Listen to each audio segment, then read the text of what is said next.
Good morning. Everybody can be seated. Have we got somebody for everybody? Looks like it. All right, it looks like we had a couple of evidentiary issues that arose over the weekend that we need to sort out, I guess. One of them was, is there more than one interview of Mr. Sledge? I think was one of the questions.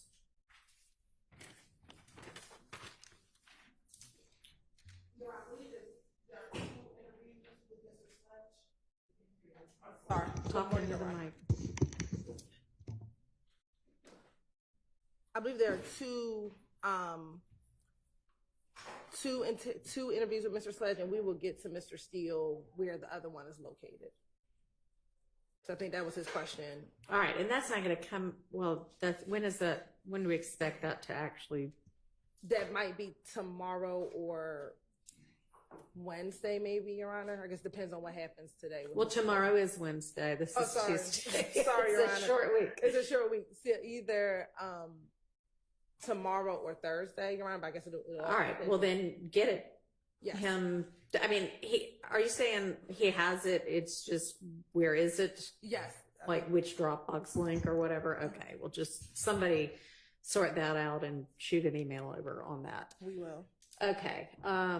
And then, will that resolve that issue, Mr. Steele? Good morning, Your Honor. Good morning. Yes, Okay. All right. And then there was an issue potentially with jail calls, I guess, between Mr. Garlington and his mother. A lot of this, I know y'all are shooting emails back and forth all weekend, but I just saw these like 2 minutes ago. So. Yeah. Hey, so Your Honor, relating to the call with Mr. Garlington and his mother, it's not the state intention to play that call at this juncture. If something changes, and there is a hearsay exception, we will get it in. But at this point, we don't intend to play that call. Okay. And then the last thing that Mr. Steele referenced was Mr. Zachary mentioning the search of Mr. Williams' home, and we do not plan on getting into that with Mr. Zachary. We understand, of course, previous ruling regarding that search. Okay, and will have instructed all of your witnesses, if you haven't yet, before they get on the stand, as to things that they are off limits that they are not to mention. Yes, Your Honor. All right. Will that resolve that issue? right, both of those. Okay. All right. Are there any other issues that we need to discuss?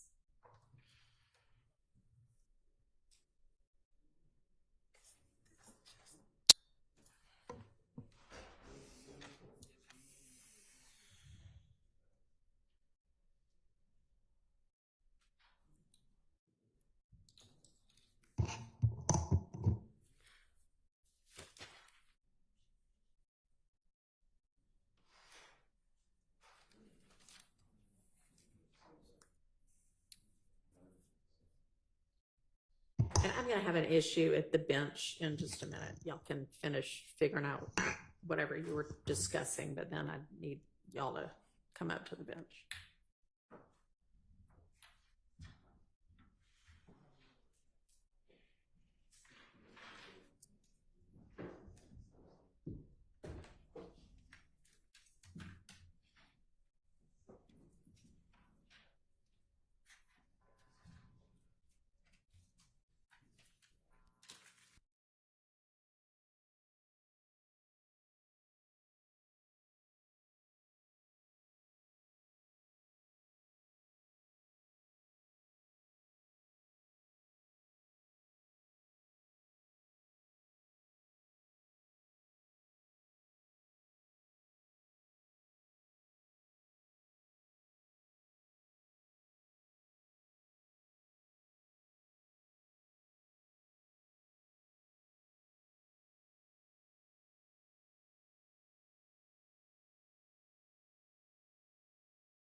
with the prosecution, the last minute of the second recording was June 16, 2015. Okay.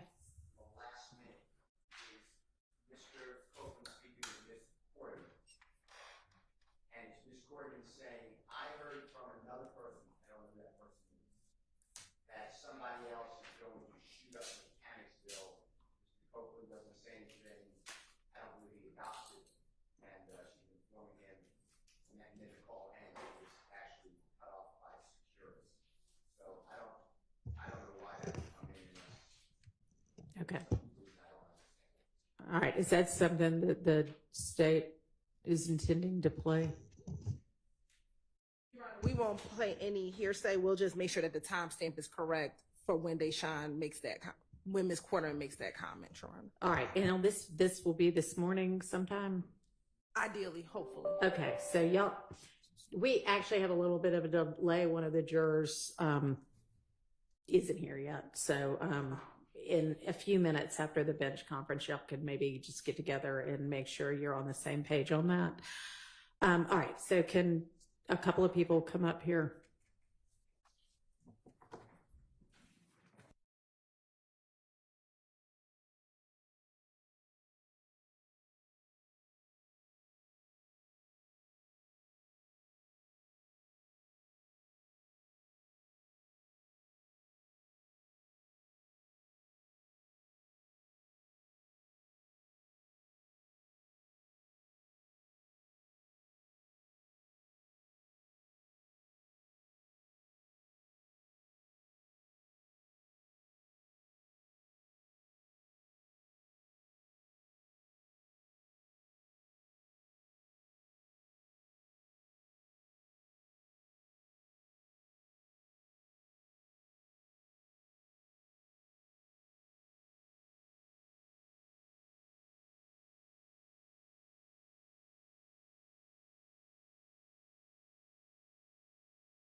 all of the jury here now, so let's get Mr. Copeland in and we'll get the jury out.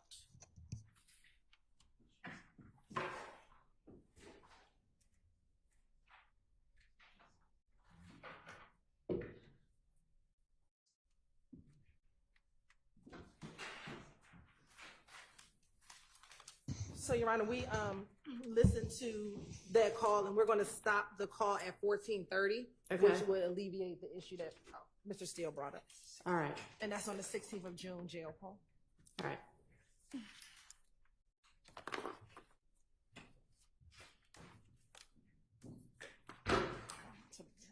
Is somebody going to get Mr. Copeland? Yes.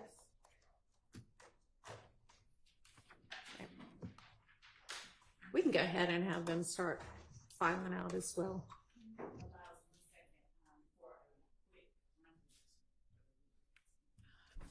People are just getting seated.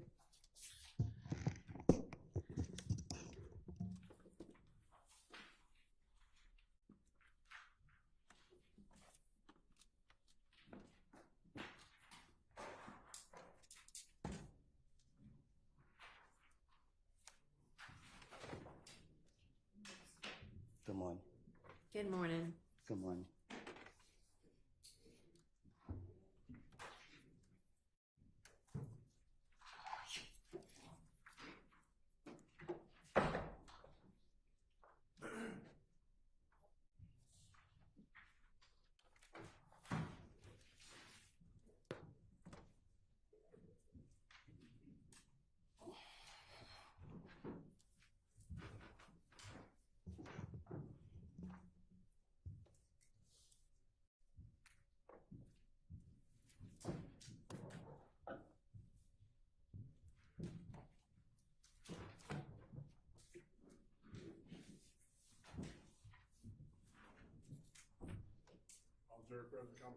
All right, thank you very much. Good morning, ladies and gentlemen. I hope y'all all had a pleasant, long, enjoyable, peaceful weekend. Yes. All right, we are about to get started, but I think Miss Hilton ran out for just a second, so I'm sure she will be right back.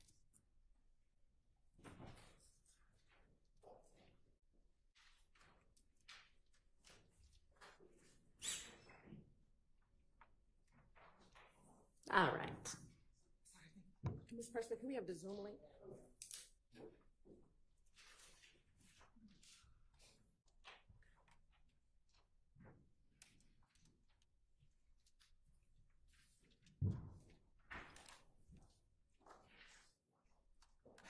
Good morning, Mr. Copeland. Good morning. On cross-examination last week, do you recall speaking with Doug Weinstein about your knowledge of God and knowing that God is in your heart? Do you remember that? Yes. Okay. And Mr. Weinstein asked you if with God in your heart, that is what you were thinking about when you raised your hand and took the oath. Do you remember him asking you that? I don't get what you're saying. Sure. Last week, Mr. Weinstein asked you when you took the oath to testify, if you had God on your mind. Do you remember him asking you that? Yes. Okay. And you said he wasn't on your mind, he was in your heart. Do you remember that? God, yes. Okay. And you and I have had discussions about God. Is that fair to say? Yes, we have. Okay. And he asked you, Mr. Weinstein asked you, with God in your heart, is everything that you testified to in trial the truth now? Do you remember him asking you that? I guess, yes. Okay. But that's not actually accurate, is that, Mr. Copeland? What you mean? That everything that you testified to in court while you've been here isn't all true. Is that fair to say?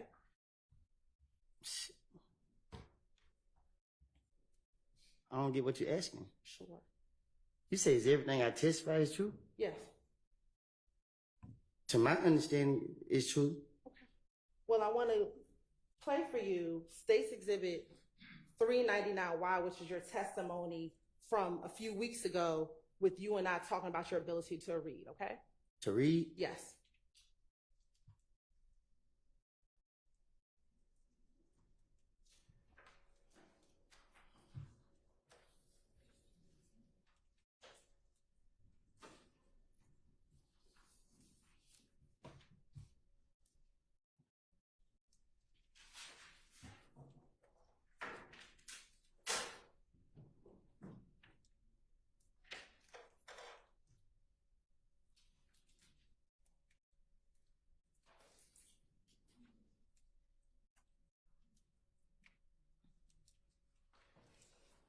We're just waiting for the Zoom. I mean, not waiting for the Zoom. Log on.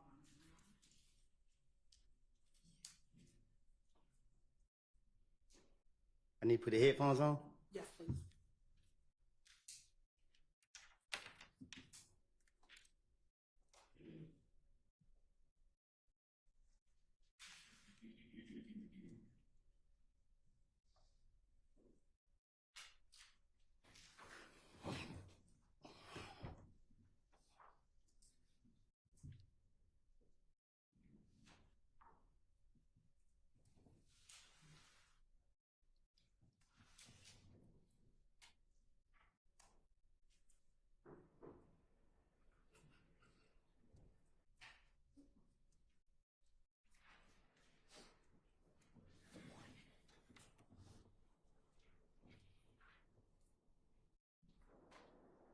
Okay, I'm going to show you what's already been admitted as Station Exhibit 332Y. I can hardly hear it. Now, looking at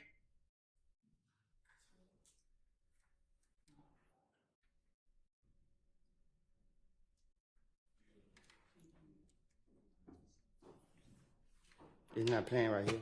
where we stopped it. At State Exhibit 332Y, do you see on here where it says Hertz rental record? I can't read. Okay, so you can't see anything on that page? I can't read. Okay.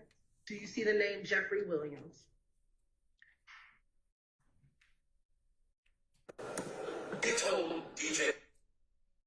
Now, do you remember telling me that you couldn't read? Right? Okay.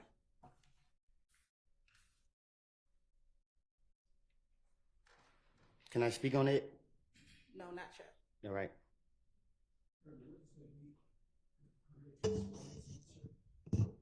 There was no explanation of that. I think she's gonna ask him another question and you can, we'll see where it goes from there.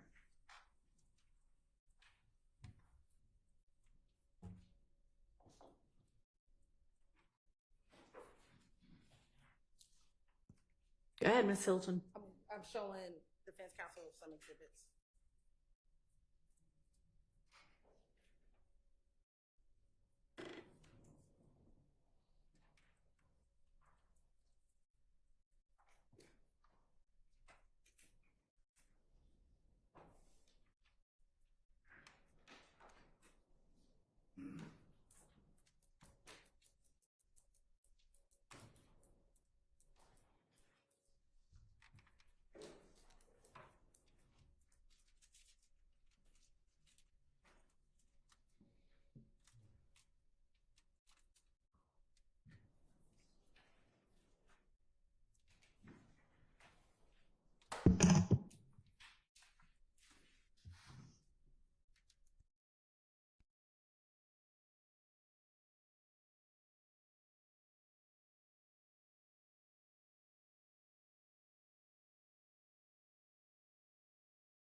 Permission to approach, Your Honor. You may. Mr. Cook, I'm gonna show you Mr. Martin State Exhibit 401. Why? First time if you recognize State Exhibit 401, why? You said, have I recognized it? Yep. I ain't never seen it before. Do you see your name on here? Yeah. Yes. Do you see your signature on the back page? Yes. All right. And do you see that date of December 13, 2018? Yes. Okay. And does it say plea of guilty form? Yeah, yes. Okay. Is this the plea of guilty form you filled out when you took the plea to theft by receiving stolen property back in 2018?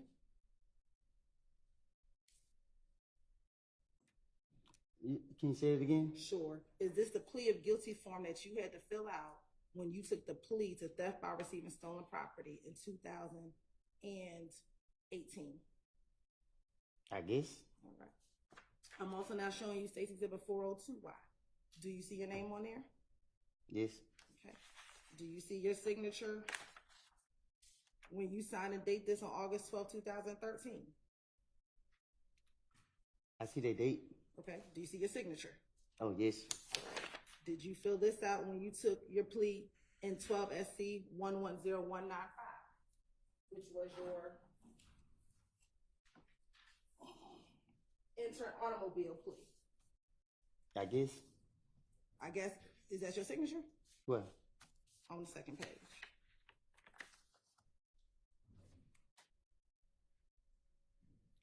I guess.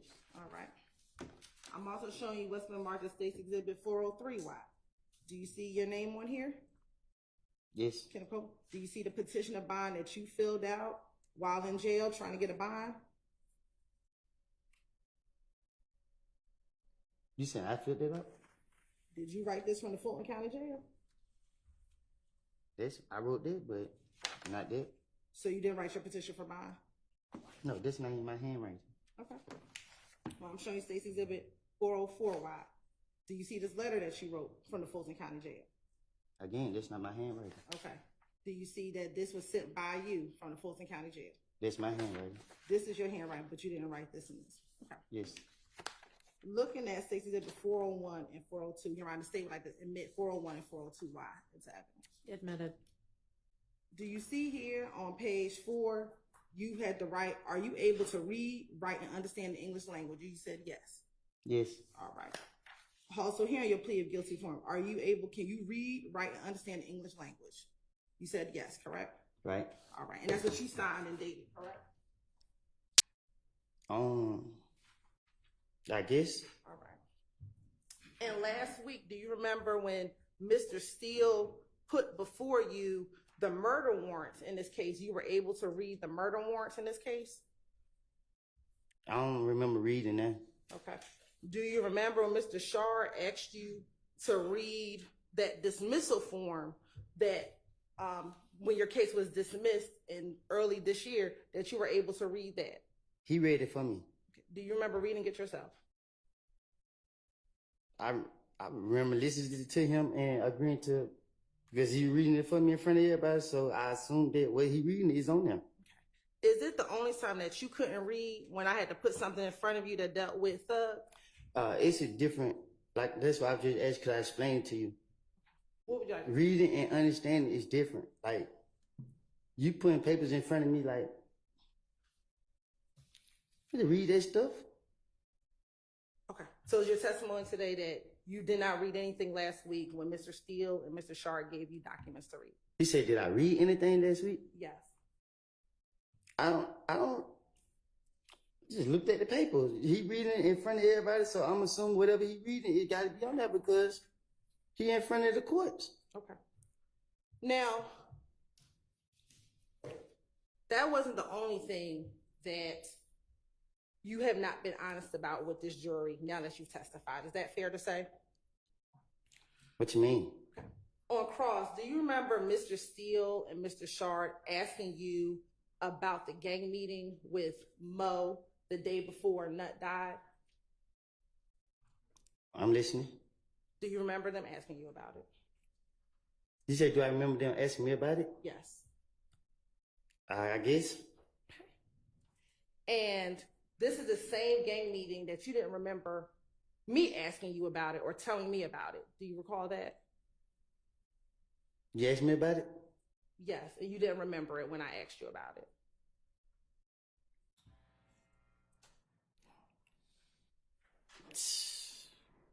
What am I supposed to say? An answer. Do you remember not recalling that meeting at all when I asked you about it? I don't even remember what they asked me about it. Okay. This gang meeting with Mo, is that the same meeting that you told Detective Thorpe about back in 2015? I told you, when it came to talking to the detectives, I would tell them anything to get them out of my face. And is this the same meeting that you told Detective Dennis and Gaither about back in 2015?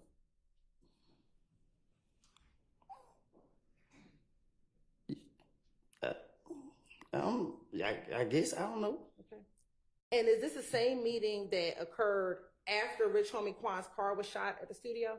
Can you say that again? This gang meeting with Mo, is this the same meeting that occurred after Rich Homie Quan's car was shot up at the music studio?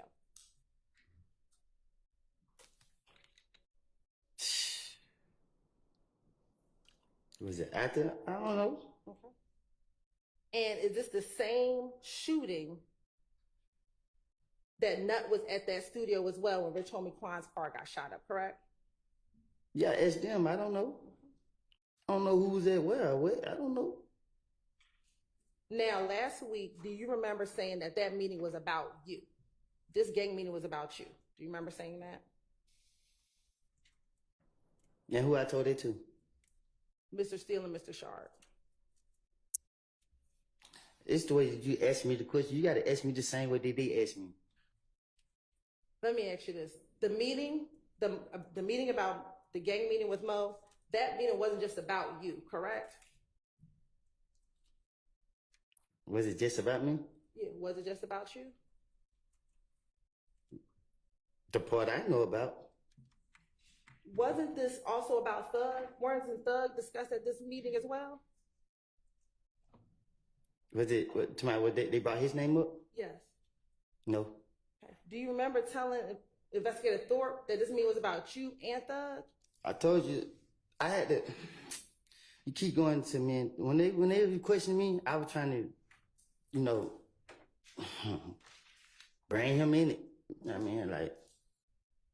I want to play Stacey Exhibit 370 Watt. I don't get it. 78 YA at 306:35.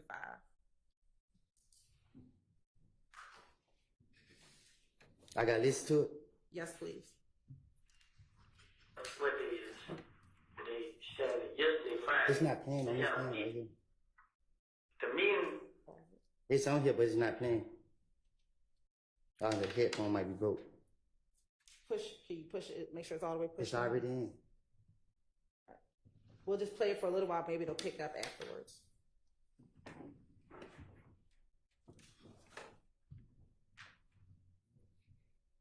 What day is today? Saturday. Yesterday, Friday. They have a meeting. The meeting, like it was a blood meeting, and the meeting was about me and Thug. You and Thug, me and Young Thug. But the whole time, I'm telling him like, what Thug got to do with this, bro? Young Thug was his dog. Young Thug, the rapper. I'm like, what he got to do with this? You know what I'm saying? So I'm talking to him. Like, he with you. I'm like, bro, it ain't no beef, bro. Like, I can't stand y'all niggas out there. You know, don't pay me no attention. I'll pay y'all no attention. No, I listen to him. But there was a guy that was at me. Said, that was the guy down the road, Mo. He's supposed to say, kill me and Young Thug. So I asked, I got 10 minutes on my phone. I text my phone like, ain't bro, y'all gonna kill me and Thug? And I felt let it say, like, ha ha ha. And he like, bro, what you talking about? Like, ain't that like they said? So another guy talking like, ain't that like they said? I'm like, okay, they just lying. He like, yeah. So next thing you know, I'm going to stop it at 307:39. Mr. Copeland, you're the person who brought up Thug, correct? I guess so. Detective Thorpe never brought up Thug, correct? Right, correct. Matter of fact, he had to clarify who you were talking about, correct? Yes. All right. So Remember how I was telling you that I take a little bit of piece of the truth? So again, when it has to deal with Thug, that part is a lie. But you being on the plate isn't a lie. But Thug being on the plate is a lie. Is that what you're trying to say? What I'm trying to say is, when I was talking to the detective Thorpe, I wasn't raised to tell the truth to the police. So, whatever. If you listen to what I said in the interview, I said, what Thug have to do with this? So if it was about me and Thug, why would I be saying what Thug had to do with it? Shit, I would already know. Okay. But this is because this was a gang meeting that they were putting you on the plate, correct? I ain't never been on no plate. Okay. They wanted to kill you and Thug. That's what you told the detective. Yes, that's what I told the detective.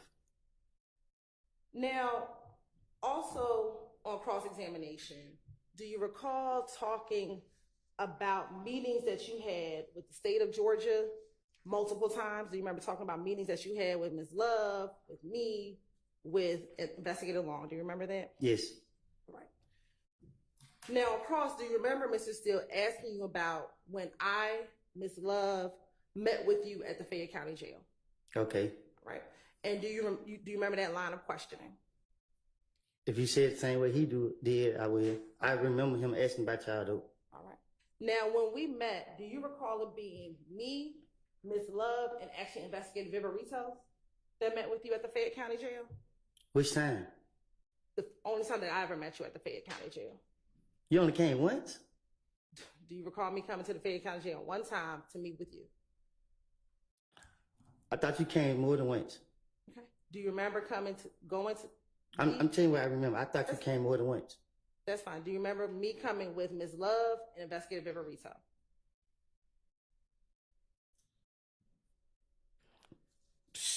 I thought you came with Ms. Love and Ms. Rolette and Long. Okay, we'll talk about that meeting because that did happen, but I wasn't there. But we'll talk about that too. Sustained. In November, do you remember us meeting in November of 2022? Sure. Do you remember us meeting in November of 2022? I remember you down there. We were laughing. Yeah. Okay. And that was the first time we ever met. Would you agree? When Yeah, that was the first time I ever seen you. Okay. And do you remember I was standing on the back wall because I didn't know who you were. Yes. You were standing on a wall over to the side. I remember you was quiet most of the time. Okay. And Ms. Love and Investigator Viverito were standing on the other side of you. Do you remember that? They were sitting by each other, I think. Yes. And do you remember telling me you don't know me, so you were being very observant of what I would say to you? Do you recall that? I'm more watching me Verito. Okay. And why were you watching Investigator Viverito? Because she had her phone in her hand, trying to be slick. And what did you think was happening with the phone in her hand? Y'all trying to trick me again. Okay. And we say trick you again. What do you mean? Well, not y'all, but the state was trying to trick me again. Okay. And when we met, did you tell us that you did not want to testify? I think so. Yep. And did you told us that you had left all this stuff in the past? They sound like somebody say. Okay. And did you tell us that you were upset because when you needed our help, we didn't help you? I guess. Do you remember talking to us about Gaither not helping you out back in 2015? I guess. Do you remember telling us that we should have got your testimony back then when you were really willing to help us out? I guess. Do you remember talking to Ms. Love about a case that she worked on with one of your friends? I most definitely do. Okay. And she denied it. All right. And do you remember us talking about the fact that you wanted to write a book? No, I told you I wrote a book. And that you wanted to get it published, correct? I said I was thinking about it, but I didn't want to put it out because it had too much violence in it. Okay. And is that what you told us, it had too many bodies? Violence. Oh, okay. And did you tell us that you didn't have a court date and you were trying to get you a court date? That's what I said. Yeah, I said y'all would stop me from going to court. And did we tell you we were going to try to figure out why you didn't have a court date? Yes. All isn't it true when we met, we never talked about any details about 2015, Miss Love tried to. but we never discussed it, correct? What you mean? We never went into details about anything that Little D told you. We never went into details about any of the Club Crucial. We never went into details about the facts of 2015. Isn't that fair? I'm going to object. This is all testimony. You will not be a witness to what I say. I'm objecting to this entire life. You're right. We did. Becoming a witness. Overruled. And speak into your mic also when you're making objections. Thank you. They're out. Shocker. All right, we'll let IT know. But again, we never discussed the facts of that case when we met with you down at the Fayette County Jail. I don't know. My only concern was telling y'all that y'all were holding me in jail. So I can't really be specific with. I can't recall. You got to tell me what y'all was saying. Okay. The only thing we talked about was the fact that you did not want to be in Fayette County Jail and you wanted a court date so you can get out of jail. Is that fair? No, we was in there for a long time. Right. And we never discussed the facts of the case. Correct? See, you talking. I think I'm more. I think I'm more talking to Miss Love, and you was just because I just remember you just kept standing there and you trying to act like somebody in the hood. So. Was I just quiet and being myself? No, you acting like somebody I grew up with. Let's focus on what it is that you're trying to have him clarify. Now, the next time that we met was in May of 2024. Is that fair to say? I don't keep up with it time. Okay. The next time we met is when I met you in Pittsburgh, correct? I think so. Okay. And that was with you, me, and Investigator Long, correct? Yes.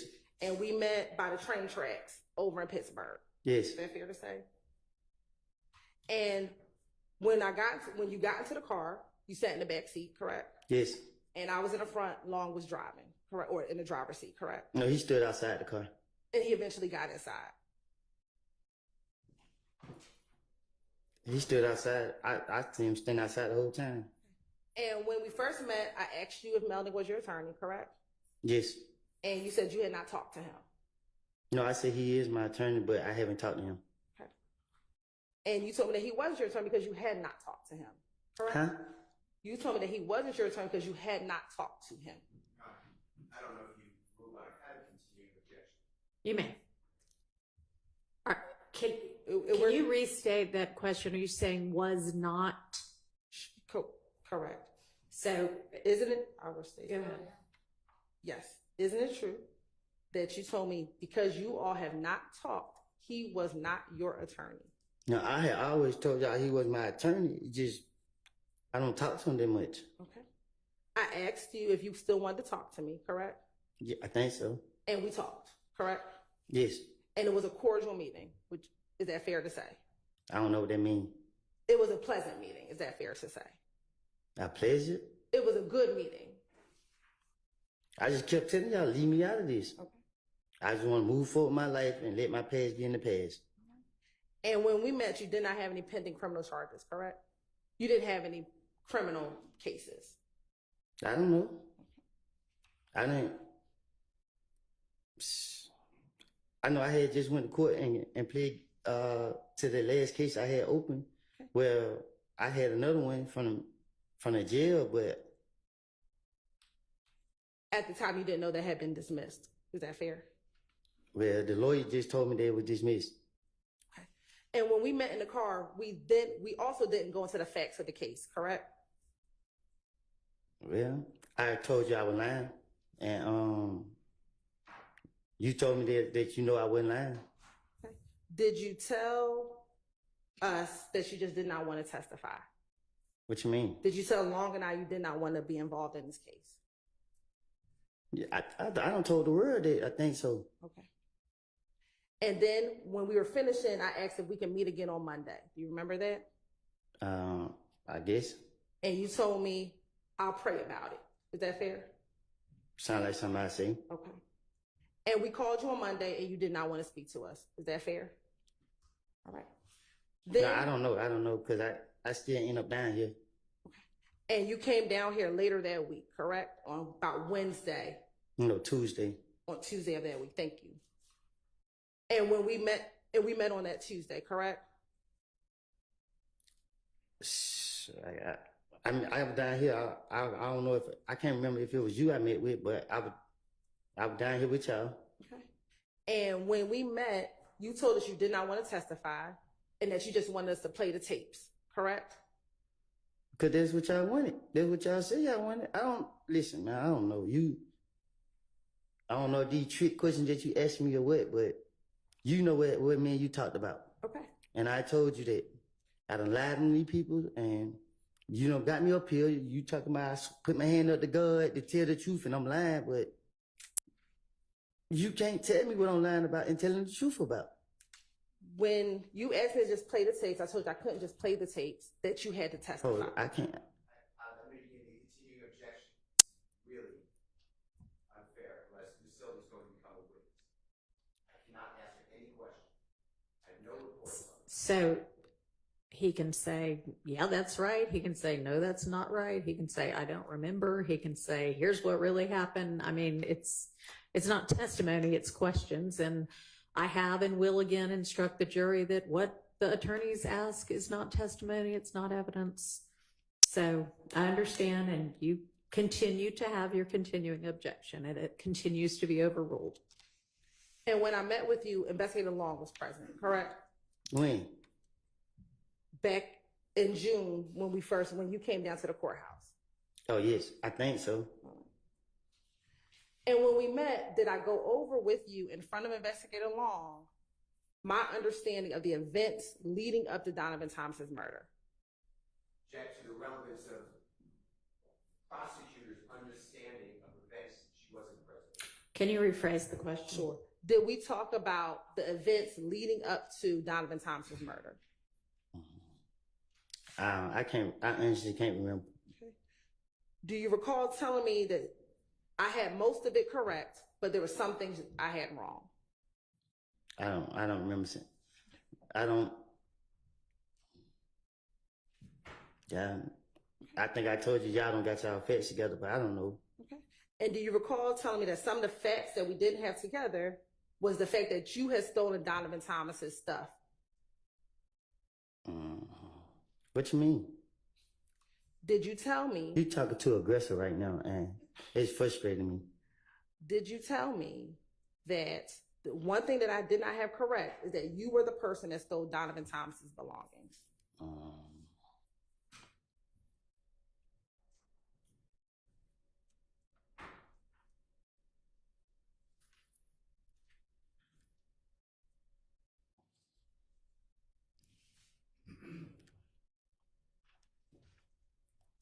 I guess. Okay. Did you also tell me that when I asked you about the shooting with Thug and Nard in the car on the night that you got into the fight with Kel at Club Crucial, that I didn't have all of my facts together regarding the shooting with Thug and Nard? Did you tell me that? I don't get what you're saying. Sure. Do you recall telling the detectives about a shooting with Thug and Nard in the car, and you and your brother was in another car, and you saw Nard with a gun, and he racked it, and when you started driving away, you heard shots being fired? I told it to you here? No. Did you tell that to the police? In the interrogation room? Yes. Oh, I tell the police anything. Okay. Do you remember telling me that I didn't have all those details correct? No, I don't remember telling you that. Okay. Do you remember me telling you that I had to tell the defense everything that you told me that was different? You said, only thing you told the defense? Do you remember me telling you that I would have to tell the defense anything that you told me that was different than what was in the interviews? And this one I switched it up. And that's why you were mad, because you did not want me to tell the defense the things that you told me that were different. Nah, I didn't want you to tell them what I said because I didn't want them to tell on me. Okay. So when you said that, I was like, don't say that, because I don't want to be exposed. And speaking about that, when we met, did you tell me that your biggest concern was what the defense knew about you? To the things I did, Yes. right? And did you tell me, I don't have a problem testifying for y'all. I'm more concerned about what they know about me. I'm concerned about both of y'all because they can. It ain't. Cause I mean, people. I don't know. I don't know. You got me up here and. And you keep telling me that, you keep testifying that you kept telling us that you lied. Is that fair? Do you recall me asking you, what do you lie Yes. about? What do you lie about? You thought I was gonna tell you? Okay. And then I ask you, are you talking about like lying to your girlfriend? What are you talking about? Because I wanted y'all to like, cause y'all put me in here and I constantly told you. I know I just told you every time and you talk like I don't lie. So y'all put me up here and y'all be expecting me to remember the lies I done told. Yeah, I better remember the truth. And remember when we met, you've never told me any lie that you said back in 2015. Is that fair? All the time, to be honest with you, you ask me these questions. Anytime I think about any time me and you met, it was just some laughing, hee ha ha. Like I don't. Shit, you played on me. Because we were always cordial with one another. Is that fair to say? If that's what it means. We were always on good terms with each other, correct? Yes.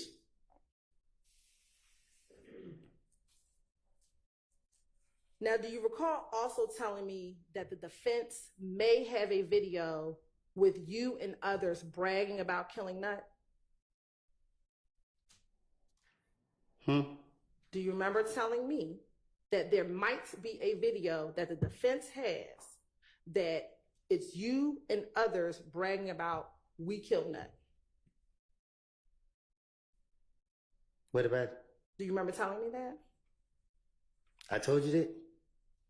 Do you remember me asking you, if the video exists, can I have a copy of it? Huh?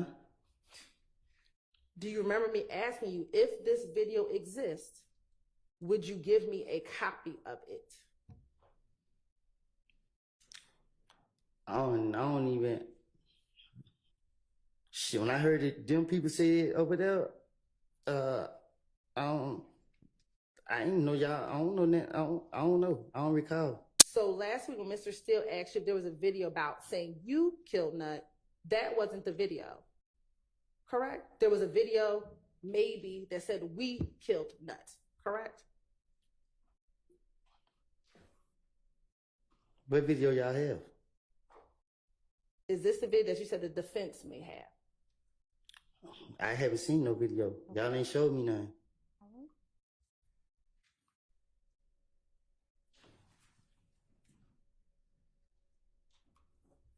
During these meetings that we had with each other, at any point, did you ever tell me that what little D told you about the night of Donovan Thompson's murder was a lie? I don't even. Me and you, only time me and you talk about it, it was just I told you that I made it up, and you were like, which part did I make up? And I was like, let D get into my car saying that this happened, and then you was like, so let D never got in your car and said that they killed, and I was like, no, and you was like, why is this my first time saying it? And I was like, because I was scared, and then you was like, so you asked me about Noah, and I was telling her I didn't know him for real, and I just made it up, and you was like.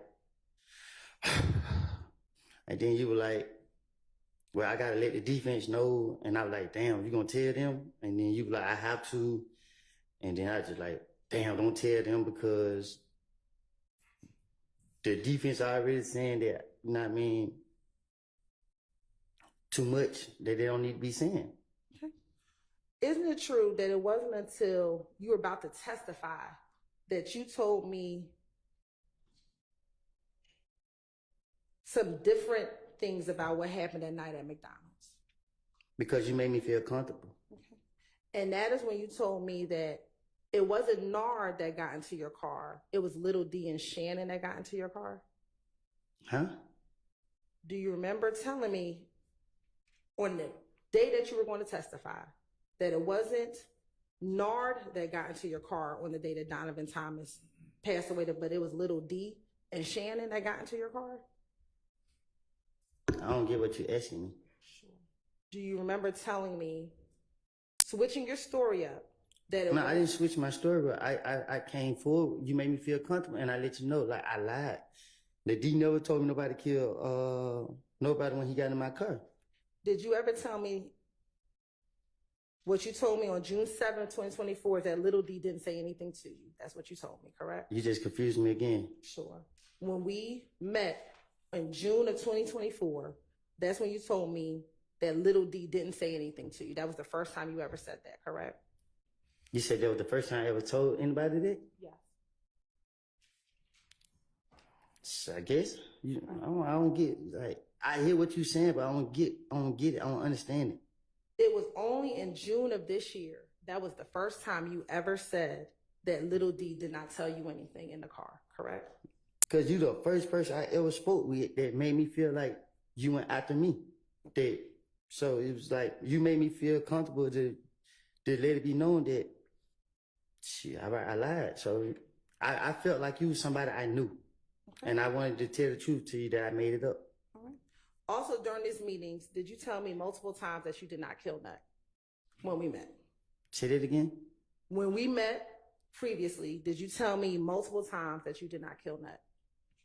Yeah, I think I told you that. Okay. And did I tell you that there was other evidence that supported what you told me? What? Sustained. Did I tell you that, excuse me, strike that.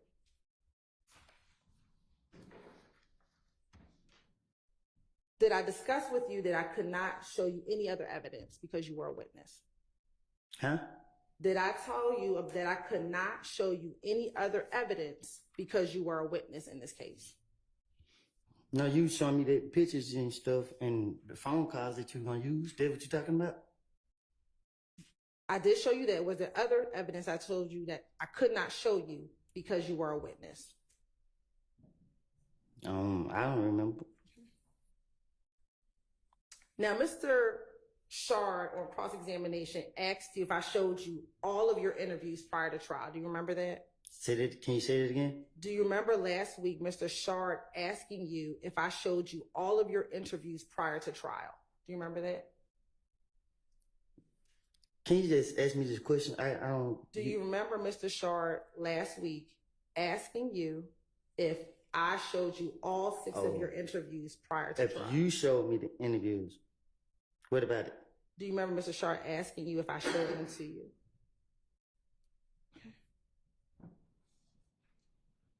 Do you, Mr. Copeland, would you have sat down and watched 21 hours of interviews with me if I asked you to? I don't even want to sit down right here and listen to y'all now. Now, Mr. Copeland, after we met in June, you were supposed to testify on June 7th, 2024. Do you remember that? All I know is I jump when y'all tell me to jump. On that day, when you were supposed to testify, do you remember pleading the 5th? Oh, when y'all locked me up? When you got locked up because you pled the 5th. Do you remember that? Mm-hmm. Is that a yes? I never forget it. All right. And you went to the Fulton County Jail, correct? That's what y'all took me to. And then you went to the DeKalb County Jail, correct? That's where they took me to. And then on Monday, June 10th, there was a meeting in the judge's chambers. Do you remember that? Yes. And that meeting was with you?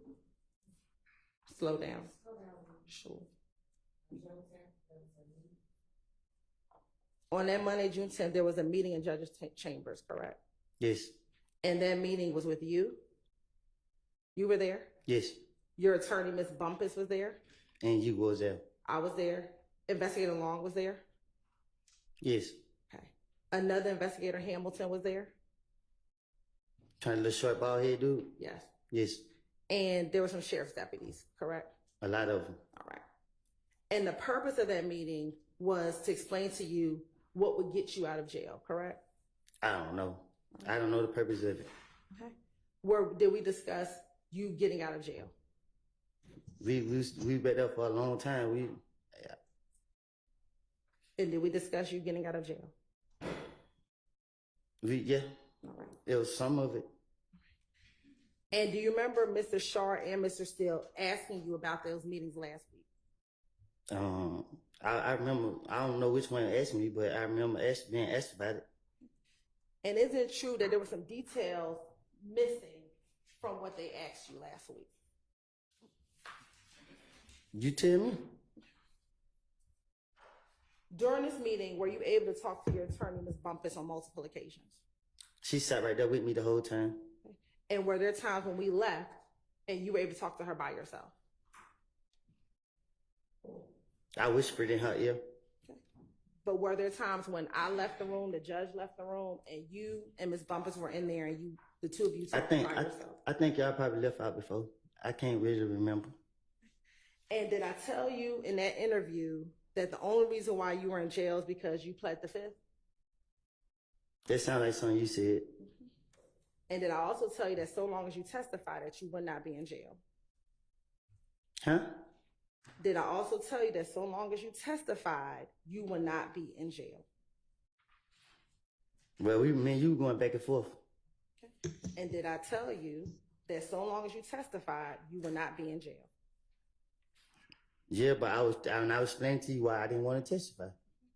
And did I tell you multiple times in that interview that the state of Georgia did not want you to be in jail? That sounds like something you said. Okay. And I didn't just say it one time, I said it. Do you need some water? Nah, I've been coughing all weekend. Did I say it to you multiple times in that interview that we did not want you in jail? I think you said the whole time.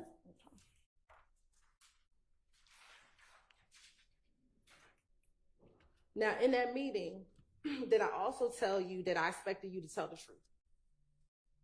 And I told you that. I don't lie. If you keep going to the past, if you want me to tell the truth, you can't ask me about what I done told the police because when you know what I mean, I'm just going with the flow. And do you also remember during that meeting, your attorney asking me if he gets on the stand and says things that aren't true, would I be okay with that?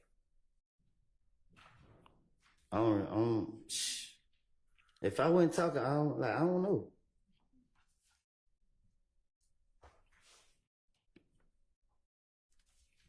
Do you recall Ms. Bumpus, your attorney, saying if he says something, you're right, it'll be an effect on it. If he says he did something and you know he's not telling the truth, what happens? And my response to you is, if he said he did something and he did not do that thing, and she said to me, if you believe he did not, so if you believe that he's lying about that, then I said, then no. If he admits to doing something on the stand and he did not do that thing, I'm going to ask him, this is the first time you're saying that. And she asked, and you have independent evidence to prove it wasn't him, then what? Then nothing. What do you mean? So she said, so you're okay with him if he got on the stand and said things? Ms. Hilton, get to the question. Is it true that I said, no, I want him to tell the truth? What have I always said to you? I want you to tell the truth. I don't know what's going to come out your mouth, but I expect you to tell the truth. Is that what I said to you? You told me that if I say I killed Donovan Thomas and I ain't killed him, you're going to lock me up. You said that if I plead the fifth, you're going to lock me up. And from my understanding, whatever I had to say didn't matter. From my understanding. And let's talk about the part about Donovan Thomas, correct? Do you recall me saying to you, and this was when, we talk a lot about perjury back in the chambers. What's the other word is too that I was saying? Purge. Remember we talked about them purge? Two different words. Okay, yeah, that's it. Okay. Do you remember us talking about perjury and perjury meaning lying on the stand? I always get confused, but you know it. Okay. And did you have your attorney ask me multiple times, if you testify and say something that I know isn't true, what would happen? What you mean?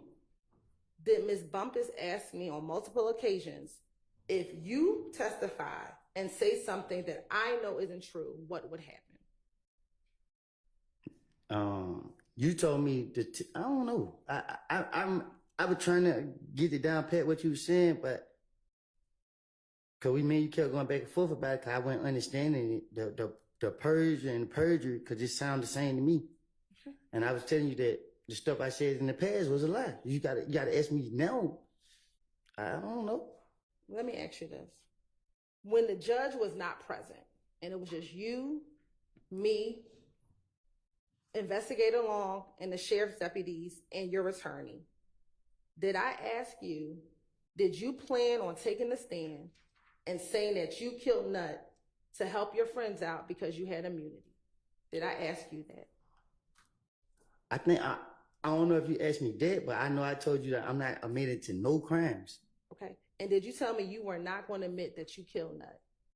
Yeah, I'm not gonna admit that. Okay. And did I then tell you that if you planned on claiming a murder that you did not do, that is when you would be charged with perjury? That's what you just said. That's what I just said. You said. All right. If I said it right. And you asked me when you questioned me, did I did, and I told you no.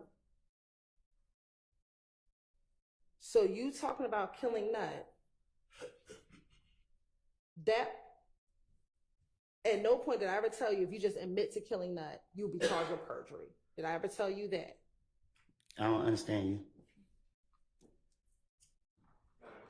This entire, I apologize, I know I object.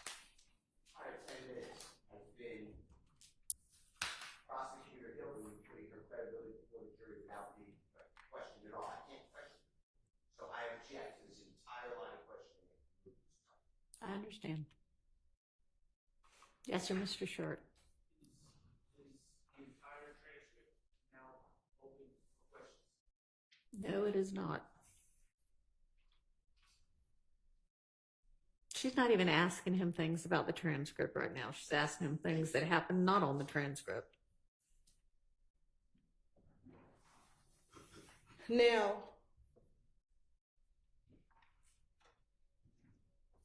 last week, I believe Mr. Shard asked you if I told you you could say I don't recall to every question. Do you remember him asking you that? I don't know. He pissed me off too, so I got frustrated when he was talking to me. Do you remember your attorney asking me, can he say I don't recall to every question? Which lawyer? Ms. Bumpus, in that June meeting. I don't. Do you recall Ms. Bumpus saying, can he say I don't recall to every question? And my response to her was, I will hope that is not the truth, because I think there are some things you do recall and some things you don't. But the things you don't recall, you don't recall. And I will go through my process of what I do. Do you recall me telling your attorney that? See, y'all don't understand. Like, I think don't nobody in this courtroom know how I feel to be sitting right here. It ain't about what I recall, what I remember, what I don't remember. It's the functioning of my brain as I'm sitting up here. It's like, I'm trying to answer y'all, but my brain is in and out. Like, I don't, you feel me? Like, I can't, you ask me, it's how you asking me the question. It better than I'm trying to comprehend what you saying and then answer truthfully, but it sounds like a trick question because I don't know how to answer these questions. When me and you talk without being in the courtroom, you taught me on a level where I can understand you good. But when you get right here, the question that you asked me made me feel like I'm in an interrogation room, so I don't know how to answer your questions.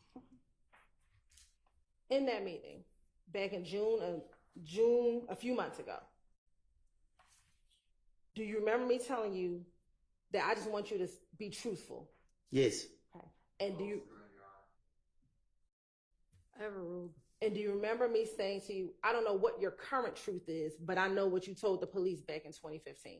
Objection. Personal observations of a non-witness. Overruled. Do you remember having that conversation in the judge's chambers? Yeah, because I told you that.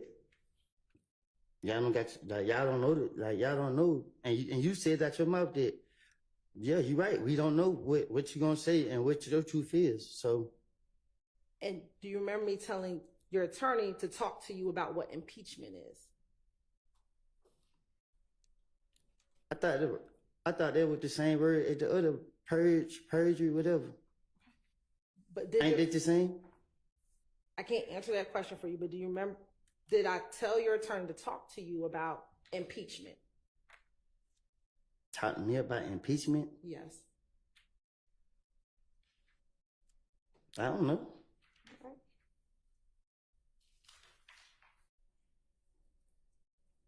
I know most of the time we was talking like, I don't. My only thing was I was in jail and I didn't understand what was going on. I just felt like, I don't know. Now, also in that meeting, you said, I did these crimes. Do you remember saying that I did these crimes? Because I don't want my family I don't want my nephews and them to hear the stuff that I did. Okay. When you said you did these crimes, what crimes were you talking about? I don't recall. When you say you don't recall, what do you mean? That I ain't speaking on it. Were these crimes that occurred back in 2015 or crimes that happened more recently? I don't commit crimes. I changed my life. So when you said I did these crimes and Mr. Steele asked you about that, or Mr. Shard, what crimes were you talking about that you did? I guess the ones in my dream, the nightmares, whatever. I don't know. I don't get what you're asking me. In that June interview, not interview, in that June meeting that happened a few months ago,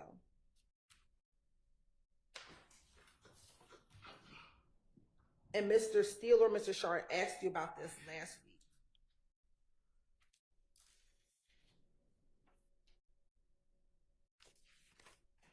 you said, I did these crimes, I'm telling you that. And my response to you was, okay, I don't know what you're talking about. I'm asking you today, what crimes were you talking about back in June that you said you committed? I ain't committed no crimes. Are you saying you haven't committed any crimes recently? The crimes I committed for, y'all locked me up for them. Okay. So then when you said I did these crimes, were you talking about things that happened in 2015? I'm talking about the crimes y'all caught me for. Okay. And to be clear, were you talking about any crimes that are charged in this present indictment? I'm not a part of it, so I don't know. I never read this indictment and don't want to read it or hear nothing about it. And let's be fair. Were you in custody between June 10th, 2015 and February 2019? Can you say that again? Were you in custody between June 10th of 2015 to February 28th, 2019? February 28th, Yes. God bless you. 2019? Yes. God bless you. Can you When did you get out of federal custody? September 12th, 22nd, one of them days, 2019. Okay. And were you also incarcerated from May 13th, 2020 to May 11th, 2021? I went back to jail. I did over a year. Do you remember then going back to jail June 15th, 2021 to July 24th, 2021? Yes. Okay. You said from when? June 15th, 2021 to July 24th, 2021. You said from June to July? June 15th of 2021 to July 24th of 2021. So what you saying, I did a month in jail? Yes. I don't remember that. Okay. I remember going back to jail, and both times I went back to jail after I got the feds. I was in there longer than a year. All right. Do you remember then getting arrested in October of 2021 and then being released in February of 2022? You said October, Yes. and then getting released in a year later. And let me say, going to prison in February of 2022. 2022. Yeah, I went. Yeah, And you stayed in prison until August of 2022. Is that fair? yes. Okay. 23. And then you were transferred back to Fulton County in August of 2022, and you were in jail until March of 2023. Is that fair? Yes, they sound like it. And you've been out since March of 2023, correct? Until y'all locked me up for pleading the fifth. And you spent the weekend in jail. Yes. All right.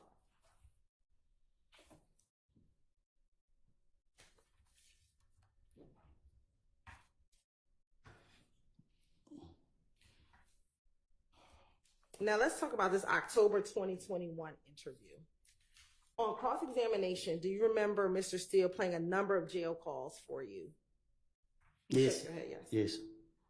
And do you recall those jail calls being from December of 2022 to about February of 2023? From December to February. Okay. Yes. Okay. And do you recall 3 of those jail calls were from February of 2023? Shit, I guess. And do you remember the 3 jail calls that Mr. Steele played for you? That was after the October 2021 interview that you did with Investigator Viverito was released. Do you remember that? I guess. Now, this is the interview that you told Mr. Sharp last week you thought that the state of Georgia released, correct? I believe it. All right. Now, you had a total of 6 interviews with the Atlanta Police Department. Is that fair? 5 from 2015 and then 1 from October of 2021. Is that fair? I don't keep up with it. Okay. Do you remember watching 5 interviews in court?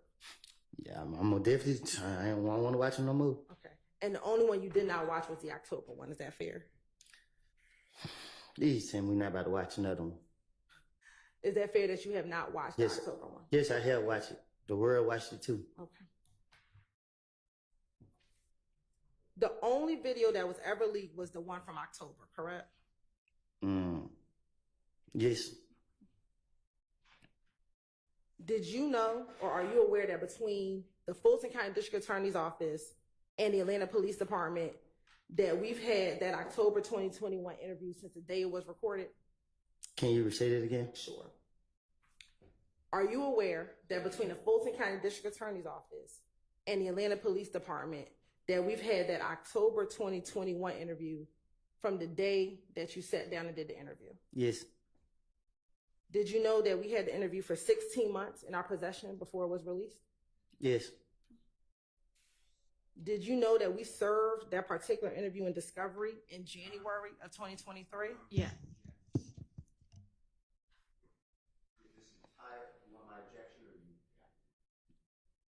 I think I've got it. I Ms. believe Hilton. it is relevant to the assertion that defense counsel made last week when they opened the door as far as who released this interview.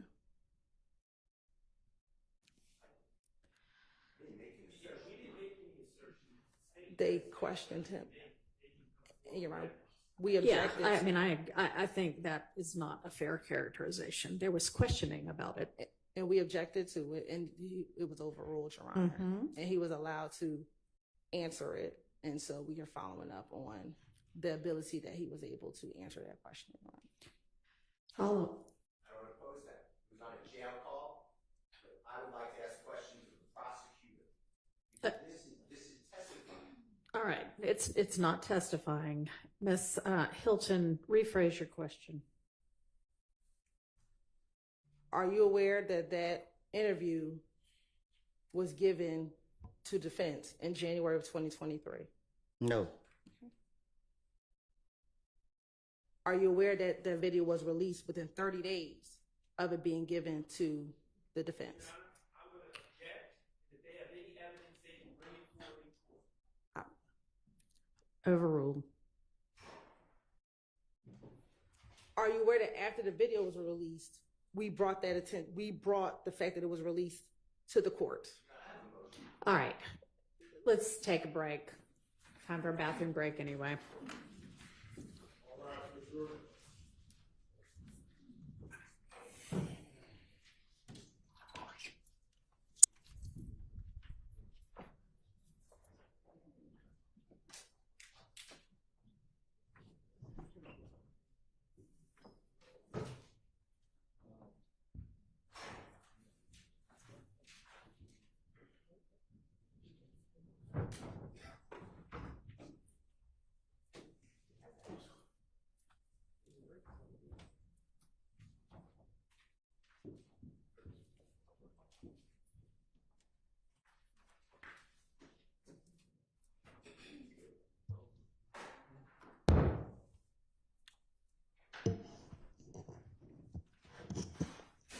Yes, sir. Your Honor, previously, the predecessor court came to the court's attention that there was a release of what I'll call discovery, but it's October 27, 2021. And it's a recording of an interrogation of Mr. Copeland, and it was very harmful to Mr. Williams. The part that was released that I'm aware of, and I believe Mr. Adams, unless he corrects me, just has lies, what I can say lies, about Mr. Williams ordering people to die. It was very harmful. I asked Judge Glanville, predecessor judge, for relief and a bond because it denied Mr. Williams' right to a fair trial. The predecessor judge said there's going to be an independent investigation of who released that, and that he would get to the bottom of it. I never heard back from that. A jail call, I listened to all these jail calls. We had others listen to all these jail calls. On a jail call, I didn't say anything last week. I played a jail call where Mr. Copeland said that immediately after telling the authorities in December and February, December 22, December 23, that he had lied and that everything he said was a lie about Mr. Williams, and he's telling this to his friend and his sister. He said all of a sudden this interrogation is released. So he believed it was the prosecution team releasing it. That's how it all came up. For a prosecutor who's an advocate to then vouch for and put her own credibility in issue, that's what I've been objecting to. And to say, we gave it to the defense, and I'm raising my voice because I don't have a amplifier and microphone. So I'm not trying to, court is shaking the head with a smile. My point is, sorry, Your Honor, is that it sounds like I did something wrong. I didn't release anything. I didn't do anything wrong. I was the one objecting to the release of this information. And it was given out, and I'm not very technical, so it was given out on Dropbox, and I was told that's a bad way to do it. And Judge Glanville, then predecessor judge, said, don't do it that way anymore. Yet the Dropbox was never taken down. It was all a mess. And the predecessor judge, and I'm not asking this person, it may have been a great investigation. I just never heard anything. Now we hear on Tuesday, the third day of September, and the prosecution is asking questions which clearly target that did you know that within X amount of time that the defense got this discovery, which the previous answer was no. I don't know when the defense got the discovery. There's no foundation. That doesn't stop the district attorney of saying then it was released. Clearly, it's the same pattern that they've been given about all these witnesses. Mr. Trontavious Stevens, Mr. Bean, B-E-A-N, Mr. Murphy, this witness. Have you ever had to testify in front of Jeffrey Williams or these other people? Now all of a sudden, your testimony is different. And I've been objecting every time because there's no evidence of intimidation.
told me, I was there, Detective walks out of the car, you told me, you only told me this.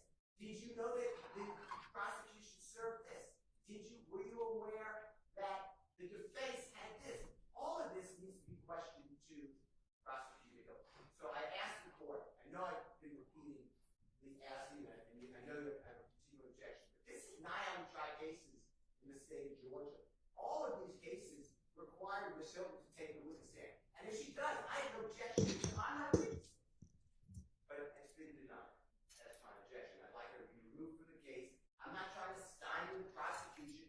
They have other witnesses. They have at counsel table 3 other lawyers. I mean, this is not new. So I ask for the prosecution that specifically Ms. Hilton and Ms. Love be removed from the case. I have questions for both of them.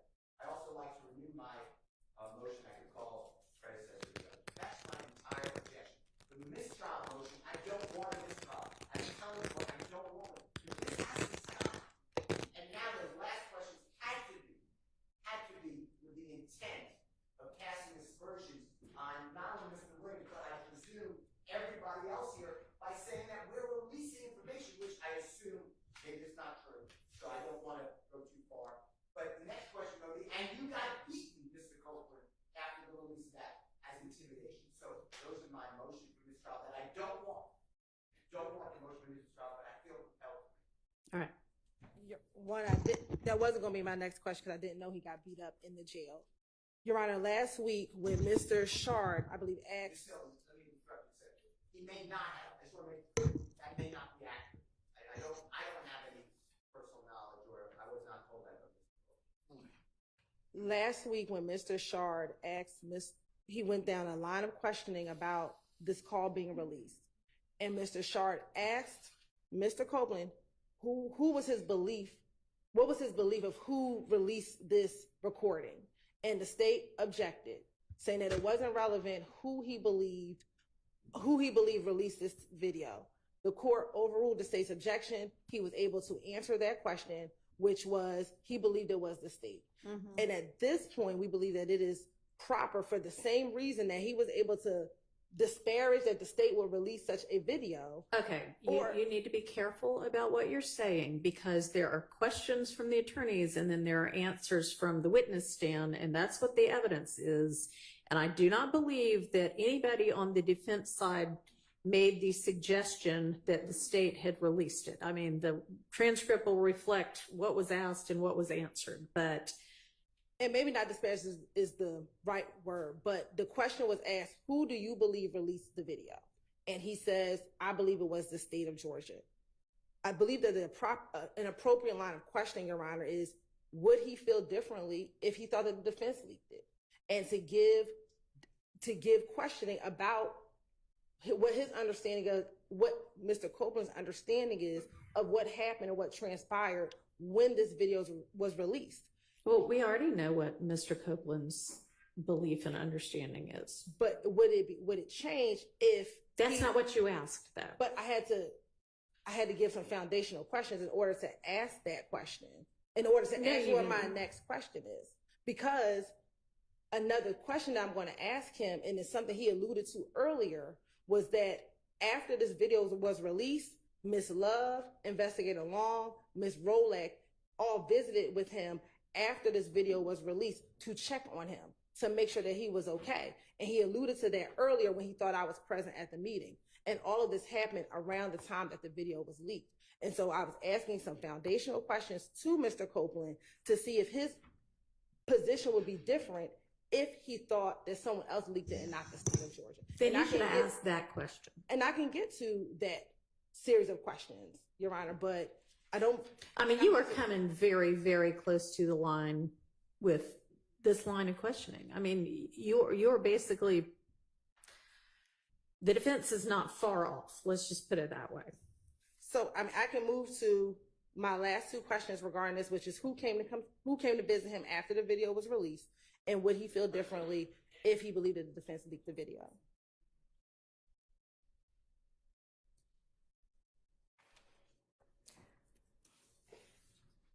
No, I'm not going to let you ask that last question at this point. And that's a total hypothetical question. That is an assumes facts, not an evidence question. Not the objection you keep making.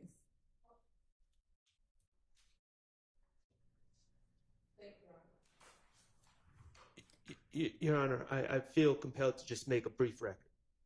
First of all, any insinuation that I asked a question about the release is way off. That topic never even came up during my cross.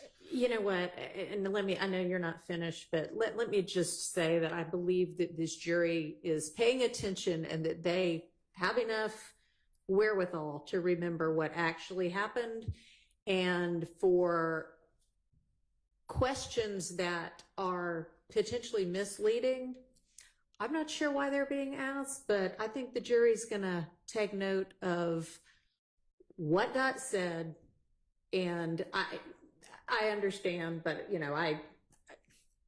I think the jury is doing what they have been told to do, which is to pay attention to the evidence, not the questions. And second, Your Honor, I just want Your Honor to understand kind of the backdrop here. I guess there was a release. I don't even remember the time that it was released, but apparently it was on social media. When that came to the attention of the court, to my recollection, from my vantage point, yelled at the defense, and this was a prior judge, and essentially blamed us. And all of us were saying, well, we didn't do anything. I personally don't even know how to release a video to the press or the internet anyways.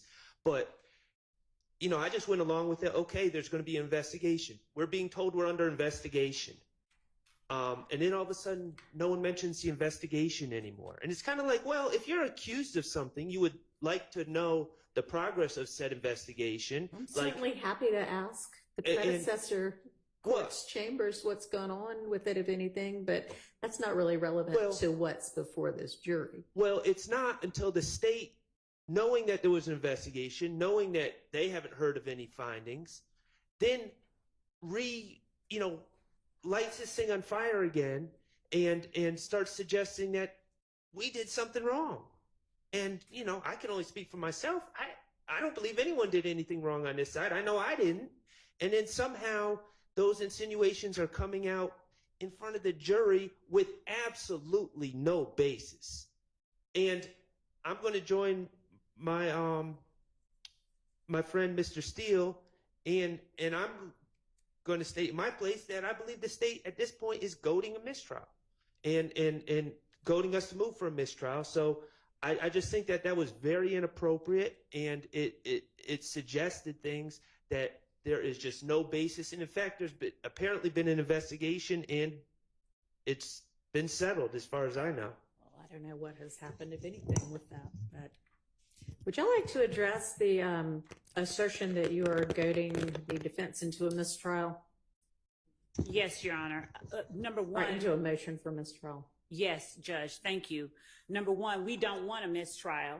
We vehemently object to a mistrial, and we do believe that the line of questioning, whether it was posed by Mr. Shart or Mr. Steele regarding Mr. Copeland's belief about who leaked that video, was, one, not relevant, but understanding that the court ruled as it did, we believe that an inquiry whether his belief that the state leaked the video had some impact on how he decided to testify would be a valid question. Okay, that's, again, not what y'all asked. Understood, Judge, understood. But I vehemently object to a mistrial. I do not believe that anyone here at this table has done anything, anyone at this table or on the state's behalf has done anything to in any way merit, warrant, call for, justify a mistrial. So we definitely object to a mistrial. And Your Honor, as it relates to the assertion that counsel for the state have somehow made themselves a witness, repeatedly the witness has affirmed that there were people in the room whom either counsel for the defense could call without having to disqualify either prosecutor in this case. So that being obvious, we definitely object to a mistrial, and additionally, we object to the speaking objections that are being made while the jury is in the box. All right, well, I'm going to overrule that objection. I don't think that that is going on. Sometimes it's just not particularly clear what the objection is, and if I need further elucidation, then I have permitted that. But I'm going to overrule the motion for mistrial and or deny the motion for mistrial and deny the motion to remove either Ms. Hilton or Ms. Love from the case. I do think that it appears from the questions that there was somebody else present at every meeting. But, you know, Ms. Hilton, that's another option as well. Yes, ma'am. I can't hear you.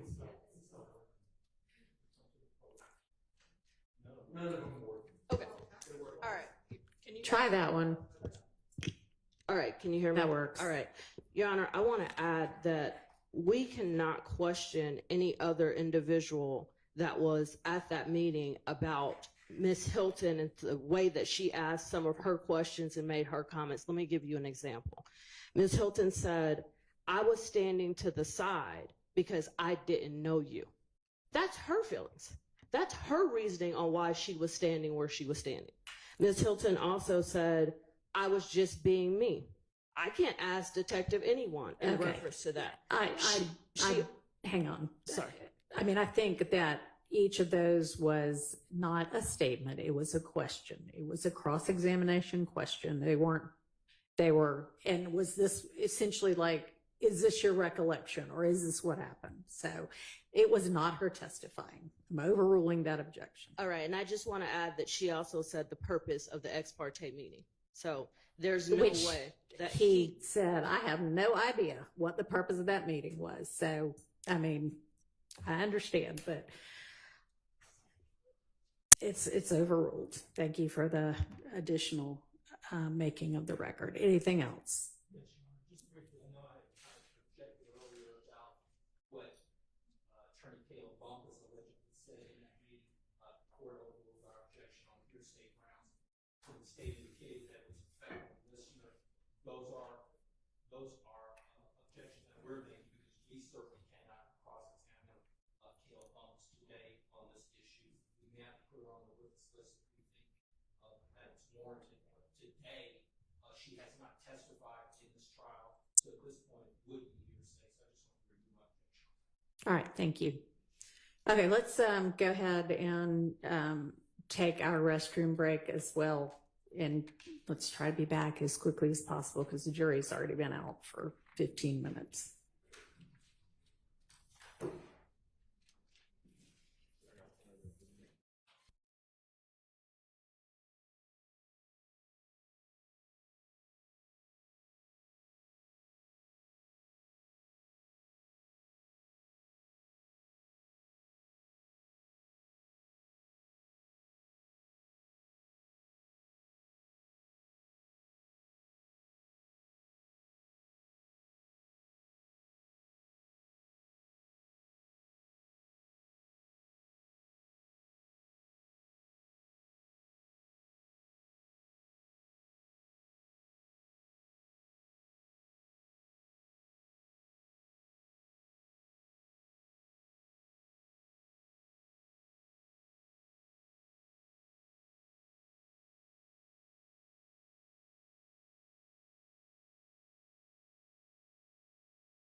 Jurisprudence Count 4.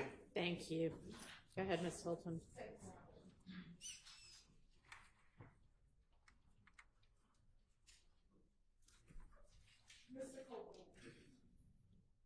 Mr. Copeland, after the video was released, did anyone from the state come and visit you after that October 2021 interview was released? No, not that I remember. On cross-examination, you were asked by Mr. Steele about the murder warrants that were taken out regarding the Donovan Thomas murder. Do you remember that? Yes. Okay. And do you remember telling Mr. Steele that you never saw the warrants, but you were told about the warrants by your then attorney back in 20? My lawyer came to the jail and told me I was child murder. Okay. And do you remember when your attorney came and spoke with you? I was in the feds. Okay. Were you ever brought to Fulton County Jail for those warrants?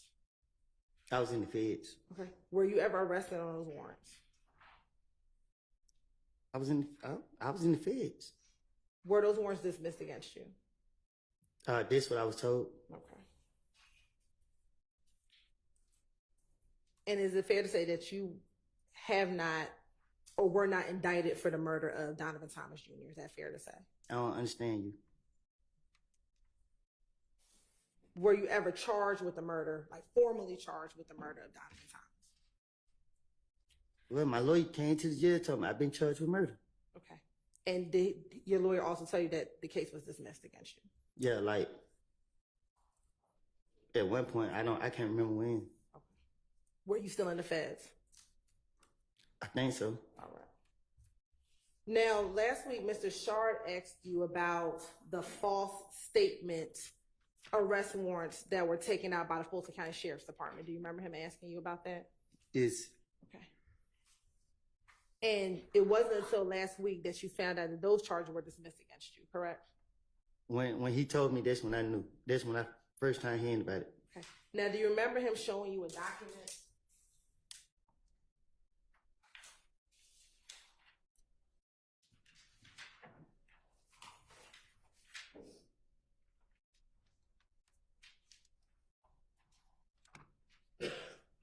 Do you remember him showing you this document last week? Defense 27, Charlie? Yes. Okay. And do you remember him asking you about Fonnie Wilson's name on here? Do you remember him asking you about whether or not her name was on there? It's the same paper? Okay. Yes. All right. Did Fonnie Willis sign this document? I don't know. Whose name is on the bottom? Mine's?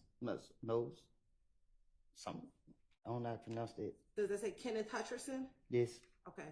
And is it fair to say that that's not my name, correct? Now your name is Hilt. Okay. That's not Ms. Love's name? You just said the name. Is it fair to say that no one over here talked to you about that case prior to last week when you learned about it, correct? I don't get what you're asking me. We did not, did anyone from this prosecution team here dismiss this case in exchange for your testimony? My first time hearing about this case. Sustained. Did any of us ever tell you that your charges would be dismissed if you testified? That those charges would be dismissed against you if you testified? I have the same objection. There's no alternate witness now. Oh, the same objection as before. She's just overruled. Did anyone talk to you about those dismissal of those charges in exchange for your testimony? I didn't know nothing about charge till he told me about it.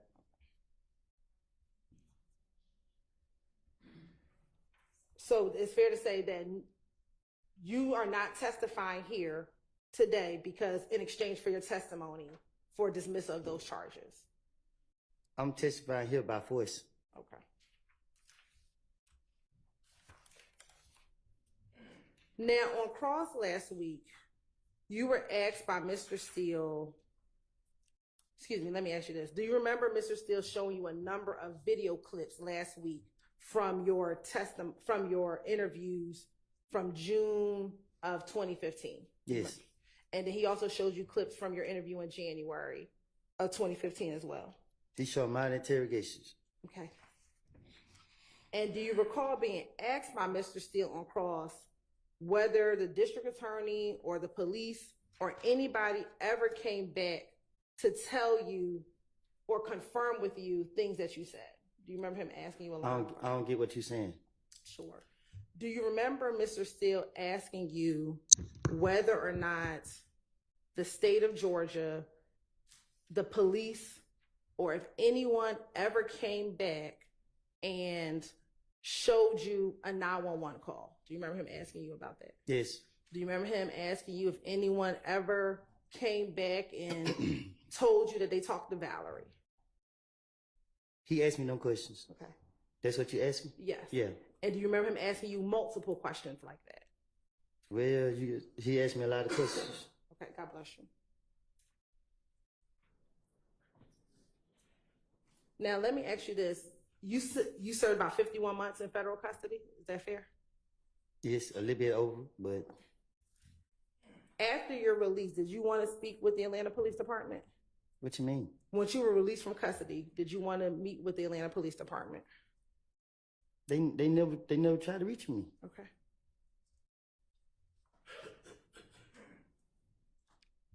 Did anyone from the state, the police, or anyone ever tell you that they found shell casings on a side street on January 6, 2015? Say that again? Did anyone from either the police department, the state of Georgia, ever tell you that they found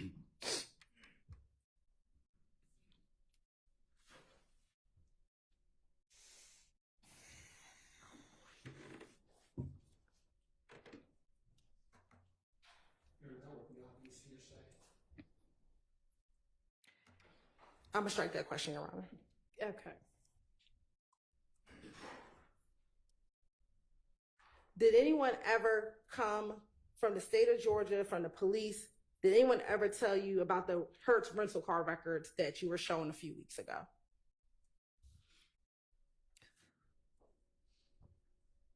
Nobody never said nothing to me. Okay. Did anyone ever from the police department or the state of Georgia ever showed you the surveillance video that you saw last week? Which one? The surveillance video, God bless you, at the gas station. Say that again? The surveillance video at the gas station. You said what about it? Did anyone ever show you that before you saw it in court last week? Yeah, I seen it before. Where'd you see it? On the news. Okay. Did you ever come into the police department to see it at all? I never, no. Okay. Did anyone from the police department, the state of Georgia, ever show you telephone records that they received? The police just asked me questions. Okay. Did anyone ever show you your telephone records from 2015? No. Did anyone from the state of Georgia ever show you cell phone records from NARD that they may have received? Which night? Demise McMullen. You say that again? Did anyone ever show you any phone records from Demise McMullen, also known as NARD, that they may have received? What you mean? With me and him talking? Did anyone ever show you any telephone records, period, that came from NARD? Y'all can't, because none of them got my number. I don't know nothing about what you're talking about. I'm just asking, did anyone ever show you any telephone records? No. Did anyone ever show you any telephone records from Duwop's phone? Nobody never showed me no telephone, nothing. Did anyone ever play any calls from jail with Duke and Javor's Bradford, a tutor. How I supposed to know? Did anyone ever play that for you? Oh, no. Did anyone ever show you telephone records from OG Bentley? No. Did anyone ever show you any phone records from Thug? Who? Thug. No. Did anyone ever play any phone calls from Shannon Stillwell for you? You showed me. I showed you I played for you a telephone call with Shannon. The visitation. Not the visitation, a phone call. Did anyone ever play for you a jail call with a phone call with Shannon? No. Okay. Just because you didn't see these things, does that mean that these things do not exist? Huh? Just because you never saw these things doesn't mean that it does not exist. I supposed to know. Okay.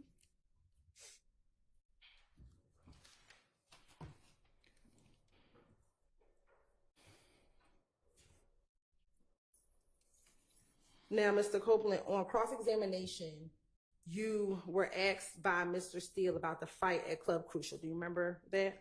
Yeah. Okay. Do you remember also testifying on cross-examination that you spun out in the Infinity with Quindarius Zachary? I don't know nothing about that. I don't recall. I don't know what you're saying. Okay. Do you remember testifying last week that you were in the Infinity a few days before Nutt's murder and it spun out on the highway?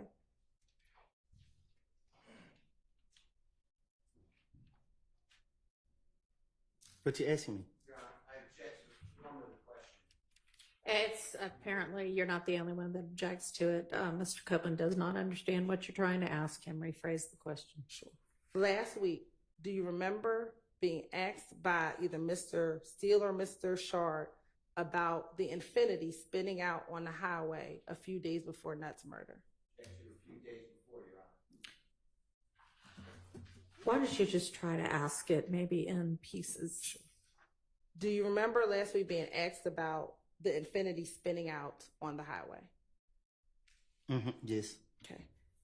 And did that spin out happen right before Nutt's murder?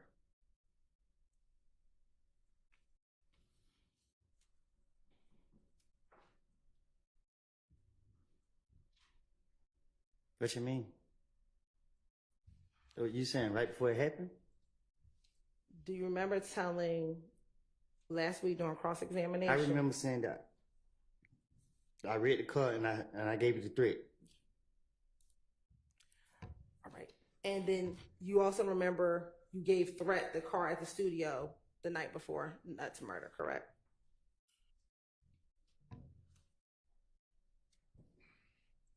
You remember giving the car to Threat the night before Nutt's murder, correct?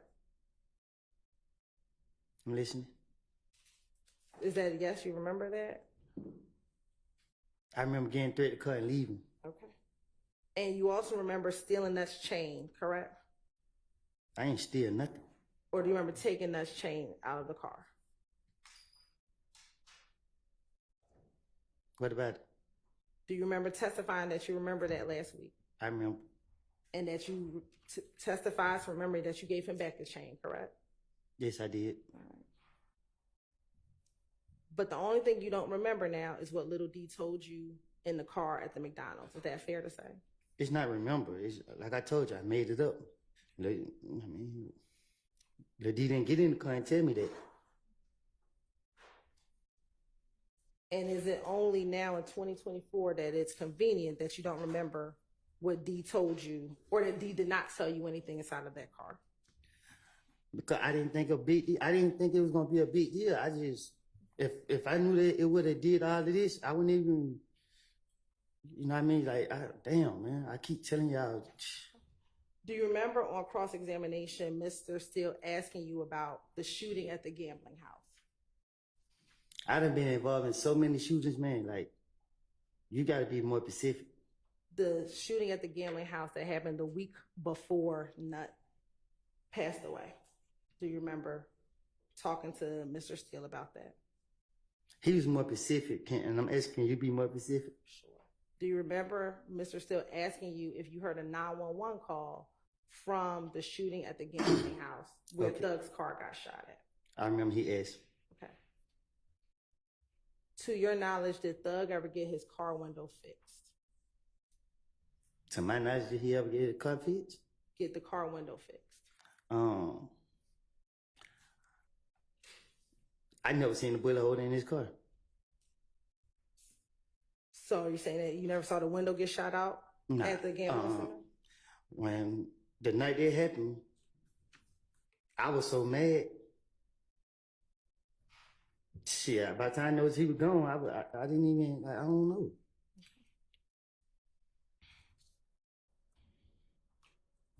Now, do you remember last week on Cross that Mr. Steele showed you the surveillance video from the Texaco gas station? Yes. And do you remember him asking you whether or not you saw Thug get out the car? I'm listening. Do you remember him asking you that? Yes. Okay. And do you remember, I believe Mr. Shard also asking you if you saw Shannon get out the vehicle? Do you remember? Yeah, I remember them asking. Okay. First, let me ask you, did you or Thug get the car window tinted on the Infiniti after you rented it from the Hertz rental facility? I don't know what you're talking about. So you don't know if you got it tinted? I don't even think the car had tinted windows on it. I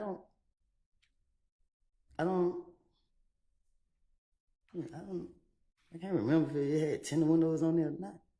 I'm asking, did you or Thug go get the windows tinted? I don't know if the car was tinted. Like, I don't know. I can't remember if the car was tinted or not.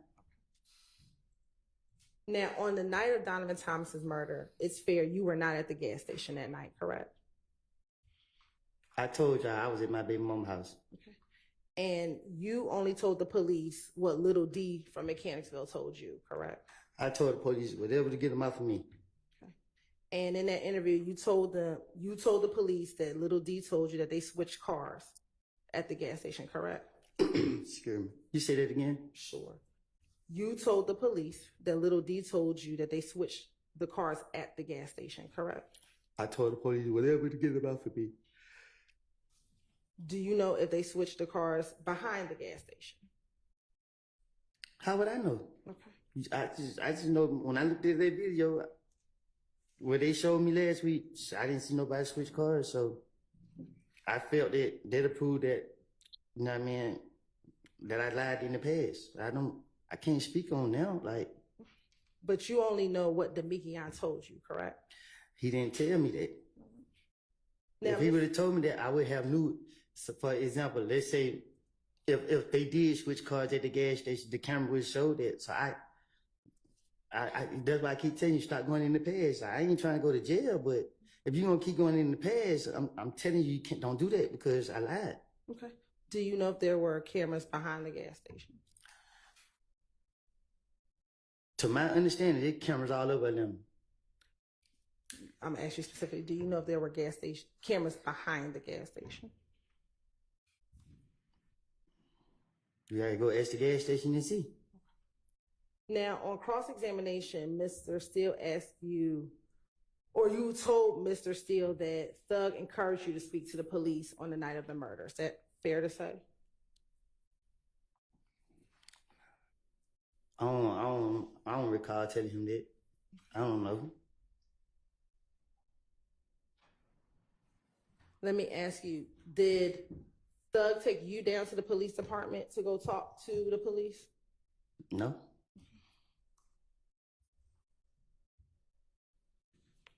On the same night of Donovan Thomas's murder, your family's house was targeted, correct? My baby mother's house was. Okay. And to your knowledge, Mr.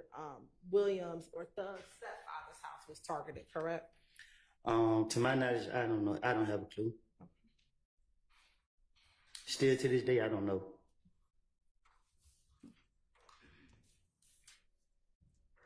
Now, on cross-examination, you talked you told defense counsel that you had multiple phones back in January of 2015. Is that fair? I did. Okay. I had 2, not multiple. You had 2 phones. Now, I'm going to show you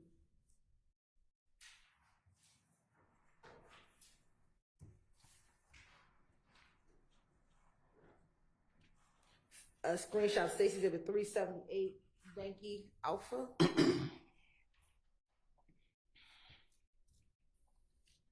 Excuse me, Judge. Yes. Can you cut the air down just a little bit? What? The air. As in hotter or colder? It's freezing. Thank you so much.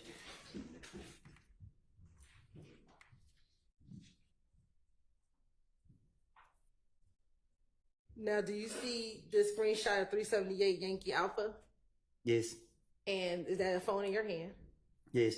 Correct. And I'm going to also show you a screenshot from 378 Yankee Bravo.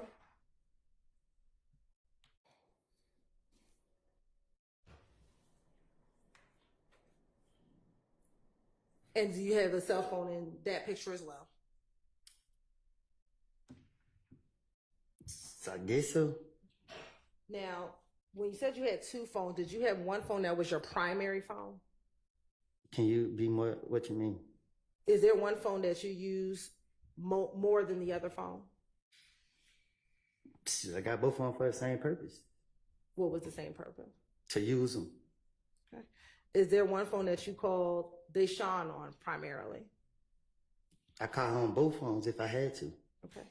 What about calling your brother Trez? I treated both phones the same. Do you remember the phone number for both phones? I actually got locked up with the other phone When did you get locked up with the other phone? for my probation violation. The phone that you showed Detective Thorpe on January 11th, that is the phone that you had with you the night of Donovan Thompson's murder, correct? Can you say it again? The phone that you showed Detective Thorpe, that is the phone you had with you the night of Donovan Thompson's murder, correct? Yes. Did my one showed in the interview? Yes. Yes. And that is the phone number that you gave him for the night of Donovan Thompson's murder, correct? I don't know which phone number I gave him. I can't just say yeah or no to that.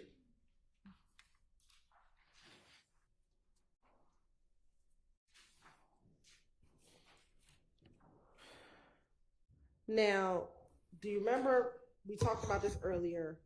Mr. Steele playing for you a jail call from December of 2022. Do you remember that? December 22? Yes, when you were in the Fayette County Jail? Yes. Okay.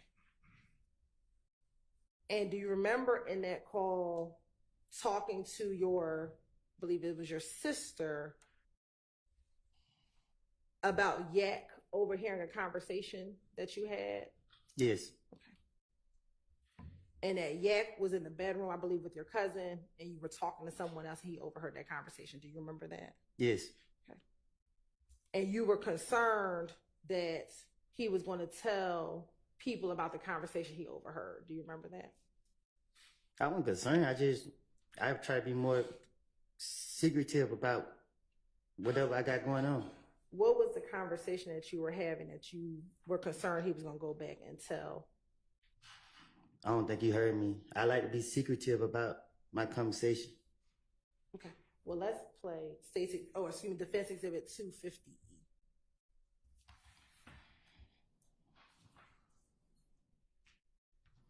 And we're going to only play from 425 to 559.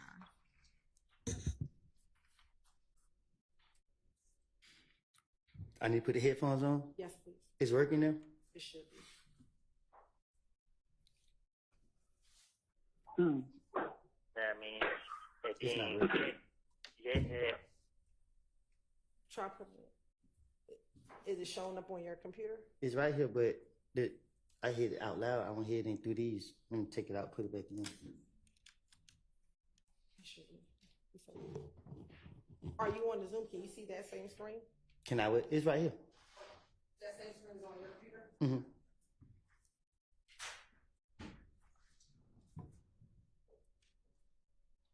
Overheard me and somebody else having a conversation.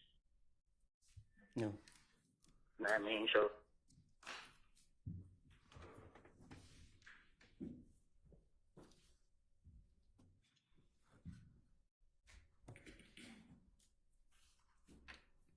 Hello, this is a prepaid. Last week, it seemed to just take it a minute before it would play on there. And also, where are the good headphones that were around a few weeks ago? Anybody know?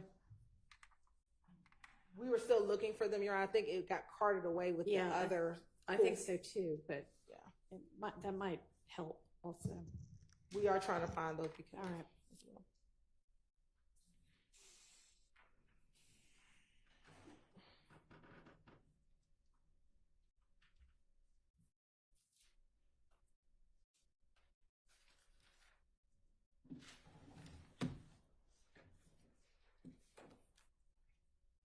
Thank you. Okay. Like I said, we're only gonna play 450. Yeah, I can hear it. 559.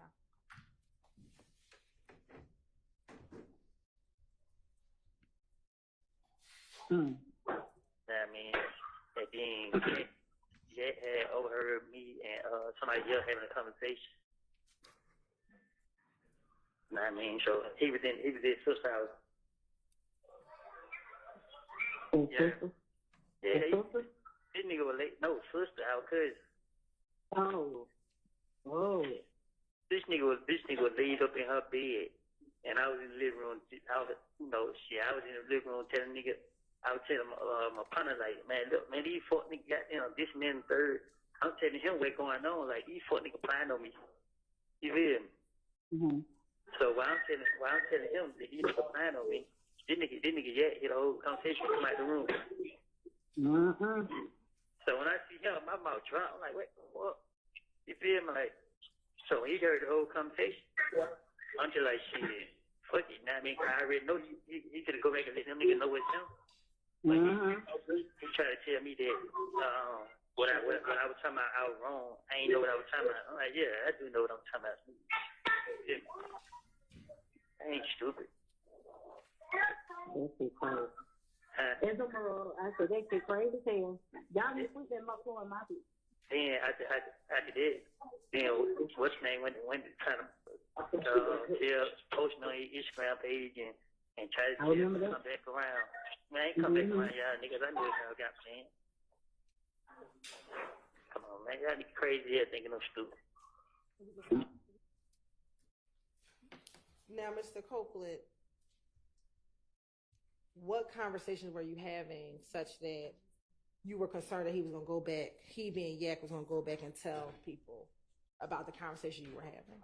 What you mean? What were you talking about to your friend that he overheard that you were concerned they were going to go back and tell? I was planning on doing something to somebody. That's what I said.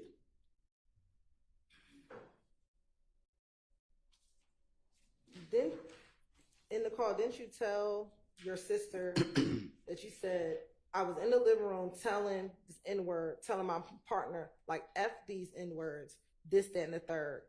I'm telling him what's going on, that they plotting on me. You feel me?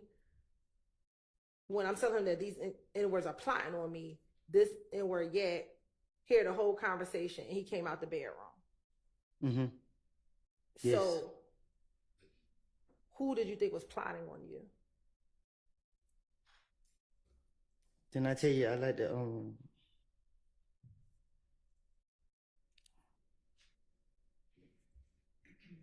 I think they was planning on me. Who's the they? Mr. Williams. Okay. That's why I said. And you were concerned that Yak was going to go back and tell Mr. Williams and them what you were telling your friend? I wasn't concerned about him going back and telling me. I really was debating, should I let him leave? Okay.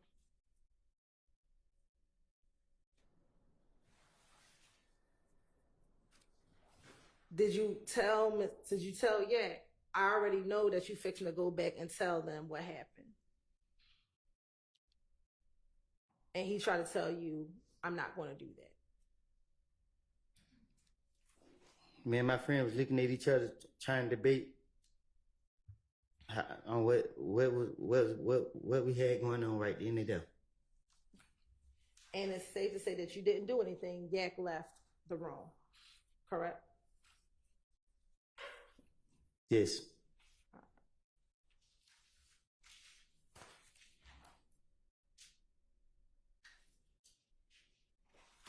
Now, also, during the same call,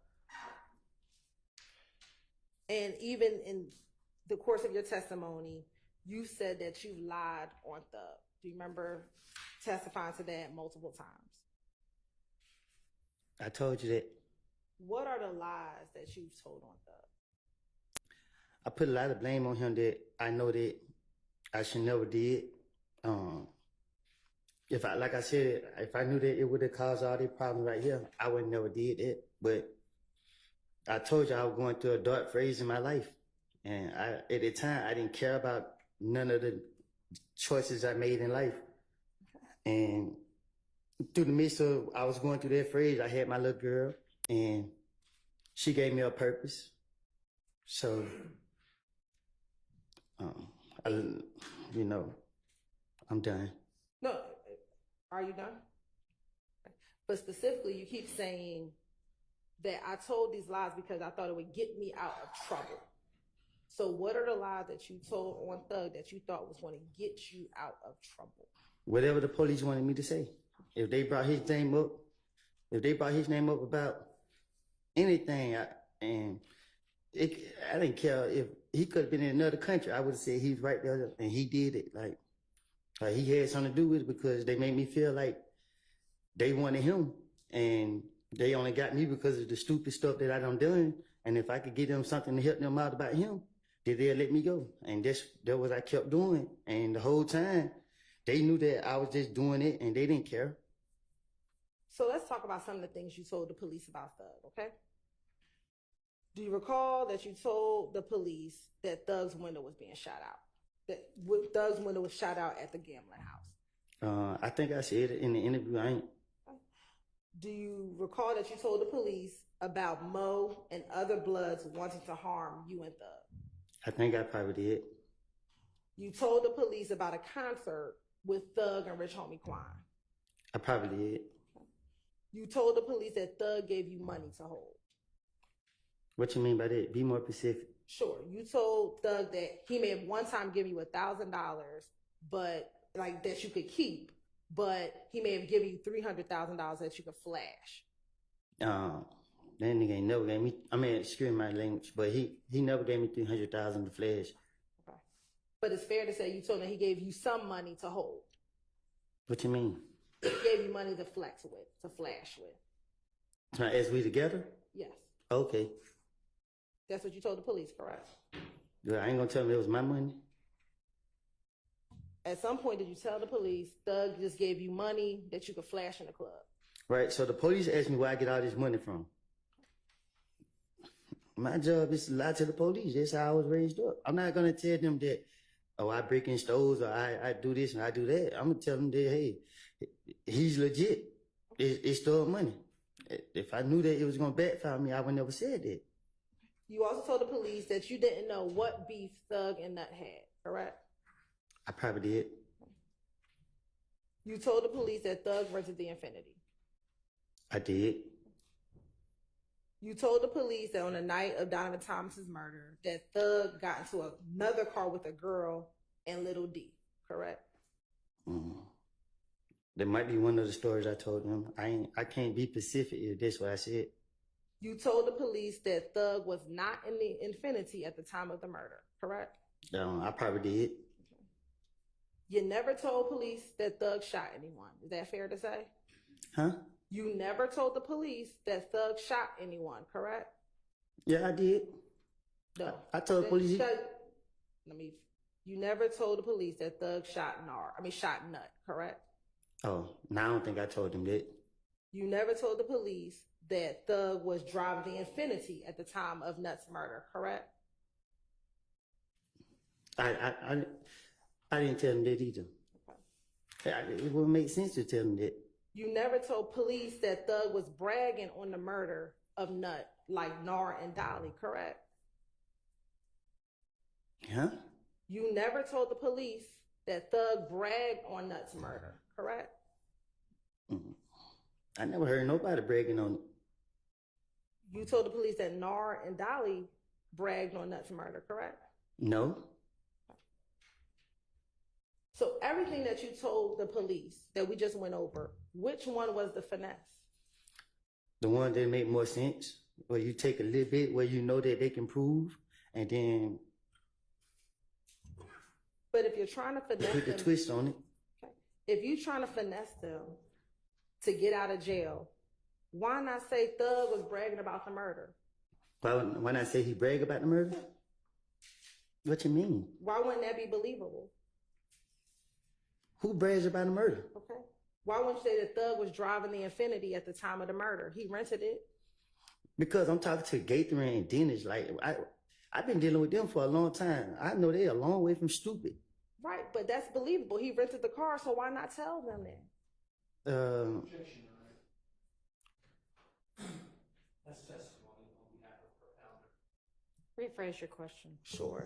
If you're trying to finesse the police, why not tell them that Thug was driving the car? Because think about this. This man is a multi-millionaire superstar. If I go in the police station and be like, yeah, Thug was a getaway driver in the killing of a nut, they gonna look at me like I'm stupid. But he rented the car, didn't he? And why would you rent a car to commit a murder in? But you told the police that he rented the car, correct? But there's something I know that they can prove. All right. They can prove that he rented the car. But I don't know if it was this car that was used in the murder.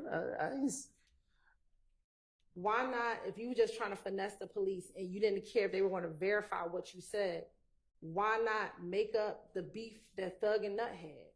Because you got to get this. You got to, like I said, you got to get the facts together. You got to get stuff where you know they can go back and see. Like, for instance, okay, they jumped on me in the club. Everybody know they jumped on me in the club. So I can say, hey, they punched me in my face.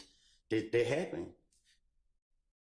Then I can say, oh, okay, something that didn't happen. They can't prove that this ain't happened or that it did happen. Right. And you wanted to tell them things that they could verify, correct? Can you say that again? And you wanted to make sure you told the police things that they could verify, correct? I'm trying to make the police believe that I can help them. And if they let me go, that's what I'm willing to do. So every time, let's say the time they didn't let me go, you see, I never came back and helped them. When I told them I'd get them their gun back, what they had to do, they had to bring SWAT team to get me. So anytime they let me go, they knew I wasn't coming back. Okay. On cross-examination, you talked about a meeting that you had with your lawyer and the U.S. attorneys back in 2015. Do you remember telling Mr., I believe, Steele about a meeting that you had with your lawyer and the U.S. attorneys back in 2015 or sometime during that period? Uh-huh. Yes. Okay. And do you remember telling Mr. Steele that there were some APD officers present when you were going to have that meeting with your lawyer and the U.S. attorneys? Yes. What APD officers were there? Gaither and Dennis. And it was another lady, but I don't know her name. And it was the ATF agent. It was everybody who was in the interrogation room. You mean the interrogation room in that June interview? When they locked me up. Okay. Do you remember how long you were in the feds before you were going to have that meeting? It was like probably the first couple months because I found my lawyer right out the rip. And why did you fire your lawyer? Because he worked with the state. He was trying to work with the police.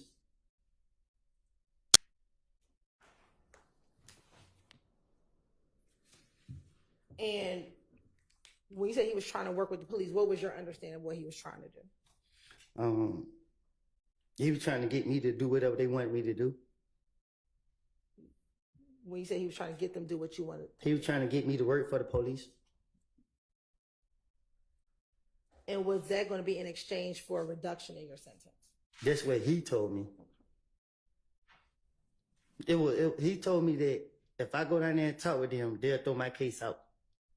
But he didn't say it. Like, he lied to me how he said it, but he was like, when you go to court, I mean, we just gonna get this case swept under the rug. But when I got down there, it was all the police, they locked me up and I got mad.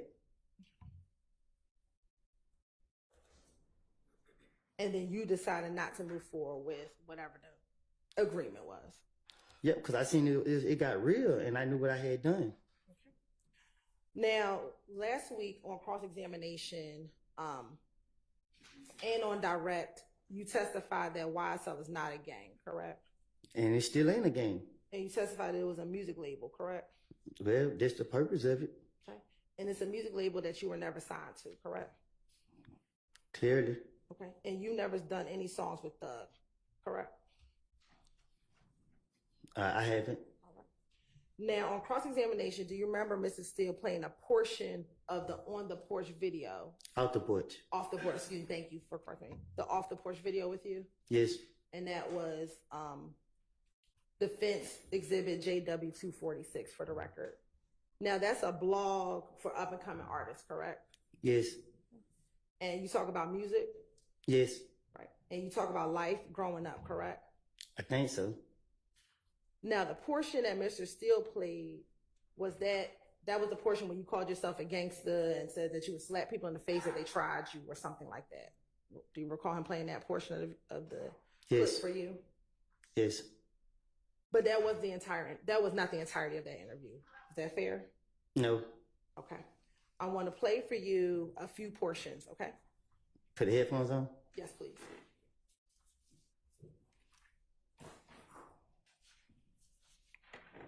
I'm going to first start playing Defense Exhibit JW246, starting at 00 and ending at 007. Yeah, they little Woody Freehand Entertainment. Just jumped out of the pool with Dirty Glove Best. Slap YSL for life. Now, there you said slap YSL for life, correct? Yes. And again, you were never signed to YSL, the label, right? No. Okay. And slap means slime love all the time, correct? Slack means slack. Slime love all the time? I guess. All right. Now I want to play JW246 at 9:15 to 9:47.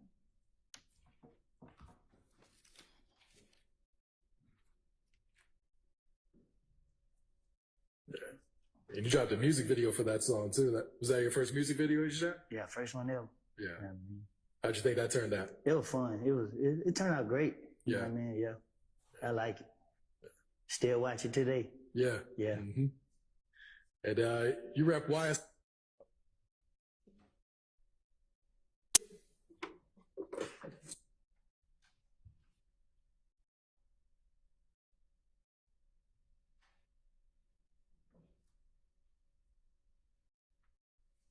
And you dropped a music video for that song too. Was that your first music video you shot? Yeah, first one ever. Yeah. How'd you think that turned out? It was fun. It turned out great. You know Yeah. what I mean? Yeah. I like it. Still watch it today. Yeah. Yeah. Mm-hmm. And you rep YSL a lot in your music. Gang. How far back does your relationship with them go? Yeah, still. When he said rep, he asked you if you rep YSL in your music. You said gang, correct? No, I said game. Why would you say gang? Game, like I wanted to be a part of YSL. I wanted, like, on the papers, I wanted to be a YSL artist. This interview was done in 2020, correct? One of them years. Okay. Is it fair to say this is after you got out the feds, correct? Yes. All right. And at this point, you had known Thug for a number of years, correct? Mm-hmm. Yes. And it was fair to say at some point in time y'all were friends. Yes. Okay. And even at this point, you still were not signed to YSL, the label, correct? But me and him spoken about it. Okay. And he just told me I had to convince him that this is what I really wanted to do. And you still aren't signed to the label, correct? I had went back to jail. All right. I'm going to play the last section, which is 2010 to 2040.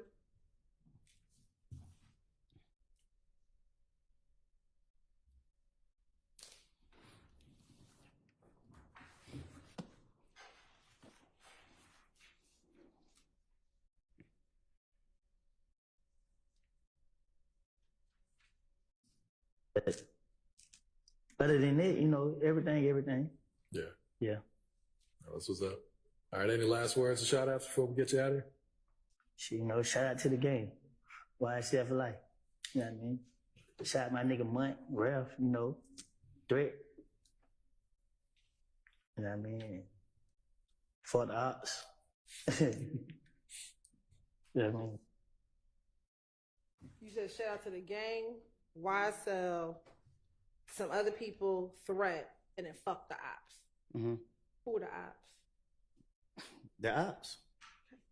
The ops of another record label? No, my ops. Fuck them. All right. But this is after you talked about shout out to the gang, YSL, correct? I said shout out to the gang. Then I said YSL. I said fuck the ops. When you said shout out to the gang, YSL, you're not talking about the music label, correct? Which, can you say that again? You're not talking about the music label, correct? I don't get what you're asking. When you said shout out to the gang, YSL, you're not talking about the music label, correct?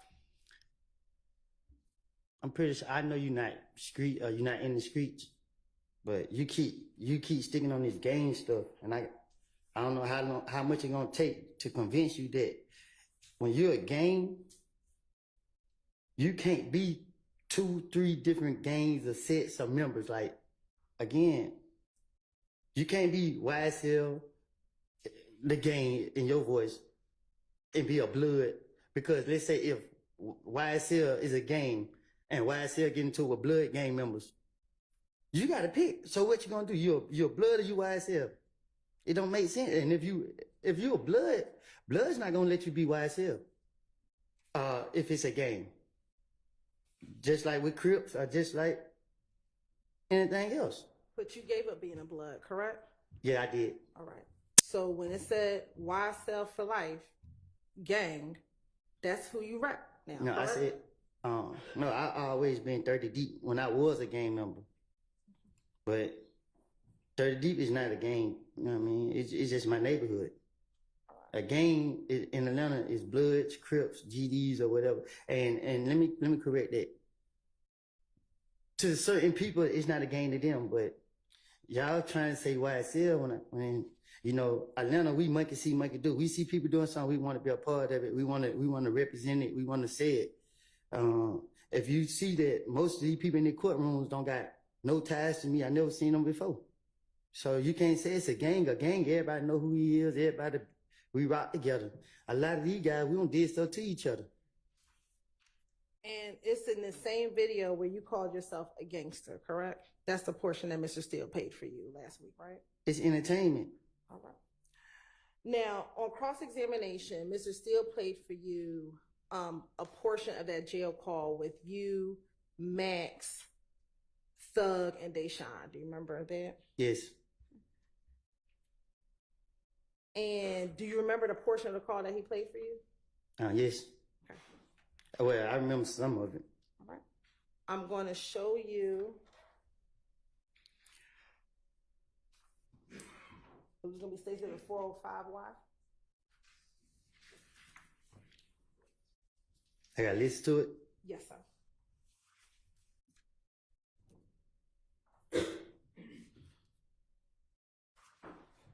All right, I'd like to go through a jail call that the state played for you, Ms. Hilton played for you earlier this week. It's, Your Honor, it's already in evidence. It's State's Exhibit number 295Y. And specifically, Your Honor, starts at 128. And just to orient the jurors, this should be the 13th day of June of 2015. So 13th day of June 2015. And I believe you said that you're on the phone, and there's other people on the phone too, but Jeffrey's sister, you identified her, or she'd been identified as Max.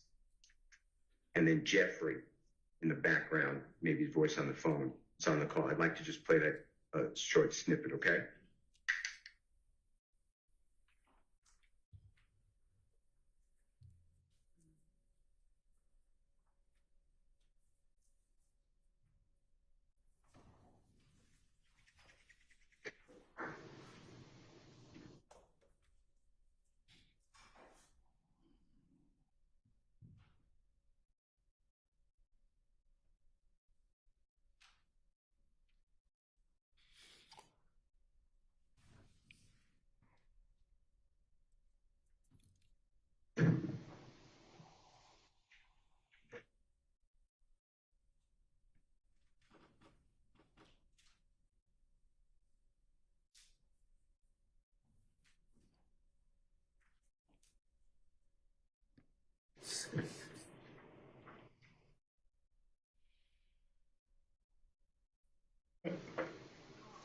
I can't hear nothing.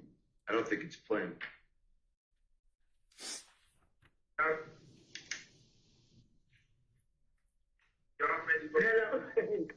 You waiting.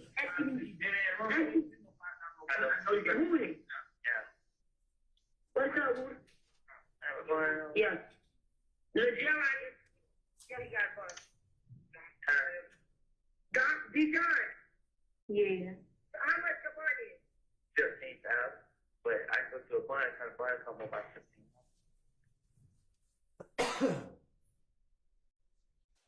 You found the button company? I'm on lockdown, so they only let me out one time a day. But my brother there did.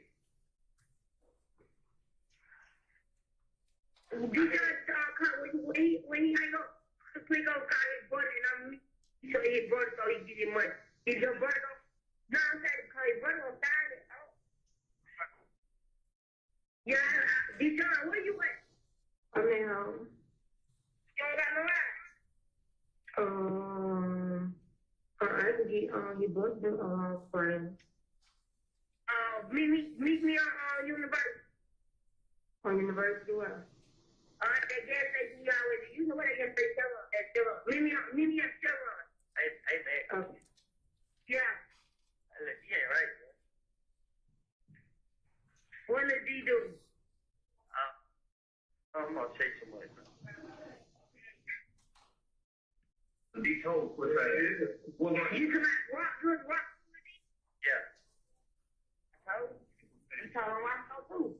You said don't fucking play, bro. You told him Roscoe. You told him Roscoe just call me Roscoe ain't no fucking good. You don't give a fuck. Roscoe ain't free. Hey, Deshaun come up and come meet you so you get your money. Go pay with Bond so you can get out, bro. And when you get out with it, I can have him talk to you. I really feel some type of way. I'm gonna talk to you about it so you get out. Man, listen, man, I'm sorry, shit. I ain't playing with you. I ain't fucking playing with you either. God's first birthday on the way. What's wrong with you? Yeah. I appreciate it. Tell you, but I love.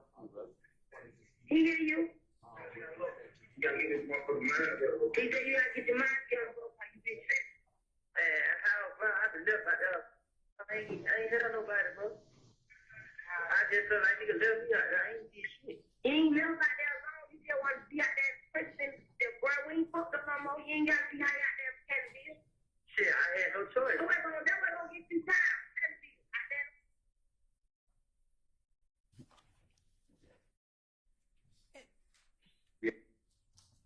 That's it.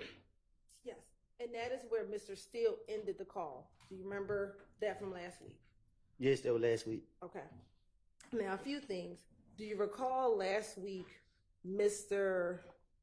Steele asking you when you all were talking about Little D? Do you remember him asking you if Thug said anything when you all were talking about Little D? Do you remember him asking you that? Shoot. I don't know when brought the D name up. Do you remember Mr. Steele asking you, though, specifically, if you heard Thug say anything when you mentioned Little D on that phone call? I don't get what you're asking me. Sure. Last week, after Mr. Steele played that call for you, Yes. do you remember him asking you some questions after he played that call for you? Yes. And do you remember him asking you whether or not Thug said anything after you talked about Little D in Right. that jail call? Yes. Okay. And do you remember your response being no, Thug did not say anything? He didn't. I didn't hear him say anything. Is that not Thug who says Little D, that pussy ass told? Oh, you gotta play it again. I didn't hear that.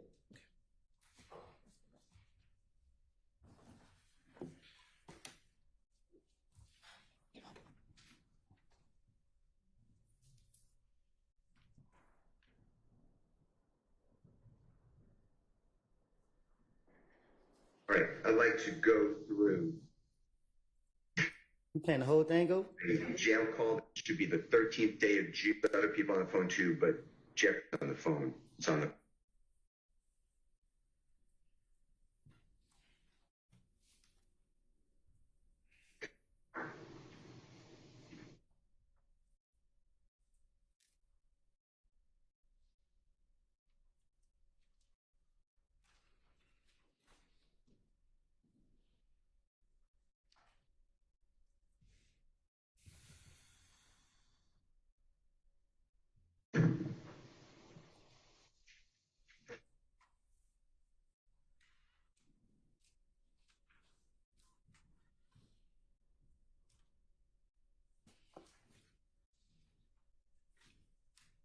Can I speak?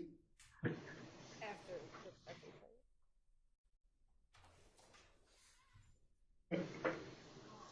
I can't hear me. I don't think it's playing. Hello.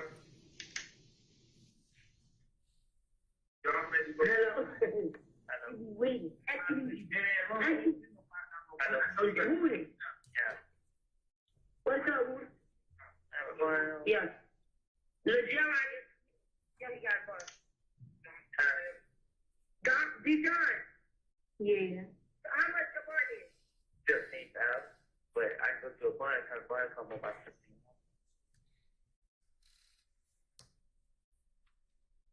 15. You found the button company? I'm on lockdown, so they only let me out one time a day. But my brother there is.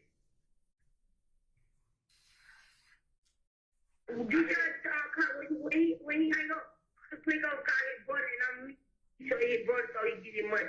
If your brother don't, no, I'm saying call his brother gonna sign it. Yeah, Deshaun, where you at? I'm at home. You don't got no ride? I could get your brother friend. Meet me on University. On University what? That gas station you already. You know what that gas station is? Meet me at Chevron. Hey, man. Okay. Yeah. You ain't right, man. What did he do? I'm gonna say too much, man. Be told what that is. Well, You come out rock. Yeah. You told him rock.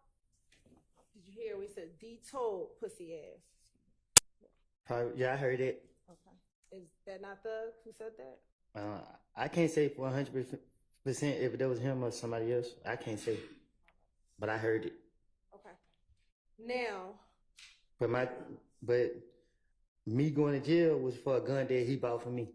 So throughout the interviews, you'll see that they just be me breaking my mojo. I mean, Lil D name was never brought up for me to say he ain't right. That's proof of me lying, and I'm pointing it out to you. Were you saying that Little D wasn't right because you wanted him to claim the gun from the Dunbar Center? No, I was saying Lil D wasn't right because I'm trying to manipulate everybody. Okay. All right. Now, Mr. Steele, when he played the call for you, he ended the call, but that was before Max actually got off the phone. Is that correct? What you mean? When he stopped the call, that wasn't the entirety of when Max was on the phone with you, correct? He played the call. I listened to it. Okay.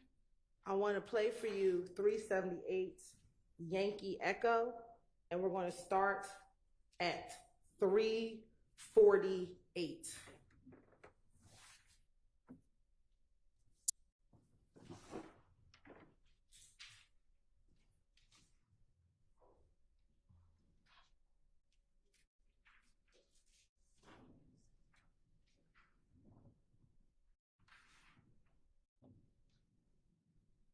And my apologies for the record. We're going to be playing 395 Yankee. Starting at about 350.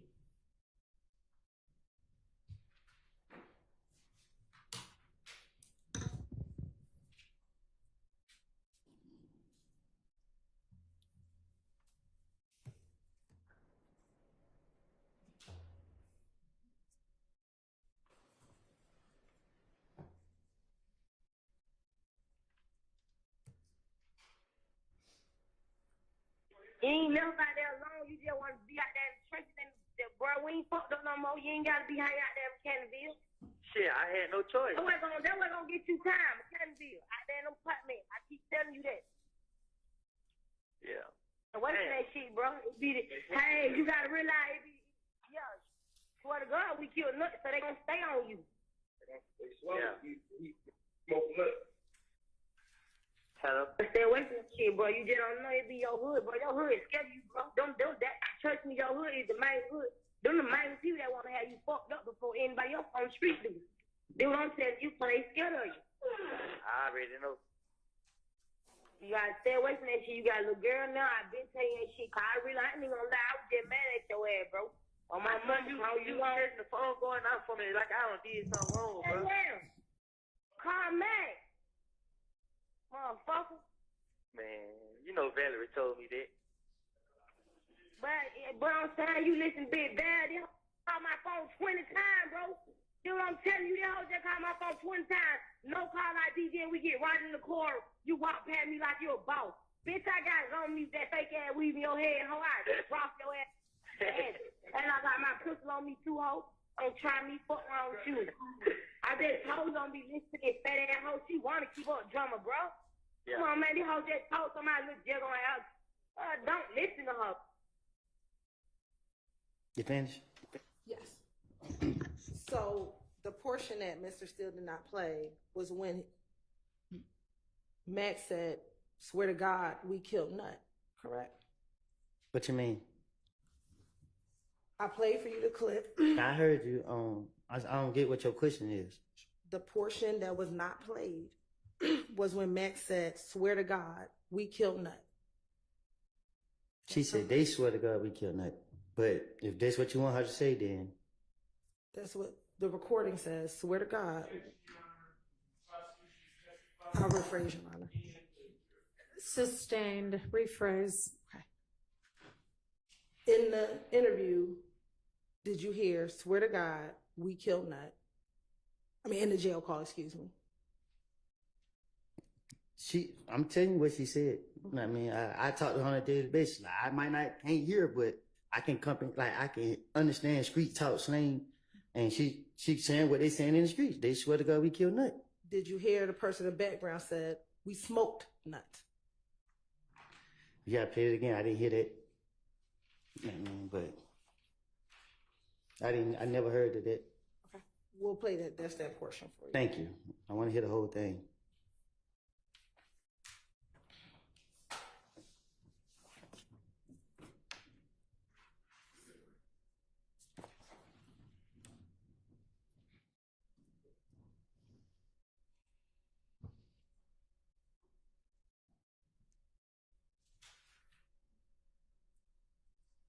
See how you out there in Canterville? Shit, I had no choice. That wasn't gonna get you time, Canterville. Out there in them apartments. I keep telling you that. Yeah. And wait for that shit, bro. Hey, you gotta realize yeah. Swear to God, we killed Nut, so they gonna stay on you. Yeah. Hello? Stay away from Can you play it again? It was so fast. Not the whole thing. I can't. Yeah, we're just gonna play that portion for you.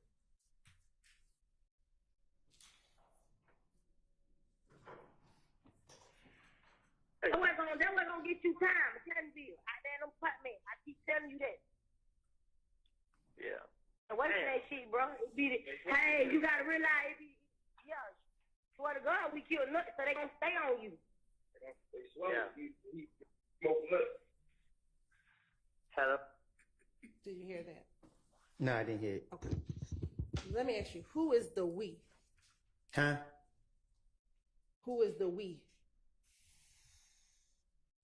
See, you hear what she said? They gonna stay on me. Like, I don't know. He says, "Swear to God, we killed Nut." Who is the we?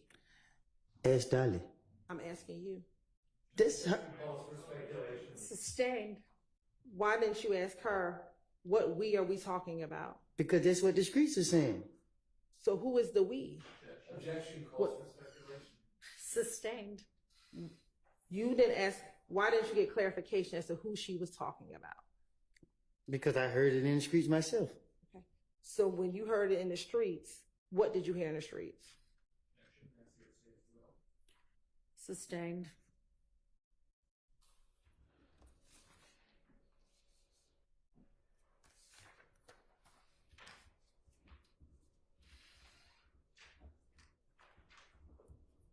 When Dolly is talking to you, is this when you were being shot at because people thought that you killed Nut? I don't get what you mean. Can you be more specific? when you told Dolly that it was people were coming after you, was this because people thought that you had something to do with Nutt's murder? Sustained. Why did you think people were coming after you? It's more the police that I was really speaking on coming after me. It's like every time I did something, they was popping up. Like I wasn't worrying about nobody in the streets. It was the police. So that's why I kept saying they come after me. I was going to jail for charges I didn't even commit, crimes I didn't even do. Like that's why I was telling her like, I ain't got nobody. I ain't got nothing. I ain't got no money to get myself no lawyer. Nothing. Every time I come outside, the police locking me up. I actually went to jail in a county I never even been to. When you heard her say, either according to you, you think or they think we killed Nutt, who did you understand the we to be? Shit, they kept telling me. They kept saying me and D people on the west side, me and Thug, me and Moonton, me Doc and Head. They were telling me and everybody to it. So I knew she was talking about me and whatever the street saying. So, and all those people you just named, those are all people who are associated with YSL, correct? No. All right.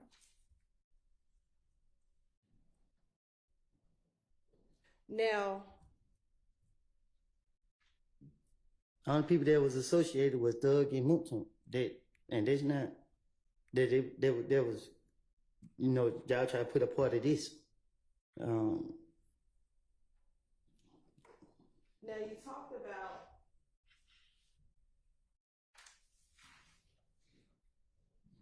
at any point did they ever say that it was you and Dolly that killed Nutt? What you mean? You said that they were saying it was me and Thug, me and Montel, me and this person. I'm pretty sure you heard the rumors when it happened. You know what I mean? They put my name in there with everybody. I'm asking you, did they ever put your name in there with Dolly?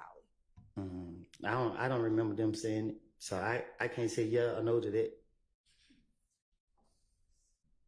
Now, you've continuously talked about wanting to finesse people. Do you recall last week Mr. Steele showing you a clip from your interview when you were talking to Detective Dennis about Bloody J and having Bloody J and Thug become friends again? Do you remember him playing that exhibit for you? Yes.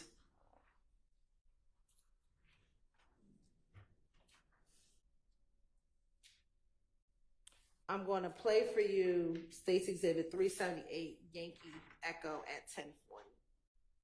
It's the same one? No.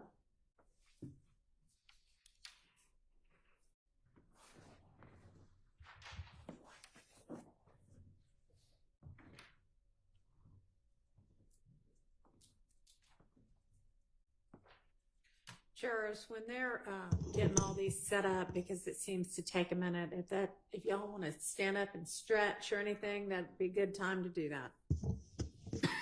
I know it can get tedious sitting all day long. I do it all day long.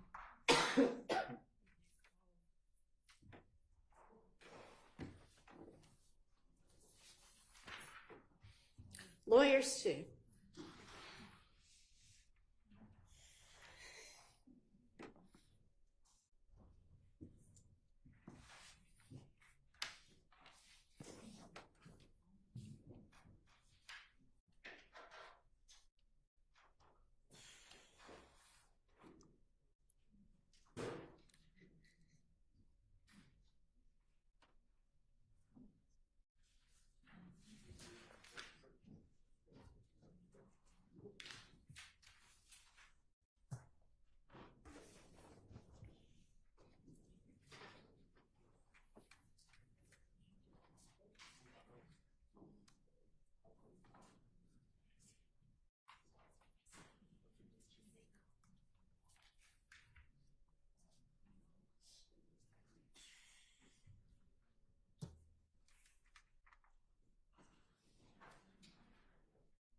We're ready. We're waiting on y'all, so when you're ready, go.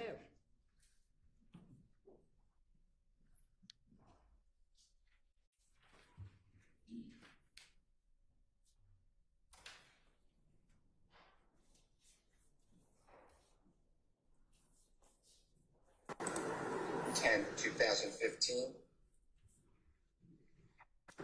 that you tried to get Mr. Williams or Jeffrey, and do you know who Bloody J is? I heard of. Do you know the given name Justin Ussery, excuse me? Who are they? That's fine. I'm gonna use Bloody J, okay?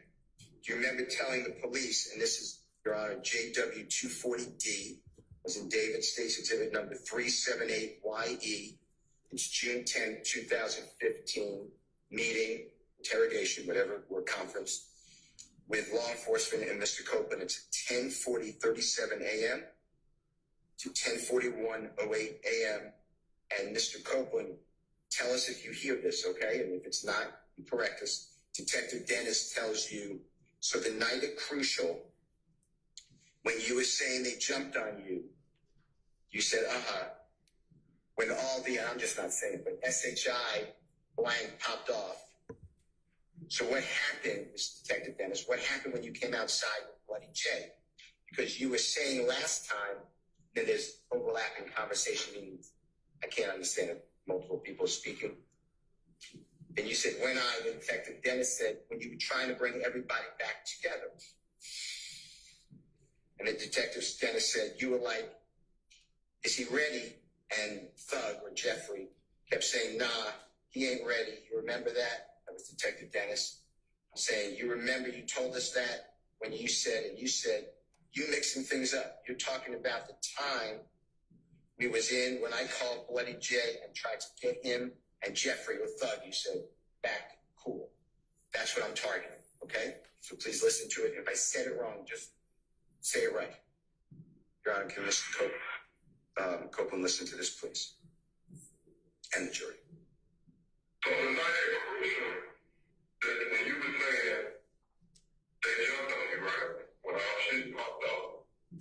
So what happened when you came outside with Bloody J? Because you were saying the last time you were trying to bring everybody back together. You was like, be ready. And I ain't good and that I ain't ready. You remember that? You remember they told us that? When you said you're speaking it up. You talking about the time they made shit and that's how they did. I tried to get him to do it. Cool. Remember saying that you were. Now, in watching that video, do you see that you corrected Investigator Dennis when he had some facts wrong? What you mean? You said did I correct him? Correct. Did you correct, in the interview, did you correct Investigator Dennis when he had some facts wrong? Right, I'm listening.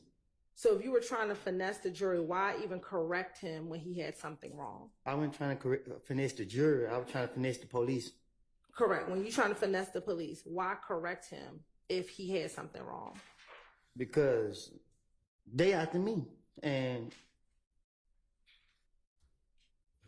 like I said, just when we going, one thing I know about Dennis, I know I got to come correct when I'm talking to him, so I got to. But Dennis, I know Dennis play games. Right. So you said, when it comes in, you have to come correct. That's what you just said, right? No, I'm saying, like, when I say come correct, I'm saying, like, I gotta, it's harder convincing Dennis and Gaten. Like, you gotta really make them believe, like. Because they can see, like you said before, Gaither can see through your BS, correct? Mm-mm.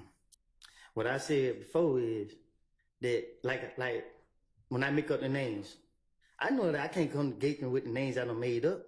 She gonna already know I made them up.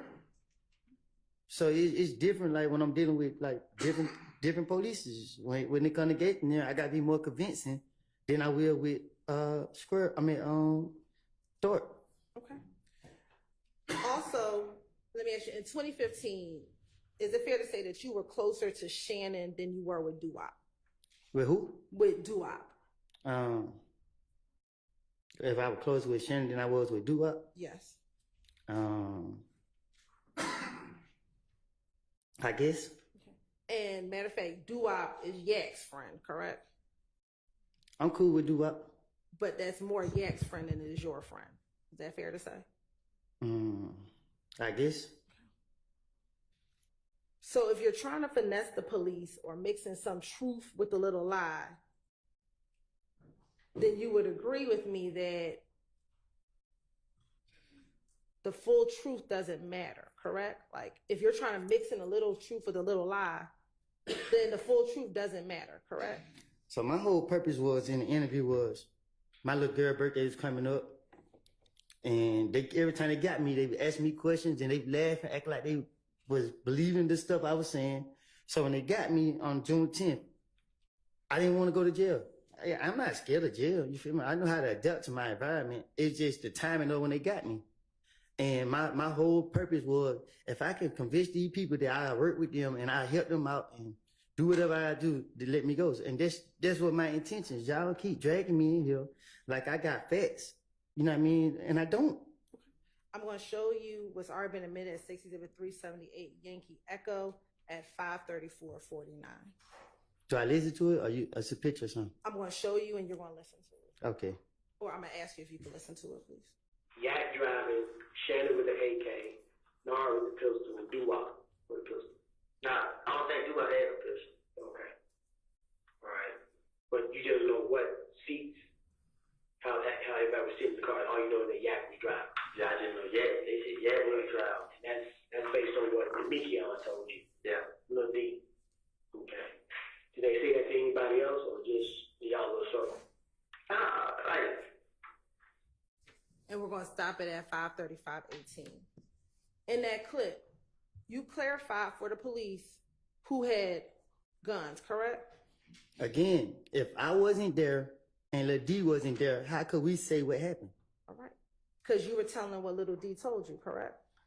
But if Lil D wasn't there, how could he tell me what happened? Okay. You told the detectives and you clarified that it was Shannon and Nar shooting the gun, Yak was driving, and Doo-Wop didn't have a gun. That's what you just told the police, correct? Right. All right. If you were just trying to tell them anything, why not tell the police that Doo-Wop had the gun? Again, I can't, right now, everybody in this courtroom see what's going on in this courtroom.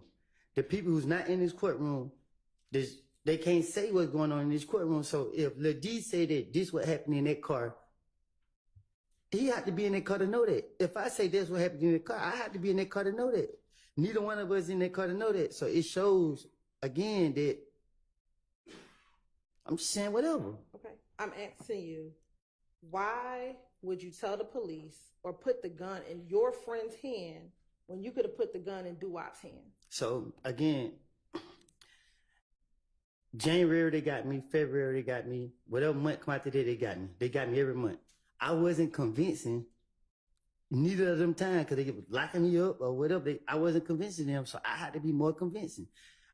It ain't like it's just like, okay, let me put it on Doo-Wop or nothing. It's the spare of the moment. So in the spare of the moment, you gotta get them up off for you. You just gotta off the top. Like, but I wasn't listening, Miss Hilton. I'm sorry. I mean, like, I don't mean no harm, but I wasn't there to be able to say what anybody had, and this just proof. I mean, no matter how many times you ask me, which ways you ask me, it's just what it is. And again, you're just telling the police what Little D told you, right?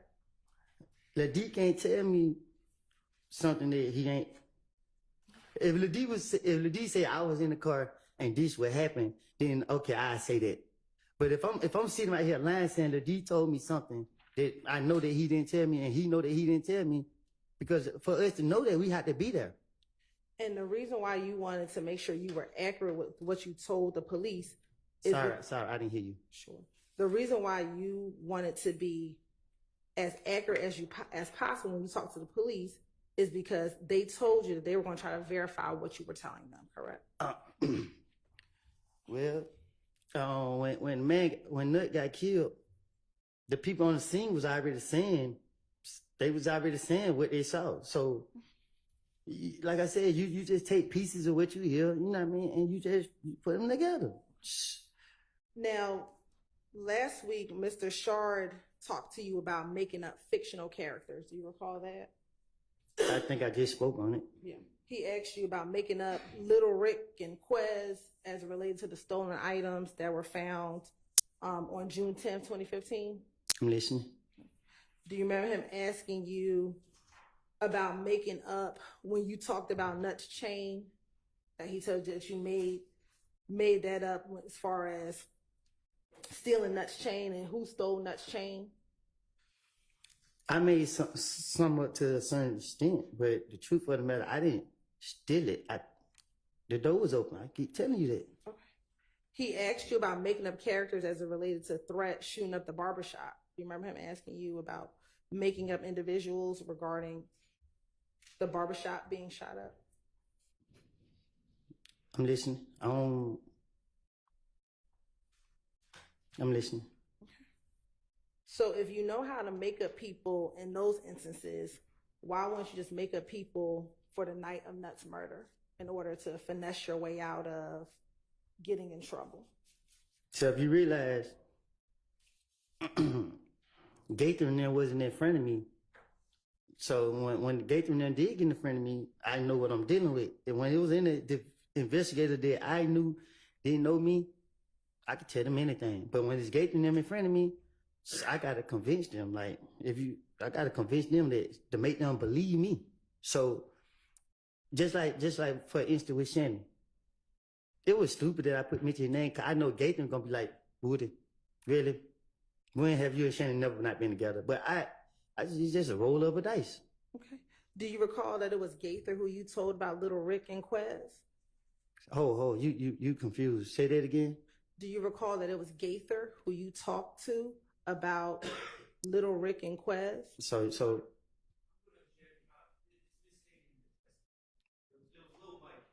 Oh, sorry. Yes. Do you recall it was Gaither who talked to about Little Mike and Quez? Yes. But I said they were from the West Side. Okay. Ms. Hilton, how much longer do you think you anticipate on your redirect?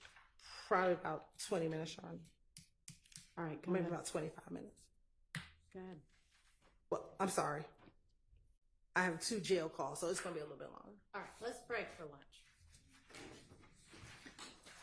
Y'all be back at 1:30, please.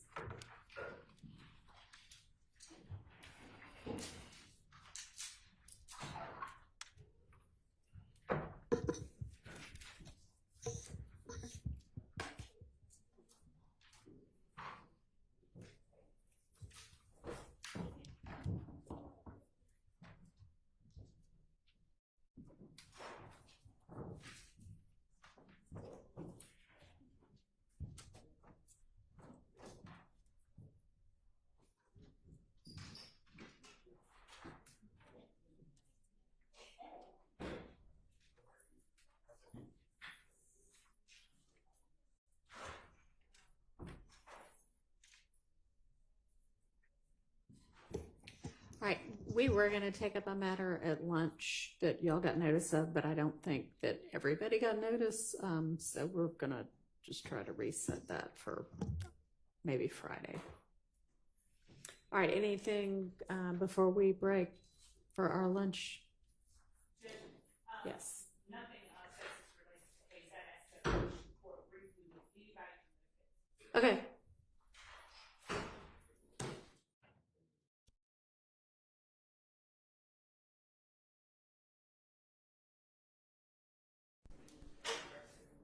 Does it have to do with like scheduling or something? Okay, well, I'm not going to release everybody to go until they want to stay and hear it.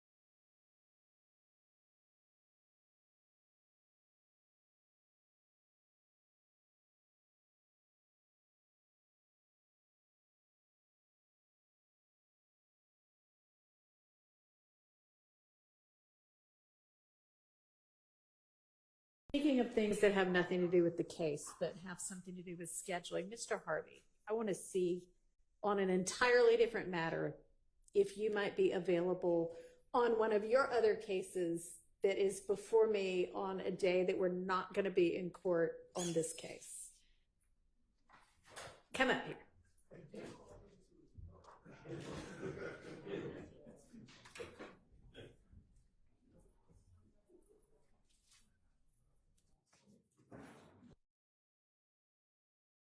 So we'll see everybody back at 1:30.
Davis and Miss D. Williams. Oh, there she go.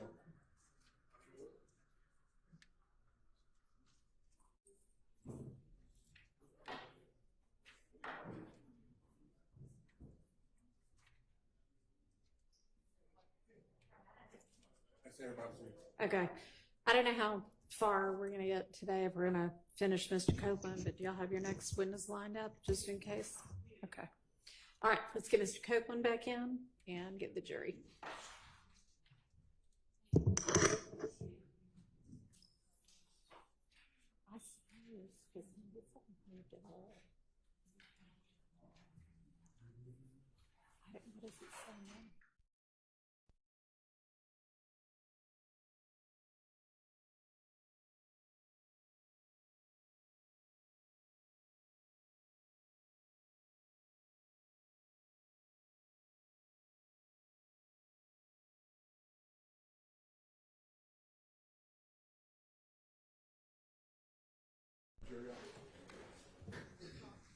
Where's Mr. Yeah, we can.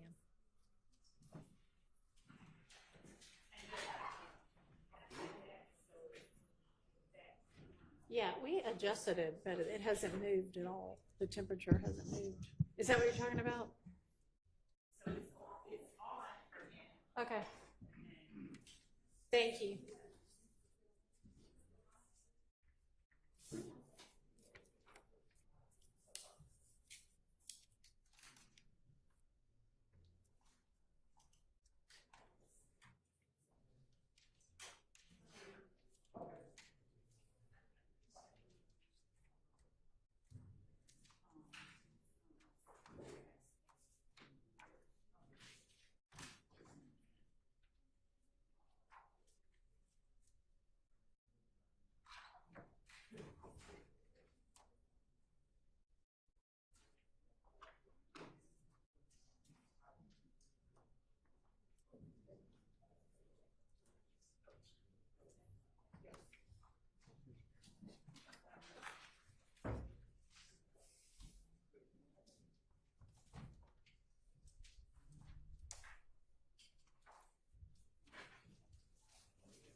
Thank you.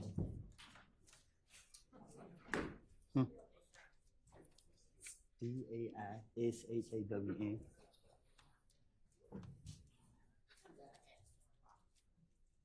I didn't hear you. You're welcome. Anybody me now? All right. Thank you. Go ahead, Ms. Fulton.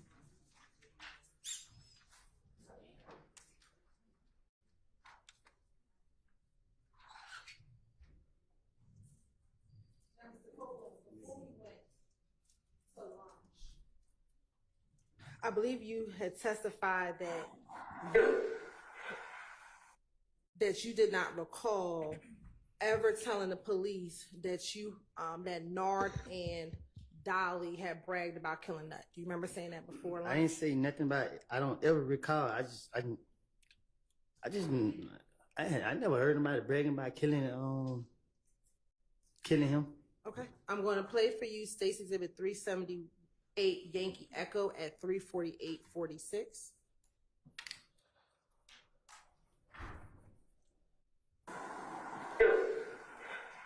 The dude telling me the story, he's like, shoot. But they talking about it, you know what I mean? But I ain't never heard Chance talk about it. I heard nobody talking loud about it. I mean, what is it? Like, man, fuck that bitch. You know what I mean? So I laughed. Then I heard doing first talk about it. She talking about a lot. I mean, what she say? She just after that girl, yeah. She just talking about it like, yeah, fuck that nigga. Something nigga, I take my brother. I mean, what is it?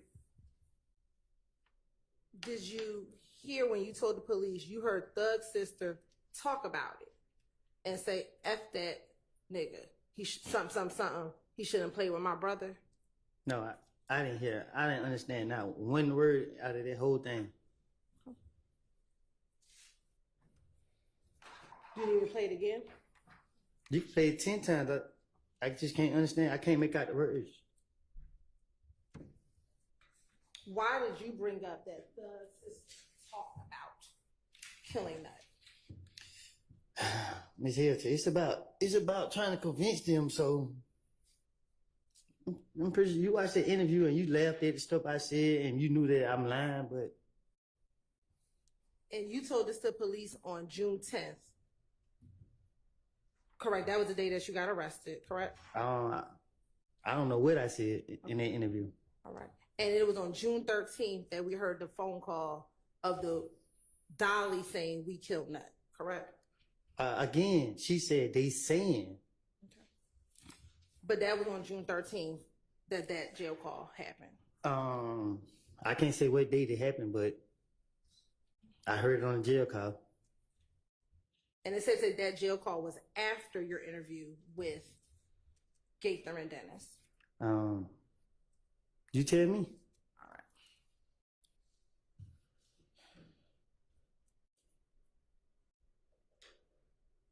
Now, you've said on numerous occasions throughout your testimony that you feed the police whatever lies that you're telling in the moment, correct? What you mean? That whatever lies you're making up, you make it up in the moment, correct? Not necessarily. Sometimes they might ask me a question where I'm not prepared for. Like, my own thing is, my being interrogated, my only thing is get them off of me. So, by any means necessary, get them off of me. With Detective Gaither and Dennis, I know that, you know what I mean, I got to be more convincing with it. I keep telling you that. And all the lies you make up while you're in the interview, correct? No. So you make it up beforehand? Yeah, I actually tell myself lies on a daily basis back then. Like, I'll put stuff in my head and make myself believe it so that. But they just when it comes to certain, you know what I mean? Like, I don't know, man. I'm just, at this point, I'm over it. You know what I mean? Like. So when you're sprinkling your truths with your lies, is it fair to say that you don't make up the lies with anyone else? Nah, what I'm saying is, I'm trying to tell you that was back then. Like, you feel me? You trying to make me go back into, you know what I mean? Like, I play games like that was back then. So now it's like, it's hard for me to answer your question because you keep going back then. Well, we're talking about the interviews that you did back then. Right. So I'm in the interrogation room. I'm scared. I'm nervous. I keep going to jail every chance the police see me. So some things I just knew where they out there. And my question to you is, it is fair to say that you made up these lies on your own, correct? Whatever you were telling the police back in 2015 to finesse yourself, you were making those lies up on your own, correct? I'm not up here trying to reveal my hand. So what I'm saying to you is I lied back in 2015. If you want me to be speaking in general, like over the whole curse of the thing, like you gotta be more specific. Like with this situation right here, they questioned me one time. I told them out the real when he questioned me, I told him whatever I told him, I don't remember. The next time he questioned me, I told him something different. I don't remember. Every time he questioned me, only thing I could remember was to convince them that I didn't do these crimes. And Let me go. And my question to you is, in all of your interviews in 2015, you keep telling the jury that you sprinkle a little bit of lie with a little bit of truth. My only question to you is, those lies that you were sprinkling in, you made them up on your own, correct? But somebody's supposed to help me make it up? Like, I don't get what you're asking. That's all I'm asking. Did you make up those lies on your own? Did I make them up on my own? What the heck? Did I make them up on my own? You need to be more specific. Did you make up the lies with anyone else? Somebody like, did I go to somebody else tell them lie with me? Yeah.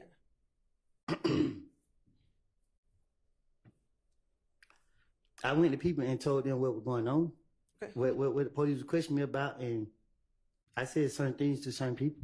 Who did you tell those lies to? I don't remember who all I told it to, but I told it. I have. Who were some of the people you told the lies to? Montunk, Lil D, Which Lil D? from my neighborhood. Okay. From Mechanicsville. Yep. Okay. My brother.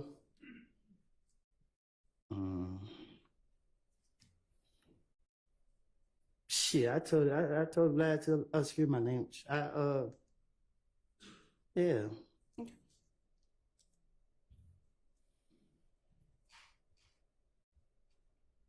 Did you tell Shannon about the lies that you told the police?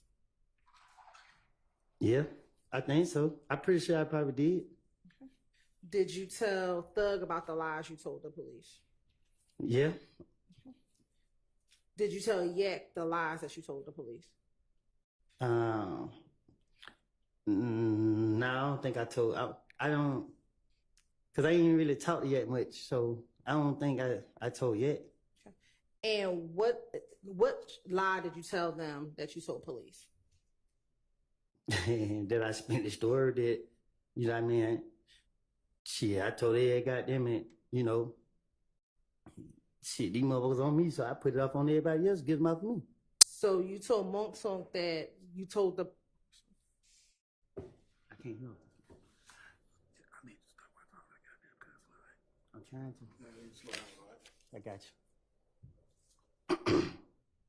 So I'm going to be clear, because you said you told Monksunk. So you told Monksunk, I went to the police and I told them that Little D told me about what happened the night of the murder. No, I told Montunk that the detective Thorpe questioned me, and he let me right back out. I said, this nigga dumb. Like, my bad. I said, I told Montunk that, shit, you can tell Detective Thorpe anything. He gonna go for it. Did you tell him specifically about what Little D told you? Little D never told me nothing. So this how I go. They done question me so many times. Even over the phone, they done call me. Now, who did this and that Gaten? Who did this and that third?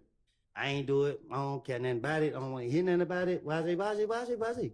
I ain't in handcuffs, so I didn't really have to come up with no story. I want to talk specifically about the June interview, okay? Yes. When you gave up most of the information. Most of what information? Did you tell Montsunk that in that June interview, I told the detectives that Little D told me what happened the night of the murder? I told, okay, every time they question me,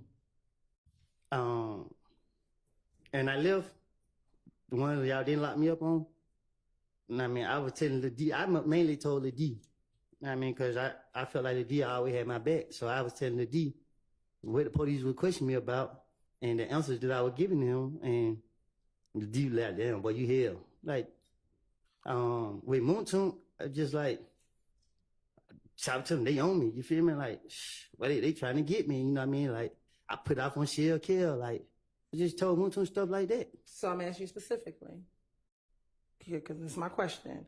Did you ever tell Montunk that you told police that Little D told you what happened the night of the murder?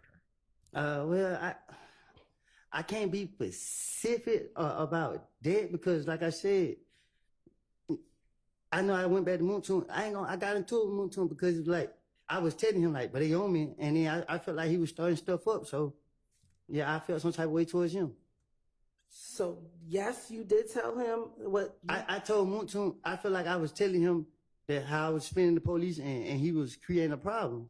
So I stopped talking to Montunk at one point. So I can't be specific on what I was telling him, but I just kept telling him that, you know, I told him that they asked about me and him. They asked about me, him, I mean, not me, him, but me, Doc, and Head. So they keep tying me to the murder, and I just kept throwing it off on shit. But they nutting them, roll out the plug, this and that and third. Like, they just going for it. That's why I was telling. I can't really be specific on what I was saying because it was so long ago. Let me ask you this. Did you tell Montunk that it was Shannon, Nard, Yak, and Doo-Wop that shot Nut? No, I mean, we don't discuss that. Like, I don't know nothing about saying none of that. You said you also talked to Shannon about what you said to police. Did you tell Shannon that you told police that he, Yak, Doo-Wop, and Nard shot and killed Nut? Why would I tell him that? You know what I mean? Shannon he probably was surprised to hear that I said that. So I don't. Did you tell Thug that you told police that he drove the Infinity? That he rented the Infinity, that Shannon, Yak, Nard, and Doo-Wop were in the Infinity when the murder happened? I didn't think this stuff was gonna come out, so because like I said, so I didn't tell them none of it. What I'm telling them that for? I don't want to. And did you not tell them because you knew you snitched on them about what happened the night of the murder? Huh? I can't snitch on nobody that I don't.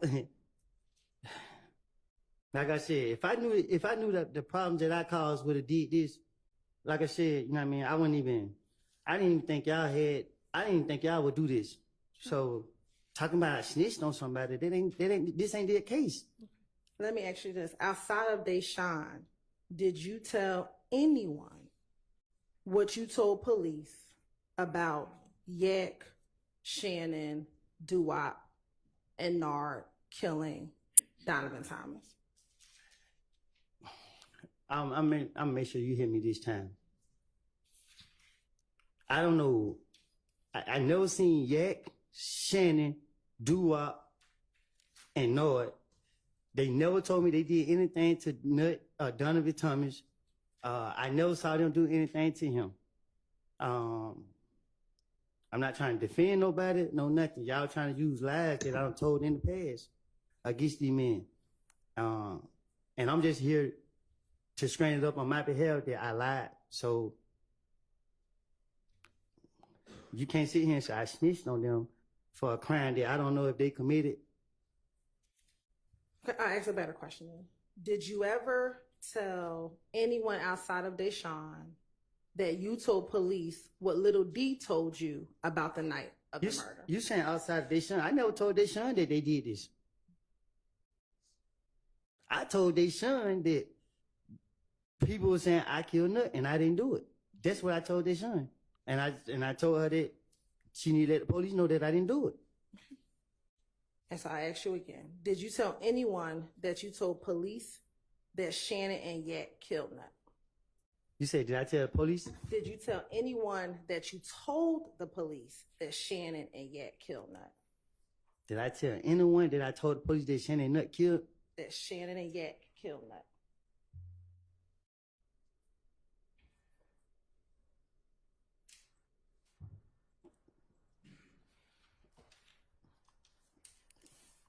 Not that I know. I don't know. You confusing me. Now, so is it fair to say you never told anyone that you told the police that Yak and Shannon? You trying to trap me up? Sustained. Did you ever tell anyone at all? Yes, no, or you don't remember? I don't know that he's answered it, so I'm going to overrule that. It's either yes, no, or I don't remember. Did you ever tell anyone that you told police that Yak and Shannon killed Nut?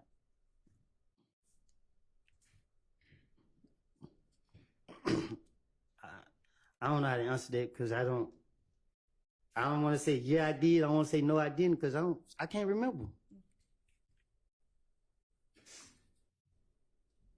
And can you not remember because you don't want to tell me an answer? I've been telling you the answer since I've been in here. So what's the purpose of me getting up here saying it now? Like I told you last week, or whenever I told you that if I would have seen them, or if they would have told me that they killed Nut, I would have sat right here and said that Shannon said he killed Nut, or Yak said he killed Nut. Neither one of those told me that. I told you that I was going through a phase in my life, you know what I mean, and trying to tell the police anything. Yeah, every time they questioned me, I told Moonton, hey, Yeah, man, I just left down there. They trying to question, but they trying their best to put it on me. They trying to do that. Why? They, I called him a squirrel brain back then. I said, man, that nigga detective story so stupid. You know what I mean? Like, so, and I told it to Ladie. Ladie laughed at me like, boy, you crazy. Like, I put it off on anybody to get them off of me because they keep coming at me. They keep trying to get me. They keep trying. Earlier, did you say that I don't recall means I don't want to speak on it? No, I said I don't recall because you'll confuse me and I don't want to. You trying to make me lie. So you asking the question in a way like you talk to me back there in a way I can comprehend you well. So even though I'm talking the way I'm talking, I can hear you, but I don't like my level of understanding is different. So if you talk to me like how you talk to me in a bad street way, then I can answer you better. But the way you ask me now is just like it seems like it's a trick question. You want me to say something? Just straight up say it to me. Okay. Last week, do you recall when Mr. Weinstein asked you about an interview that you did recently With DJU? Yes. And that I guess in the interview you were thanking God that you were not on this indictment. Do you remember Mr. Weinstein asking you that? Yes. Okay. Why did you thank God that your name wasn't on this indictment? You said why I'm thanking God that I'm not on there? Yes. Because how y'all keep locking me up. Like, y'all done locked me up. They locked me up for looking at the police the wrong way. Like, so to see y'all lock up everybody and I'm so traumatized by it, keep going to jail. I'm expecting I'm already in jail at the time, so I'm already expecting y'all to come down there and get me again. So the crimes that you talked about last week that you said you committed, you said that you shot up. I'm sorry. Go ahead. That you shot up Rich Homie Quan's dad's barbershop with threat. Do you remember? I said it out of frustration. Okay. Was that a crime that was done on behalf of YSL? Huh? Was that a shooting that was done on behalf of YSL? Miss Hilton, you know me.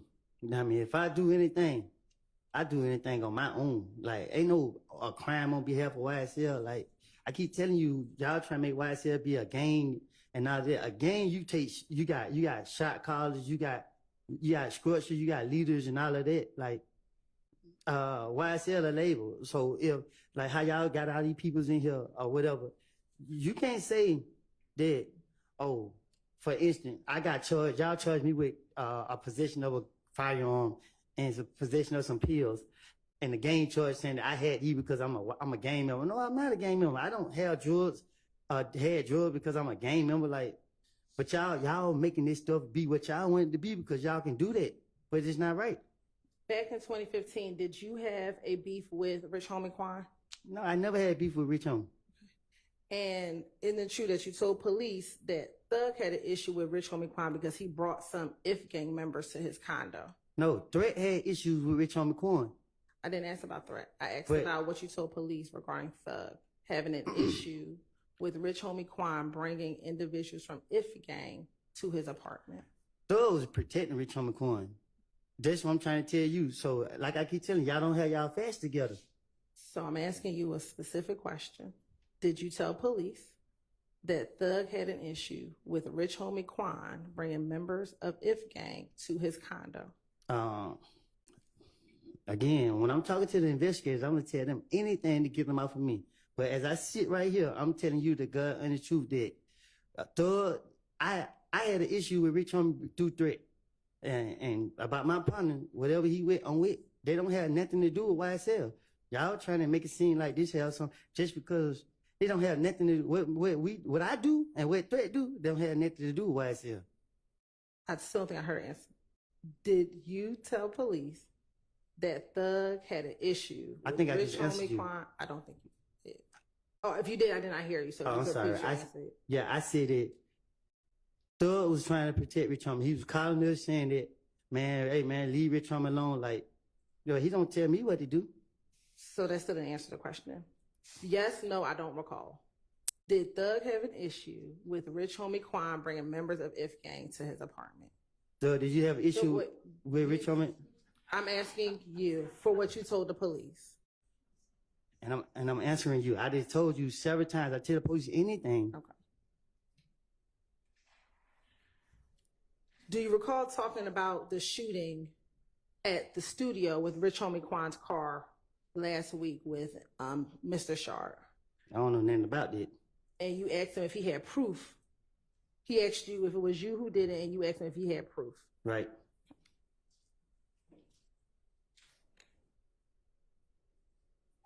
Why was that your response to his question?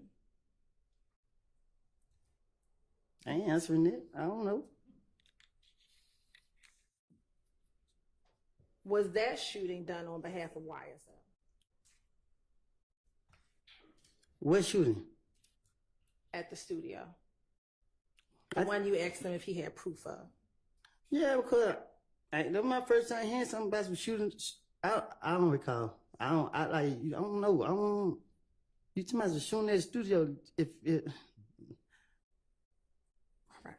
Now, Mr. Shard, on cross-examination, I believe he said to you that you had time between January 11, 2015 and June 10th, 2015 to make up the lies that you told on your friends. Do you remember him asking you some questions around that? Can you ask me that again? Sure. Last week, Mr. Shard asked you whether or not you had between January of 2015. Okay, can you sustain, but with regard to being able to hear you, do you have I think the mics might be working now, so pick it up and. I'm going to. Yes, is it working? works. Yes. I'm going to eject. Sustain. That's a mischaracterization of the testimony. Do you recall testifying, Garson, maybe I had the question wrong, about what happened between January of 2015 and June of 2015? Can you ask it again? Sure. Let me just ask you this. Yeah, that'd be nice if you would just get to what you want to ask instead of whether he recalls what he said last week or not. I mean, just skip that part. Thank you, Just Your get to Honor. the question you want to ask. Thank you. On January 11th, you did not tell the detectives what you knew because you were trying to protect your friends, correct? No, I told you I was raised to lie to the police. So if you look at my history, like police asked my name in the past, I told them somebody else's name. I just do that for no reason. I walking down the street, police, what's your name? I say, I give my little cousin's name. Driving without license, what's your name? I give him somebody else's name. So this is how we raised up. And in all these interviews, you gave them your real name, correct? Because they know who I am. All right. And in all these interviews, you gave them your real phone number, correct? Because you got to understand, like, when you lying, you ain't lying to get caught. But you just said you were raised to lie to the police. So, but you didn't do that in these interviews. I did it to the ones who didn't know the information. Like, for instance, with Gapin. Gapin knew my name and stuff. She knew my number. Why would I lie in? But you didn't do that with Thorpe, correct? Yeah, because what I had to do that for? And you didn't do that. I had to. Go ahead. No, you go ahead. Yeah, because it didn't take a rocket science. So they talking about a murder. This is serious. So you gotta come correct. You didn't lie to Detective Curry about your name and who you I don't know who that is. The one who interviewed you after they shot at you, Deshaun, and the baby, correct? I'm a victim. All right. And in that June interview, when multiple detectives came and talked to you, you didn't lie to them about who you were, correct? About who I were? Who you was. They knew who I was. Okay. It get to the point the police don't even ask me my name no more. They just walk up on me. Yeah, they already know everything about me. In January of 2015, you hoped or you thought that your friends were going to protect you out in the street, correct? I've been protecting myself since I've been protecting myself. By the time June came, Shannon wasn't talking to you anymore, correct? That's a lie. Okay. If Gang wasn't shooting at you, correct? If Gang was shooting at you, correct? You know who was shooting at me? People from If Gang were shooting at you, correct? I can't say for a fact. In June, you thought that Thug was trying to kill you, correct? In June of 2015.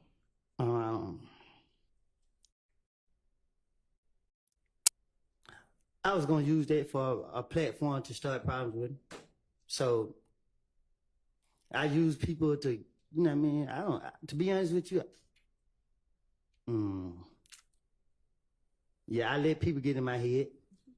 And by June of 2015, you thought that you were out here all by yourself, correct? I still feel like I'm out here by myself. I'm just trying to keep myself free. And that is why you told the police what you knew or what Little D told you about Nuts' murder, correct?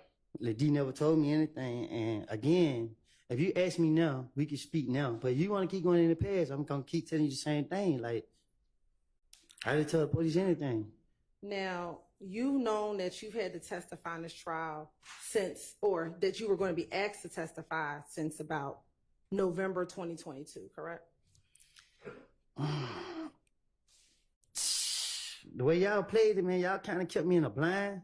But I in my heart, I feel like y'all probably was gonna call me, but people would tell me that, or well, not people, but I was hearing that y'all won't call me because y'all knew I was lying. So until that day you can't see me in Pittsburgh, that's when I like, oh damn, when that day you can't see me in Pittsburgh, I was like, dang, they for real. And ever since you either heard about it in 2022 or I actually came to see you, you have not wanted to testify in this case, correct? Say that, yeah, because I lied. I knew I lied. You can't put me up here to lie. Why you think I'm so scared? Because I don't know. I can't remember my lies. So it's just like, you don't know which one to lie and which one to truth. So you can just easily be like, well, you lying, we'll lock you up. I ain't trying to go back to jail. And for the last 2 years, you've been trying to figure out how you want to get around having to face your YSL counterparts about what you told the police back in 2015, correct? If anybody know me, they better be serious with me. And you made up in your mind that you were going to tell this jury whatever it is that you were going to finesse, that you were finessing the police back in 2015, correct? I had no intentions in sitting in front of this jury. Y'all forced me to sit up here. Y'all gave me immunity. I told y'all I lied and I'm going to plead the fifth. And because we forced you, you had to figure out how to finesse your way through testifying in front of this jury, correct? I'm not finessing my way. I'm telling my truth. And this is that. Now, in 2015, you consistently said you told the police whatever you could to get yourself out of jail, correct? Yes, ma'am. And your finessing was about you getting out of jail, correct? And me only. It was never about protecting Thug back in 2015, correct? And it still ain't about, right now, it's like, and you might try to say I'm protecting him now. It's just my conscience. You know what I mean? My conscience knows this man ain't did anything. And I'm not trying to have it on my conscience. Okay. But in 2015, when you talked to the police in any of those 2015 interviews, you always omitted your roles in crimes because that would make sure that you did not go to jail, correct? I don't understand you. In 2015, when you talked to the police about crimes that you were involved in, you left yourself out of it, correct? I don't know what you're talking about. Okay. Because that would make sure that you didn't go to jail, correct? What you mean? When you talked to the police, you didn't tell them about your role in Rich Homie Quan's dad's barbershop shooting, correct? Did they ask me about that? You told them that Rich Homie Quan wanted to pay money for Threat to shoot up the barbershop, or wanted to pay people to harm Threat because he shot up the... Yeah, because I'm trying to make the police believe that I can help them. So a lot of stuff I told them back then is just like, okay, I'm the key. I'm the one with all the information. You know what I mean? So that was my motive back then. Okay. So I was speaking on a lot of stuff that, you know what I mean? Like anything to make the police feel like, oh, I know all the business. I can tell them everything they want to know. So again, you didn't tell them about your part in shooting up Rich Homie Quan's barbershop, right? Did I tell them about my part? Correct. You did not tell the police that you and Threat shot up the barbershop, did you?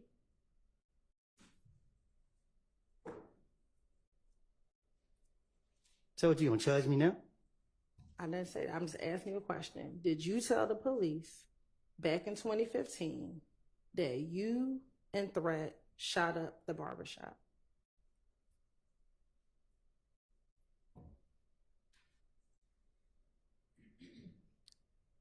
No. Right. Because telling them would not let you get out of jail, right? If you told them that, you would get in trouble for that, correct? Well, anybody get hurt, so I ain't think no. My whole thing is lie to the police. So I'm not going to tell them the truth about nothing that took place for real. Okay. Especially what got something to do with me. All right. Also, you didn't tell them about your parts and the stolen items that were found in your house in June of 2015, correct? They told me about some stolen stuff that they found. But you didn't tell them about your part and those stolen items being found in the home, correct? And Dunbar? Yes. What you mean? You told them it was Little Mike and Quez, correct? I don't get what you asking me though. I told the police that I gave them their names. Yeah. That's what you asked? So you did not tell the police about any crimes that you were involved in, correct? I wasn't committing crimes on the behalf of nobody but myself. Anything I do is beneficial to myself. If that's what you're asking, I don't get what you're asking me. Right. Anything is beneficial to yourself. So I don't take shots for nobody. Can't nobody tell me what to do. Nobody knows able to tell me what to do. I'm going to do what I want to do regardless. So when you were meeting with police, you did things that were beneficial for you, correct? What they mean? You just said I did things that was beneficial for me. That's what you just said, right? I'm saying, like my anything. I'm a selfish person. If that's what you asking. So when you were in those interviews, it was all about self-preservation for you, correct? You want to do anything so that you did not go to jail, right? That's what I said. Okay. So even if that meant telling on your friends, that's what you were going to do so that you did not go to jail, correct? No. Telling on my friend would be like, okay, Bobby robbed this store, and Bobby did rob the store, and it's proof that Bobby robbed the store, and I was with Bobby when he robbed the store. But making up things saying, okay, Bobby shot Tony. Bobby was over there somewhere else where he could prove that he ain't had nothing to do with it. It wouldn't make sense. They're just getting the police off me. That's what I was doing. So the finesse was, I'm going to tell the police what I know about the murder because that's going to keep me out of jail. But I'm not going to tell them what I've done because that's also going to keep me out of jail, correct? No, my whole thing was, I don't got nothing to do with nothing, and nothing don't got nothing to do with me. So when I'm talking to the police, they're so convinced that I did this crime, and they're not going for the stuff I done told them in the past. So I'm just keep trying to talk my way out of it, and I'm making stuff. I'm stupid at the time. And the finessing that you did to police back in 2015 is always and only was going to be about you and what you needed, correct? I don't get what you're asking me. You told Mr. Weinstein last week that you were a BSer. Do you remember telling him that last week? You told me that yourself one day we was in the back talking. Do you remember telling Mr. Weinstein that last week? Yes. Okay. And right now, you're still trying to finesse this jury because it's still always about you, correct? I'm not trying to finish this jury. I'm trying to be God unto you, trying to get up out of here so I can move on with my life. And that's it. You're still YSL, correct? What you mean? Am I still YSL? And you're still YSL for life, correct? I don't get what you're saying. Like, you're still YSL for life. That's what you said in the off the porch video, correct? But you trying to make it seem like it's a game though. That my only purpose is it's not a game. So you saying what you saying? If you drop the game, like you confusing like a more. All I'm asking you is, are you still YSL for life? Am I still YSL for life? Yes. I don't know how to answer that. Like I don't know. And what you're doing and what you've been doing for the last couple of months that you've been on the stand is you're still trying to stay loyal to YSL, correct? If that was the case, I wouldn't even be up here lying on them. If I'm trying to be loyal to them, I wouldn't be trying to lie and put the blame off on them. And you feel guilty now because you told the police what Shannon, Yak, Thugs, involvement was in the murder of Donovan Thomas back in 2015, correct? No, ma'am. I feel guilty because I have put my hand in some stuff that I should never even done. It's a difference, like I keep telling you. If I knew that these boys did this and that I saw them do that, and I can say for facts they did this. And matter of fact, in the October interview, October 2021 interview, you talked to Investigator Viverito about what you told police back in 2015, correct? Probably so. Okay. And you talked to her about the fact that you feel guilty. Do you recall doing that? I talked to her about, I have a conscience. Like, you know what I mean? Y'all caught me in a vulnerable, in 2015, y'all caught me in a vulnerable state. And then, you know what I mean? I was going through a lot. I have done so much stuff. And it was just like, and police got me, and I'm trying to throw the blame off on other people that I should never did. And in 2021, 7 years later, you told Investigator Viverito, what I told you back then was the truth, correct? Because you gotta understand. So I know you don't know. Viverito, the old people torture us. You feel me? Like they literally sit there and follow us around and pull the car over, lock us up because they know we don't have a license. Like they constantly do that like on a daily basis. So when I'm in front of them, I already know they about to lock me up. And I'm just Viverito, she's better than Gaten because she know how to play on you good. And I knew she was playing on me, and I was trying to play back on her. I was trying to convince them that I would be truthful with them. And did you tell her that I told them everything in 2015, but no one ever helped me out? I never needed nobody help because my only thing was, I knew they was playing on me, but like I said, they sitting here. I didn't want to go to jail. If I could prolong it out, or they go for what I'm saying, then hopefully I could get out of here. So what you're saying, what you told Investigator Viverito was not the truth? What I'm telling you is, I mean, June, whatever date you said, when they questioned me, I have made it up. I told you that before you put me on this stand in front of the jury. The jury didn't even have to hear or see me. But y'all still forced me up here. I told you I was going to plead the fifth, and y'all like, why would I plead the fifth? And I told y'all why, because I lied.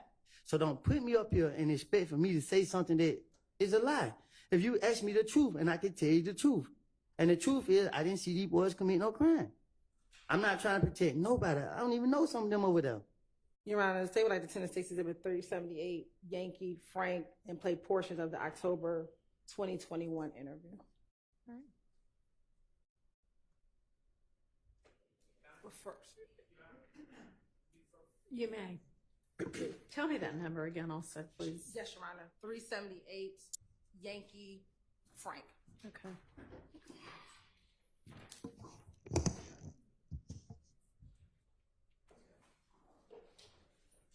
Any of y'all need a restroom break? If you don't, that's fine. But if you do, let me know. It would be a good time to take one. Y'all all good? All right.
Have some details we need to sort out. I can leave out? Yes, thank you. For how long? Just stay close, 5 minutes at least, probably more.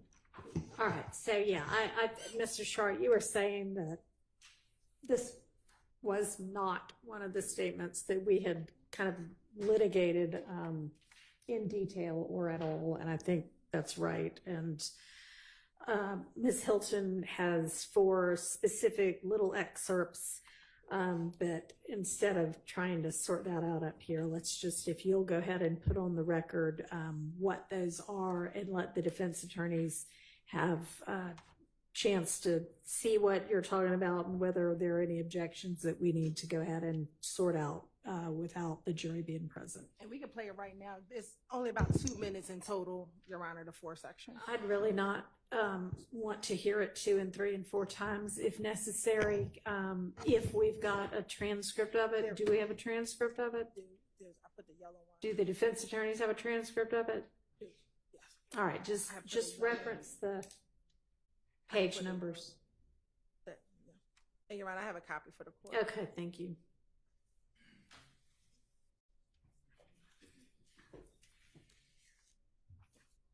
Your Honor, may I approach? You may.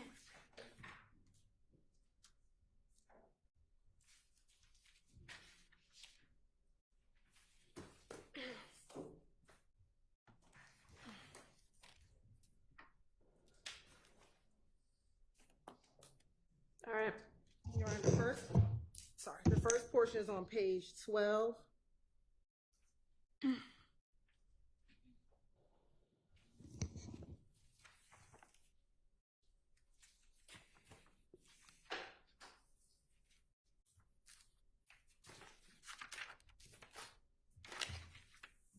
And it goes through page 13, page 12, line 13 through page 13, line 18. And it says, Investigator Flores, what you want to do. Then Kenneth Copeland says this, no. And I told them everything that I knew about in this situation. Investigator Rivera says about what? I can read it. I mean, we can all read it. We don't need you to read it out for us.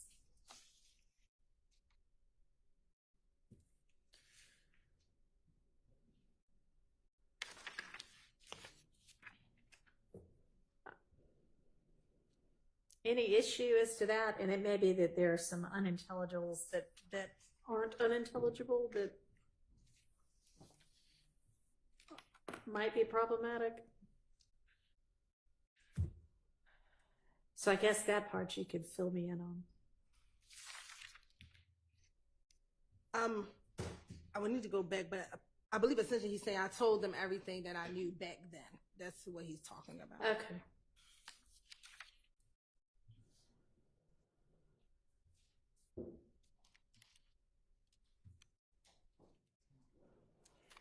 Any issues with that being played?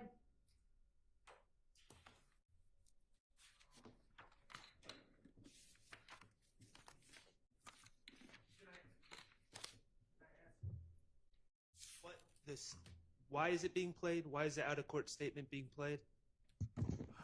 Your Honor, it's impeachment by contradiction. Mr.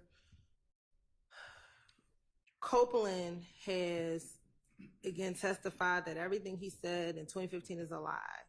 In 2021, they can see his demeanor about how when he's talking to Investigator Viverito and Investigator Flores, he is referencing everything he said back in 2015 is not a lie, that he gave them information.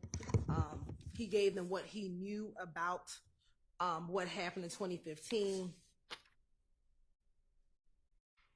And so this would be a contradiction to what he's now testifying to in court. Okay, all right.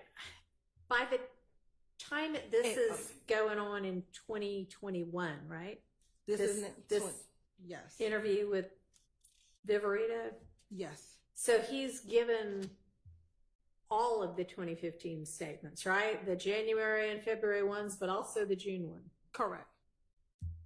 And he's now telling them, what I told you all back in 2015 was true.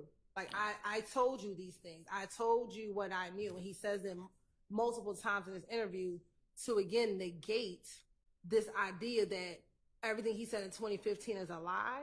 In 2021, he's telling the police when he's in custody, I told you things in the past that were true, and I ended up getting tortured. This is, and you're right, we did actually talk about this statement last week, because this is on the heels of us discussing, it's in this interview that he discusses the plot to kill Shell Kell.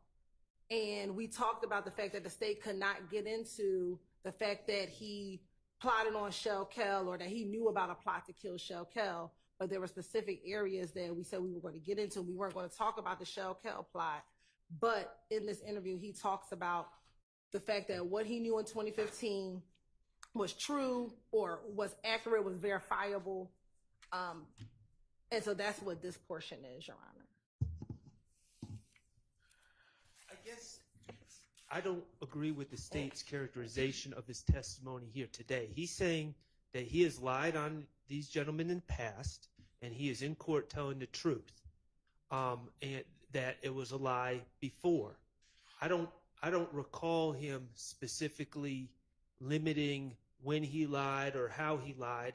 So to me, this is just bolstering, and it's just pointing out that he's made the same statement more than once, which I don't believe that is a path to admissibility. But the fact that he is now saying in court in 2024, I lied to the police. In 2021, it's a prior inconsistent statement, because he's telling the police in 2021 that what I said back in 2015 is true. So now he's not saying it's true. He's saying that's everything I knew. And what he has said on the stand is, every time I have ever talked to the police in my entire life, I have lied to them. And that would include this 2021 interview. You haven't had him say that yet, but that's the point, Your Honor. When he says here, I didn't have any parts. What I did was I heard after the fact things. I said everything I knew when Let him. Sorry. She's not going to be able to take that down. Sorry.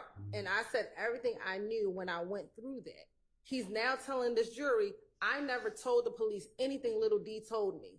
What I told the police about what Little D told me is a lie. This is what he's saying now.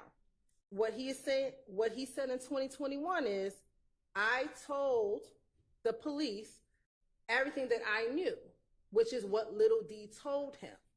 Well, that's your version of it. But when you continue to look at the other sections, Your Honor, that will illuminate what. Okay, let's look at the next section. The next section is page 28, line 15 through 16.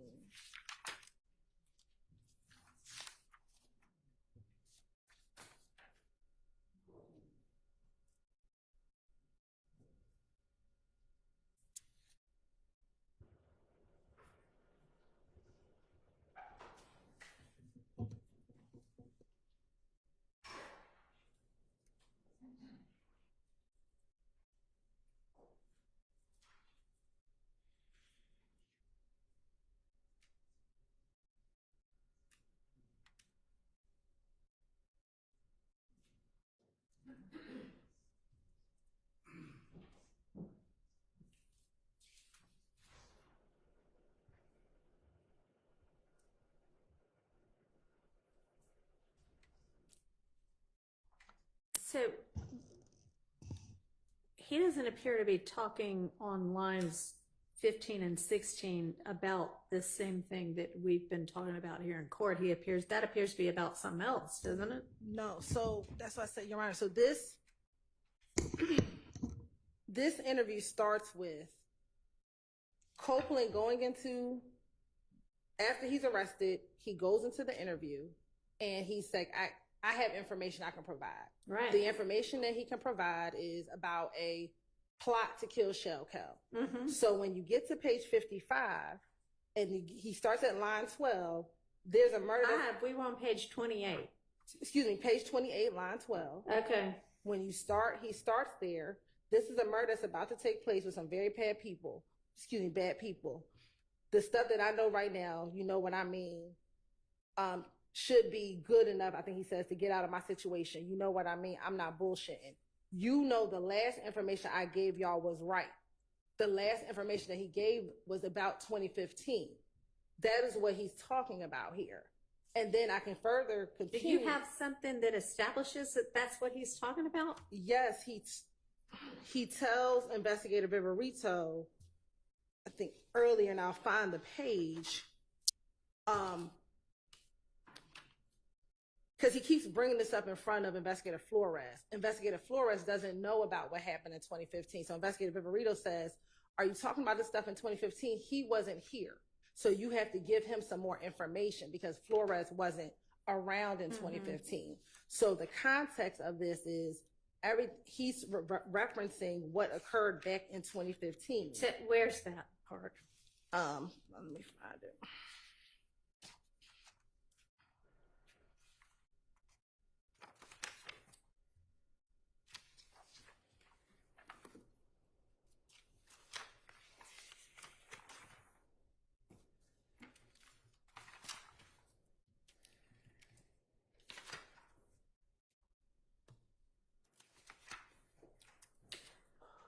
Even before then, like before we ever get to page 12, what are they asking him about?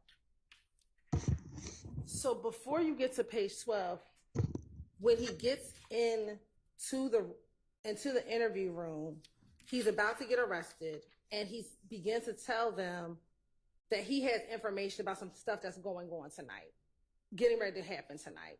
He then proceeds to tell them he's not going to give up a lot of information because previously when he's given up information, no one ever helped him out. Mm-hmm. So then he proceeds to give a little bit of information, but to say, I'm not going to give you much because when I've done this in the past, no one has helped me out. So what he's talking about is in 2015, when he gave information to Gaither and Dennis, no one helped him out. He still had to go to the feds. He still had to go to jail.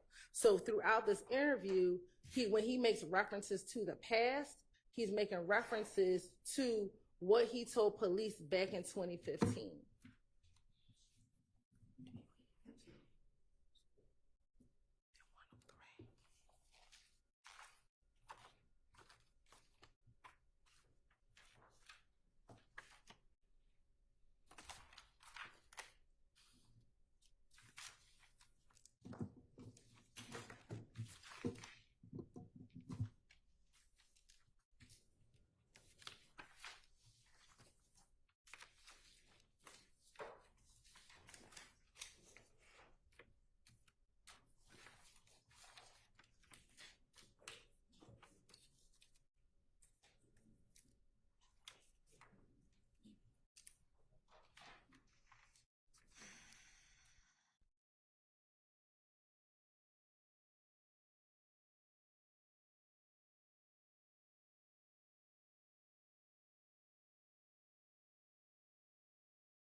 About when was she explaining to Investigator Flores? I'm getting there. So it's on page 12, Your Honor. Mm-hmm. At line 25, going to page 13, line 2. And Flores says, because you know I wasn't there. This is my first time meeting you. So he's talking about, he being Cole was talking about 2015. And Flores doesn't know what he's referencing because he wasn't around in 2015 when all this stuff occurred.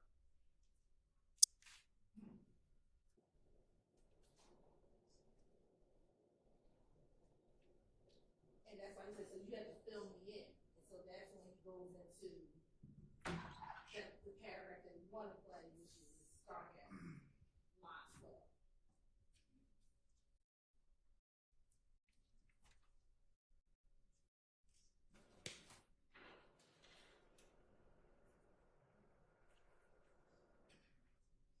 Yeah, I'm just looking for anything that lets me know or lets me have any comfort that when he says, I told them everything I knew about this situation last time, that's everything I knew, that he is talking about whatever he told police in 2015 about the Donovan Thomas murder, because I don't see any reference to that before he starts saying this.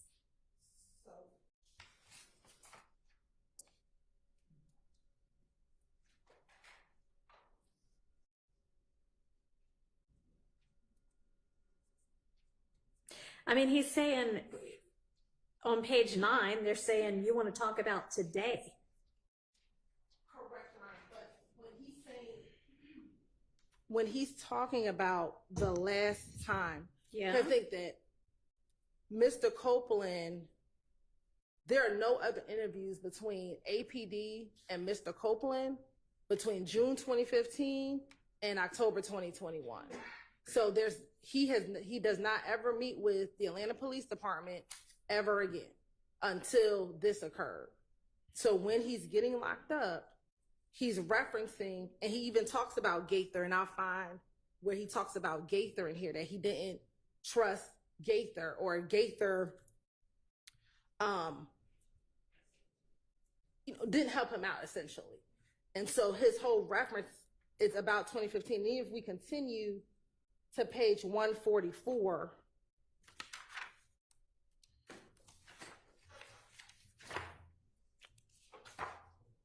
line 25 through 145, line 15.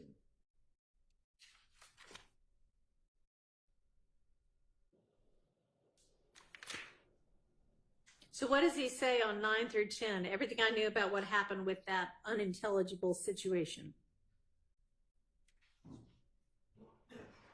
Are you on page 144? 145.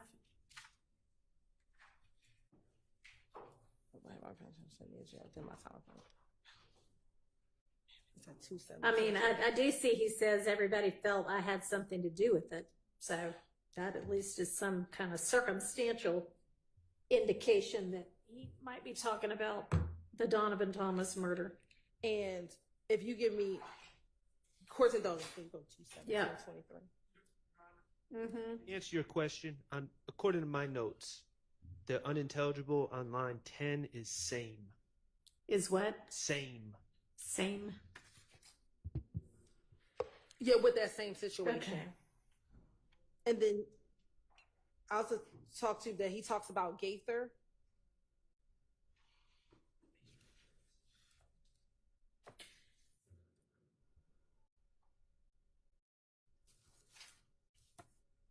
All right. And then, Your Honor,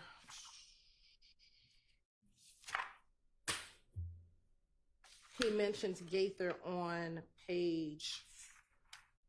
So what's the other section? Part, the other section. The last section, Your Honor, is page 168, line 18 through page 169, line 2.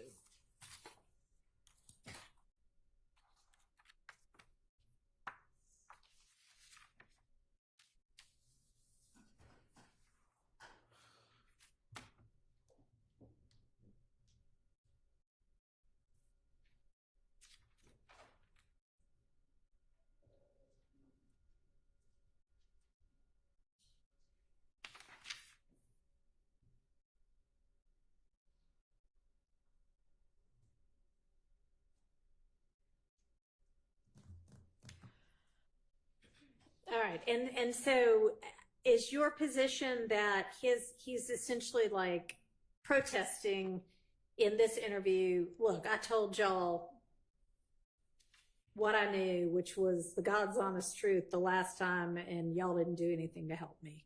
and that establishes that he, at least in 2021, and your position is saying what I told you in 2015 was true.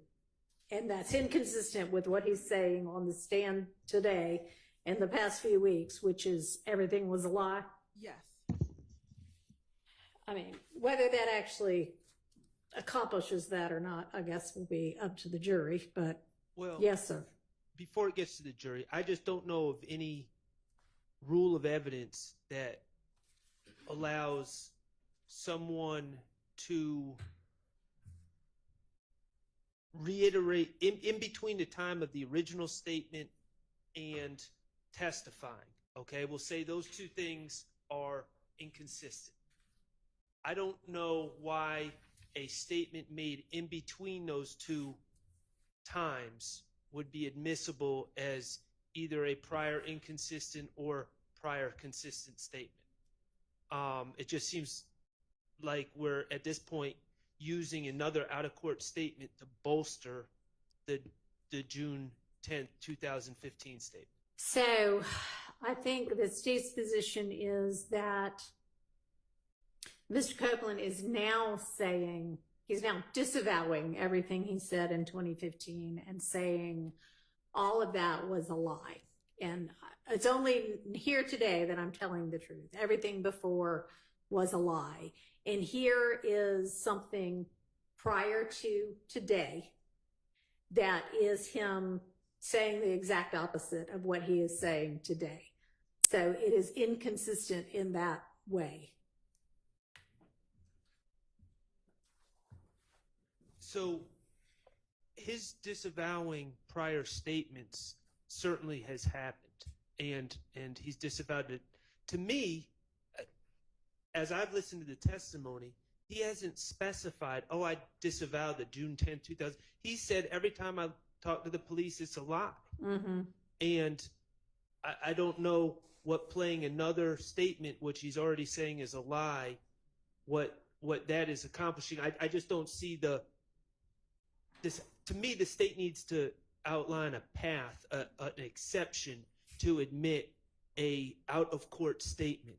And I'm not seeing the exception to the general rule that out-of-court statements would not be admitted into trial. Do you want to speak to that, Ms. Fulton?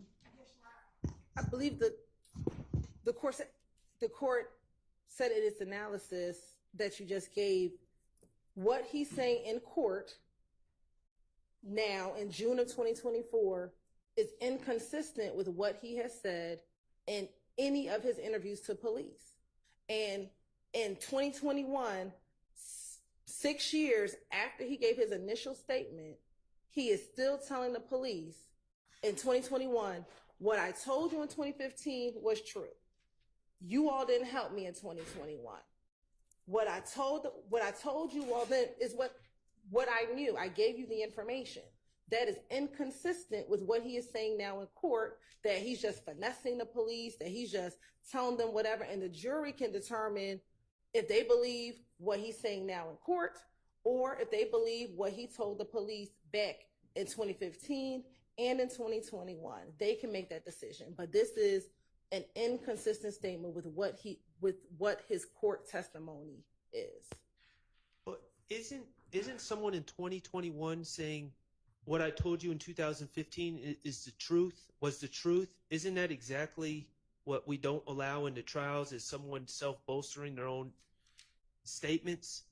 Like, I mean, if I make a statement and then I just go around town and tell everyone, hey, that statement I made is the truth, that statement I made is the truth, are we going to have a trial where we call in 100 people to say I said it was the truth? Yeah. So, I mean, Ms. Hilton, is your position that even though he is saying on the stand, everything I said before was a lie and what I'm saying today is the truth, that it's in fact the opposite of that? Yes. We believe that what he told the police back in 2015 and in 2021 was true. Like that's the state's position. And that he is now you believe, lying on the stand.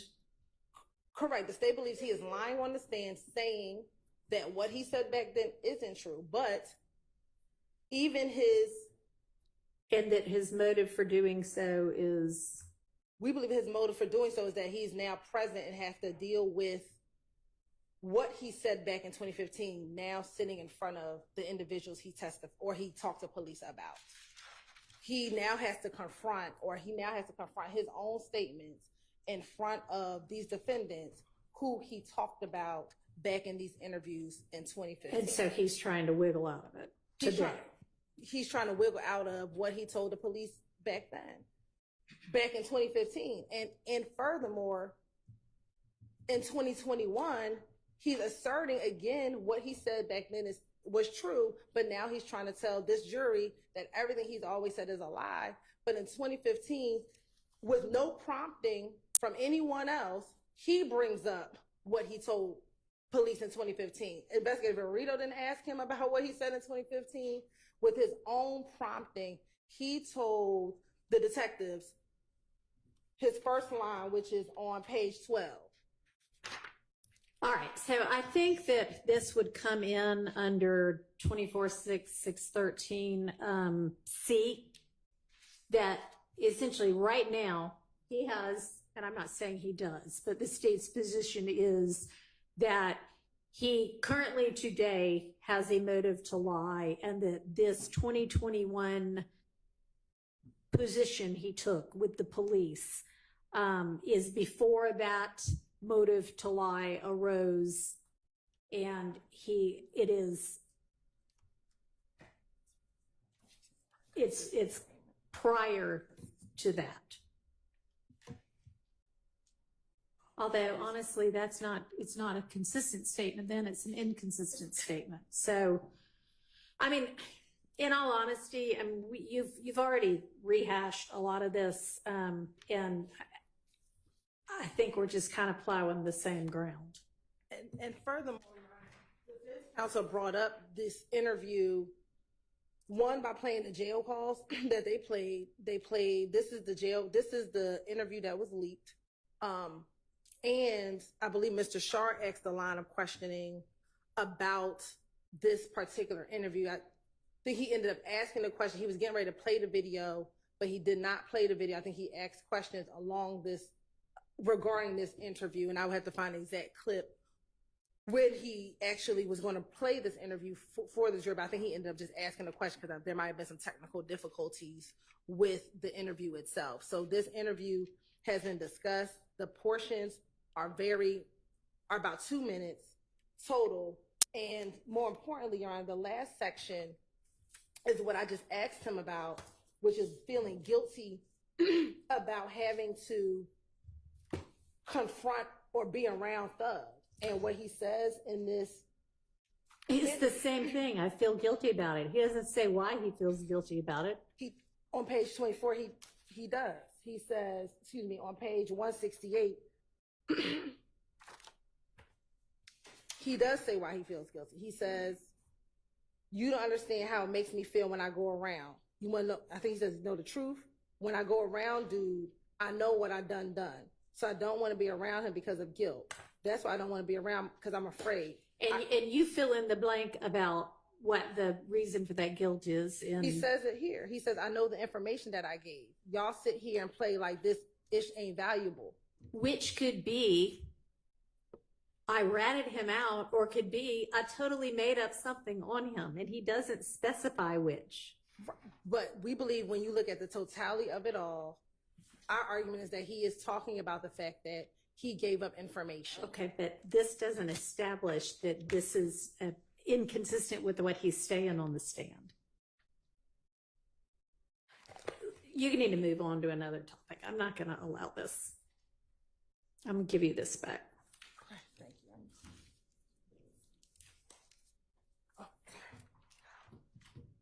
All right, let's get the jury back out. Hank. Last part was none of it. None of it.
Judge Johnson. Thank you. Go ahead, Ms. Hilton. Thank you, Your Honor.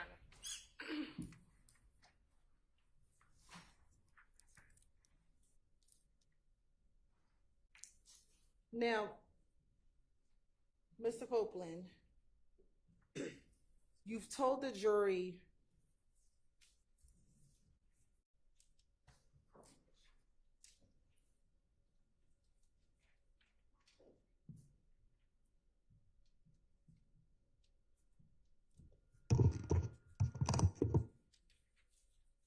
now, Deshawn, you would agree with me, Deshawn is not the police, correct?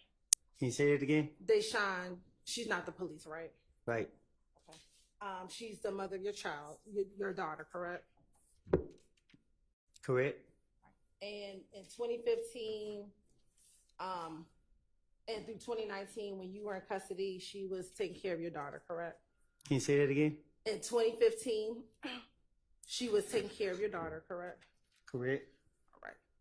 And you would agree that, at least back then in 2015, you loved her? Can you say that again? Sure. In 2015, you loved Deshawn, correct? I still do today. All right. And you cared about her, correct? I still do today. And back in 2015, Deshawn was the person who was trying to get you a bond. Like, she was trying to help you get a bond, correct? How she gonna do that? She not the judge. No, she was trying to get you the money for the bond, correct? To help pay the Oh, bond. she was doing what I asked her to do. Yeah. And she's someone that you confided in, correct? What you mean? She's someone that you talked to, that you trusted with what you told her, correct? I don't trust nobody. Okay. But Deshawn was someone who can see right through you, correct? You can't even see right through me. I'm not talking about me, I'm talking about Deshawn. No.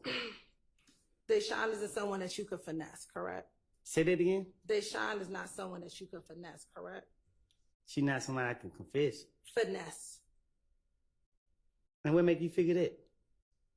And in 2015, you talked to her repeatedly on these jail calls, correct? Yes.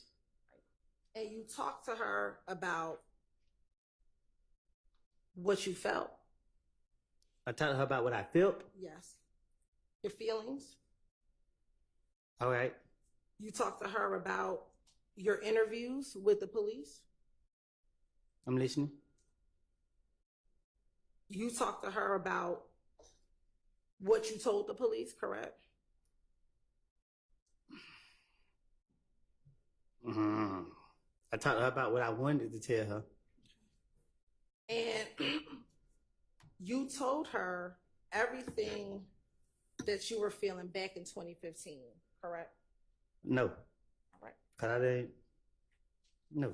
I want to play for you what's already been admitted as Stacey's Exhibit 394Y,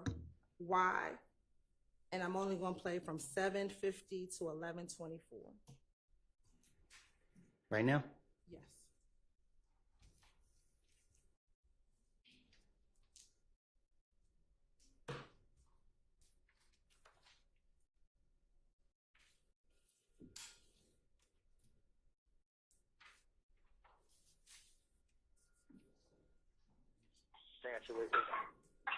What? Yeah. Dog. Yeah, I just know why I ain't tell you, cause I ain't want you to be worried and then like that. Mm-hmm. So that's why Shannon act like it toward me. Yeah. So I said, man, I ain't had nothing to do with what man going on.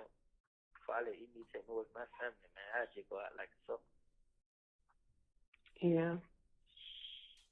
I mean, but they say they gonna move me so I can't do nothing to me and then like it, and then they gotta see how everything work, and they like shit. They need D tell them what happened because D told me what happened. So I mean, they can't go out with He told you what happened with what? about what happened to they know what's going with that shit, man.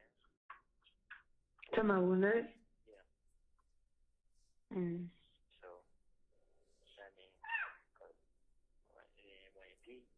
tell them when they see that I ain't just making that up and I ain't lying stuff like that, then they gonna help. You feel me? Yeah. So I ain't gonna tell Trey now. I just tell you 'cause I know you.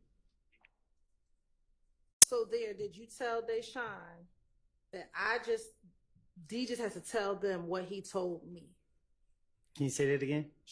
Did you tell Deshaun right there in that call that D just needs to come down and tell them what they told me? I did. See, one thing about me, I know they recorded my call.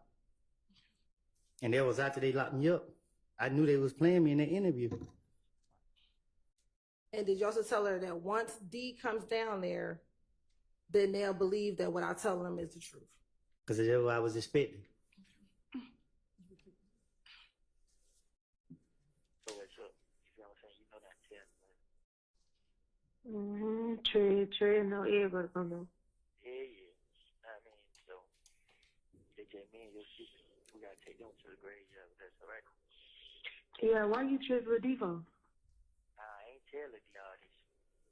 You just told me you did. No, I ain't telling you that. You feel me? I just told him. You just said you did. Listen, I'm telling you what I told him. I was just like, hey, bro, if I ever need you, you'll be right here. You feel me? Bro, don't let me down, bro. You feel me?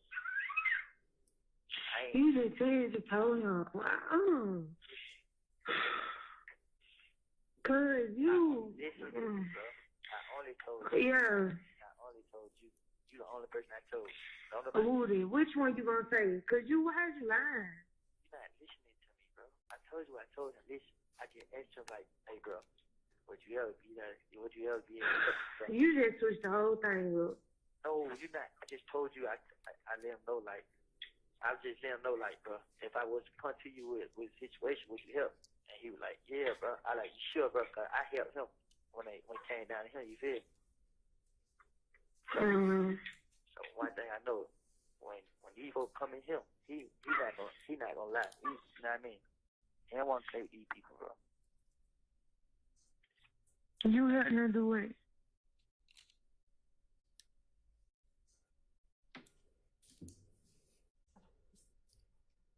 Okay. You still playing it? No, we've stopped it.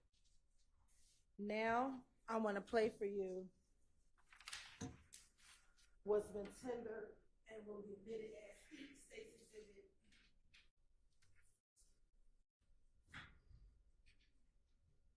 404Y.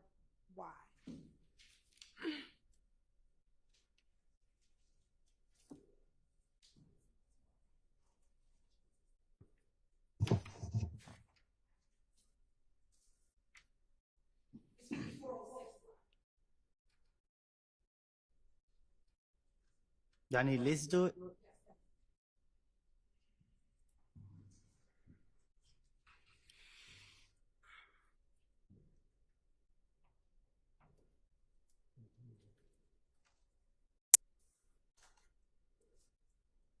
Hello, this is a prepaid collect call.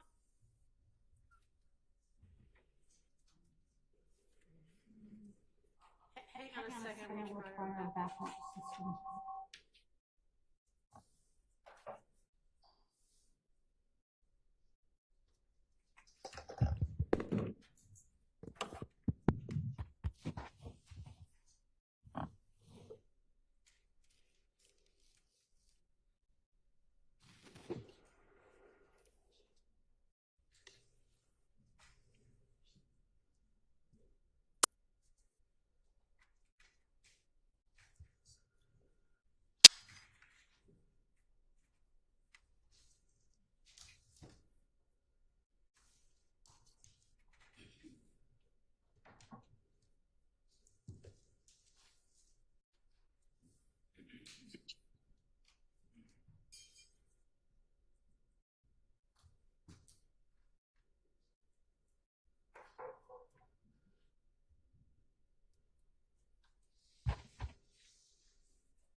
All right, give it a try.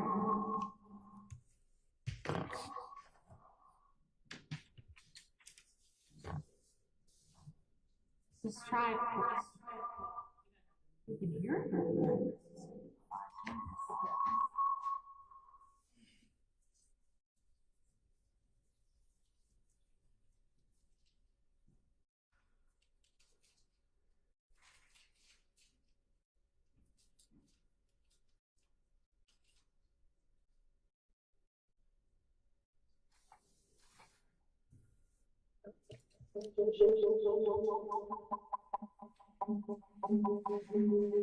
Yeah, try that setting on my phone.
Maybe.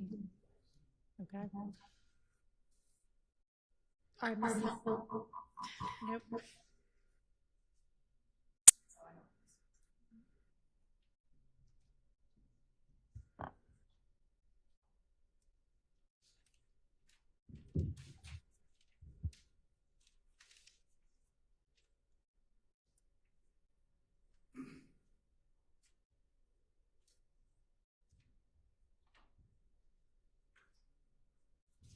Okay. Yeah, that seems to be. No. Nope. Maybe. Maybe. Okay. See if you can play the audio. I don't know if this is going to work or not. Just give it a try. Nope. We'll try.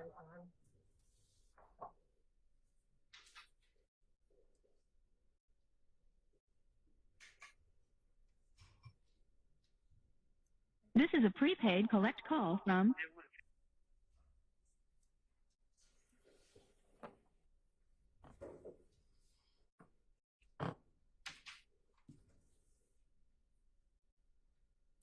Hello, this is a prepaid collect call from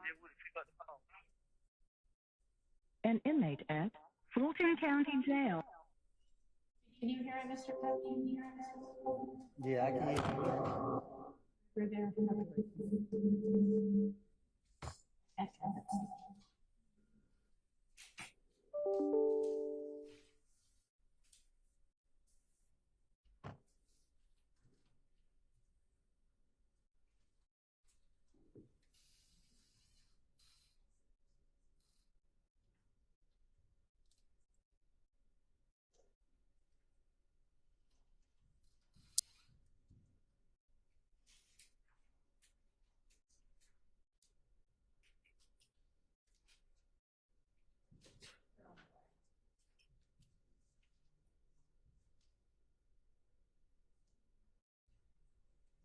Maybe if everybody turned the lights off and we just played it instead of like the back at the end.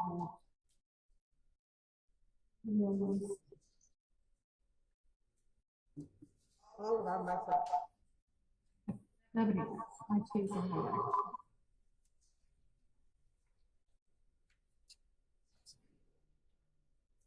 Just I think.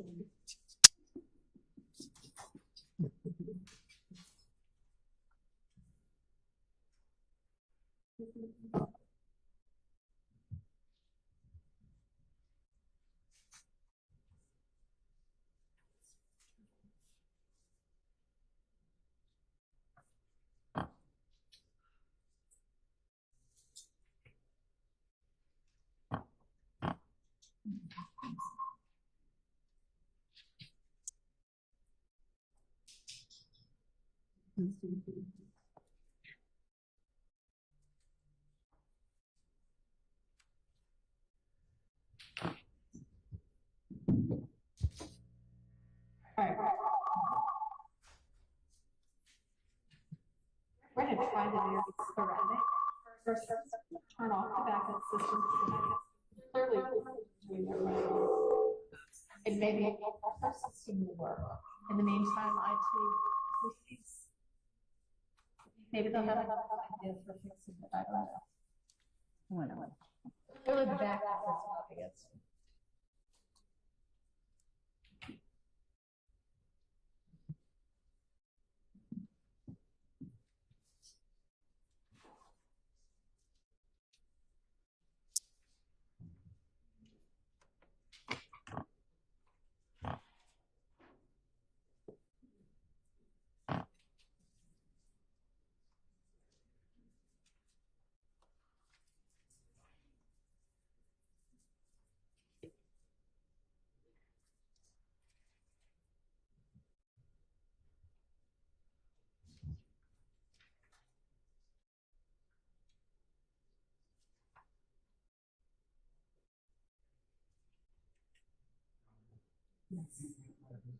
Yeah,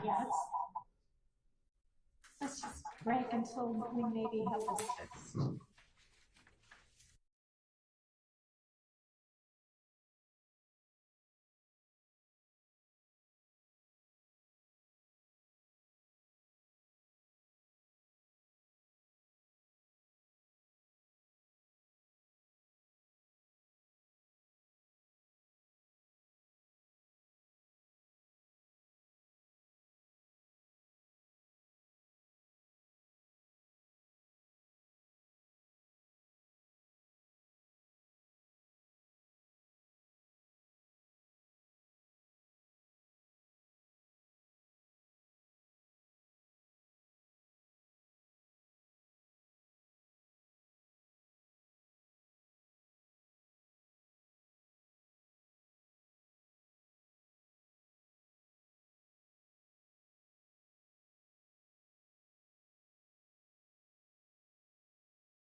Can we get Mr. Copeland back?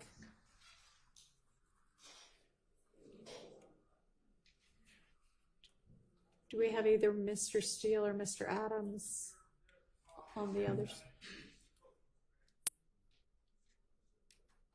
Well, is anybody let them know to come back? There's Mr. Kokomo. All right.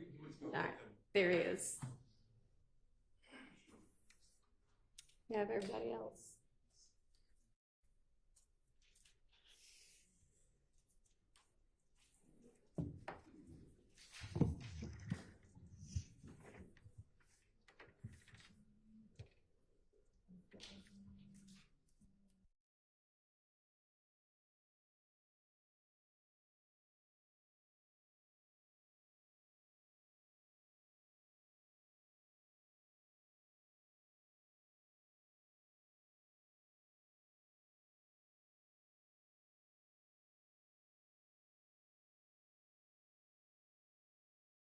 Queued up with what you want to, assuming we have sound that stays with us.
Thank you. All right, ladies and gentlemen, we don't know why, but the first sound system is back up, so we're gonna try to use that while we can. And I just cannot apologize more for, I mean, I know that your time is valuable, and I just hate that we keep having to essentially just lose chunks of time from this trial because we can't get our sound system to consistently work. And I am trying to do whatever I can to get that remedied. Anyway, let's just go ahead while we've got the sound. And Your Honor, we're going to play from 12:40 to 14:30. And this is on State's Exhibit 406Y. Crazy. So that nigga was showing me, that nigga showing me, the tip was showing, the other, I was skating, the video with Doug saying, I just kept saying, I was thinking myself, that nigga trying to make it seem like it's me so they can lock me up, bro. And the whole time, man, that shit, like he trying to set me up, bro. Like, that shit got me so mad, bro. Like, you keep putting my name, you didn't even know damn. They can go off with what song, say? Nah, I did. But these folks already coming at me, niggas showing this nowadays about something you know I ain't do. Why the hell would you put these songs out there and have folks really thinking I did this? You feel what I'm saying? This is a damn fake. He should have put these names. If you gonna rap about it, he should have put their names down who did it. You feel what I'm saying? Yeah. I'm fucking put my name in no shit, bro. Now I'm trying to be out there with my family, bro. I wouldn't even fuck with these niggas, bro. Period, bro. The only reason I called them just to see something. You feel what I'm saying? I don't want them folks to do nasty, bro. Like. But anyway, every time I think about this shit, they make me mad. I'm just saying, these niggas out there with their family and shit. The whole time, I ain't had nothing to do with that. I mean, I was just bro. He did that shit. I ain't even have no problem with him either, bro. Like, this shit is so crazy. You ain't have no problem. They had a problem with Thug, bro. Who had a problem with those? Nothing. Chill, all them, yeah. They didn't, I mean. Mm-hmm. Hey, cause I supposed to be, I mean, they think I supposed to be hanging. They talking about, where?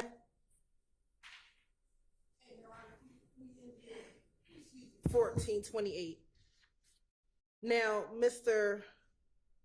Copeland, in that portion of that jail call, that's you talked to Deshaun, correct? Yes. And in that call, you talked about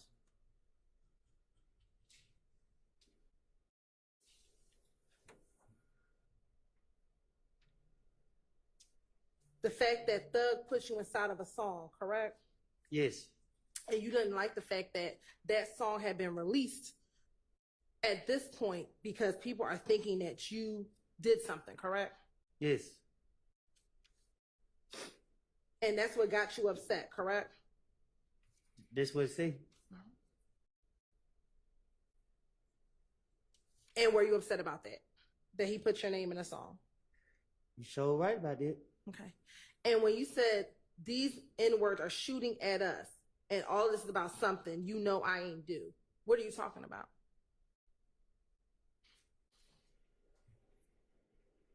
Exactly what I said. Somebody didn't do. Okay. So who is the shooting at us? Who's the us you are referring to? Whoever was behind that gun. You said they're shooting at us. Me, Deshaun, and my little girl. This is in June of 2013, June of 2015. So that's who you're referring to? Well, I can't be specific who I was preferring, but I'm pretty sure that's who I was talking about. Shit, I'm the only one ever getting shot at. And when you said you're going to rap about it, put their names, who did it? Huh? When you said to Deshaun, why the hell would you put these songs out there and have folks really think I did this shit? You feel what I'm saying?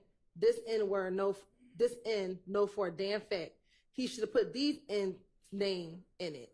You going to rap about it, put their names, who did it. Right. So if you go back and look, I said that after the interrogation. So anytime before that, and I was in jail, I never said that. I knew that they were gonna be listening to my calls. Okay. You said you feel what I'm saying. Don't put my effing name in no shit. Did you tell Deshaun this? That's what he said. And I'm trying to be with my family. I ain't messing with, well, you didn't say messing. I ain't fucking with these N-words, bro, period. Only reason I called them was just to see something. I don't want these folks to do nothing for me, bro. That's what I said. And who didn't you want them doing anything for you? You talking about 10 years ago. Okay. Then you further said to her, I had nothing to do with nothing. I was at the house sleep. These N-words did this shit. I had no problem with this N-word nut, bro. This shit's so crazy, man. They had a problem with Thug, bro. Who had a problem with Thug? Nut and them? And your response was Kel and them, correct? That's what I said. And this is what you're telling Deshaun, correct? That's what we just heard. The person that you trust and the person that you confide in. And you heard her keep telling me, why am I lying? She said she see right through me, right? She didn't say that on this call, though, did she? Did she say that on this call? Did you hear her say that on this call? Oh, I heard her say it, so Did you hear her say it in the call I none just of the played? clip you just played. All right. So next I want to play for you State's Exhibit 407Y. And we're going to start at 3:28.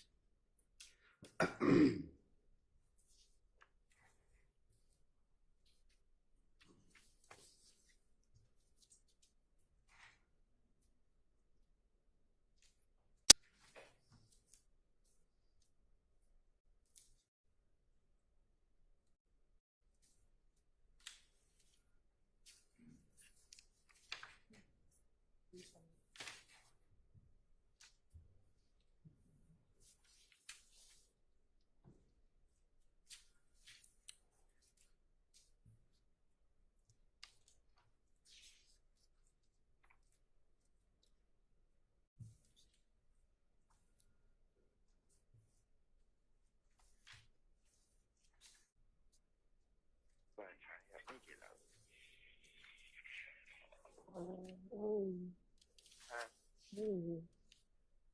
don't know what to do.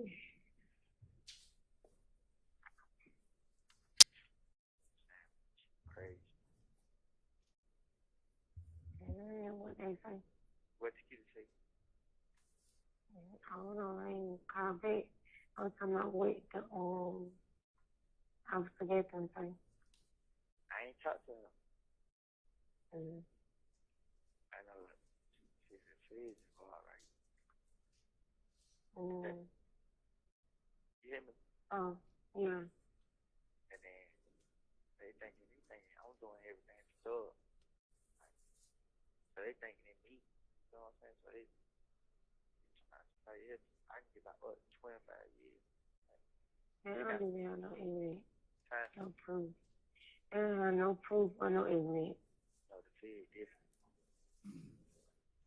Yeah.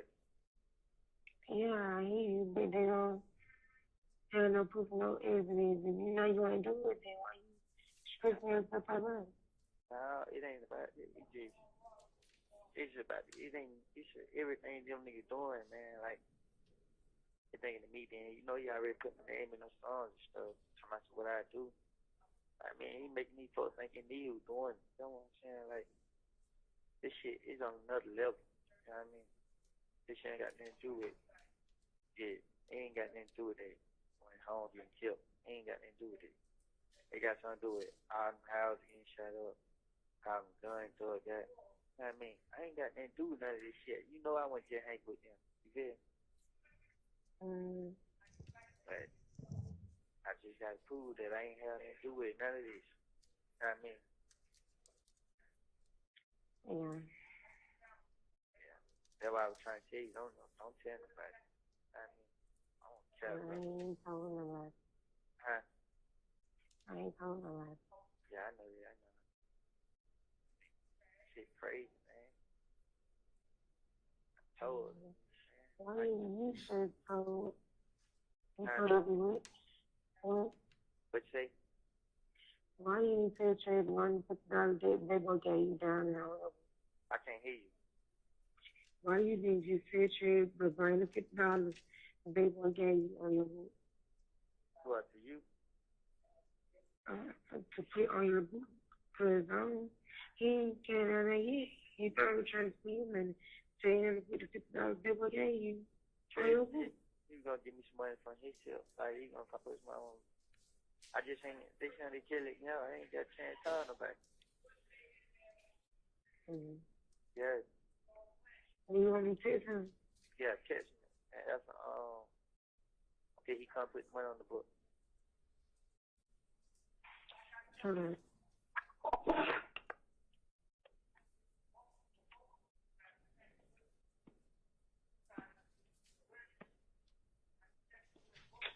I don't know what I'm finna do. I might have to catch up on him. Hey, this shit like you in me with that right now, bro. Because It's my fault, I know. It's always my fault, bro. I ain't seen you, bro. She won't nobody give me that. Shit, what time is it? 11:24. You know what I'm saying, man? I need to get into a gate. Who? To a gate.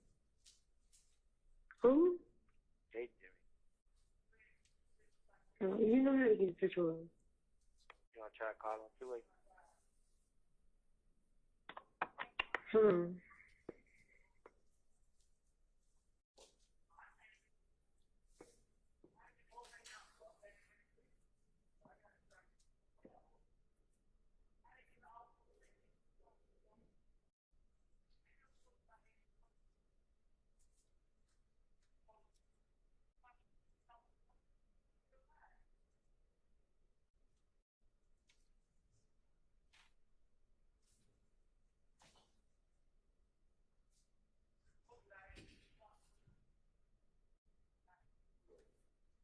You finished? No, it's still playing. 04291. Please enter your password. Please enter your password. Mailbox number, please. Sorry, could not find a mailbox for that number. Please enter the mailbox number specified by your system manager. Hello. Please enter the mailbox number specified by your system manager. Sorry you were having trouble. Please try again later. Goodbye.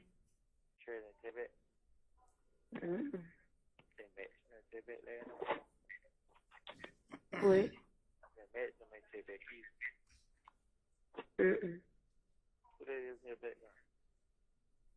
Nobody in my background. I just said I'm here by myself. Hello. Yeah. Anybody even went to your window? Saying about your window. Hello, what? About your window. You said they went there? I said nobody went to the window. I know. I'm paying attention. Well, last time they start spreading around rumors. Huh? They need to start spreading around rumors. Yeah, look, I'm not saying it. I need to get timing them. Who did? Catch me a brother who I always be speaking to, Johnny Kelly. Mm-hmm. I need to ask him, can he help me out on my bun? He know that's money. I know she do too. He said, ask him, did he check to see was it on there? Tell her I couldn't go out here,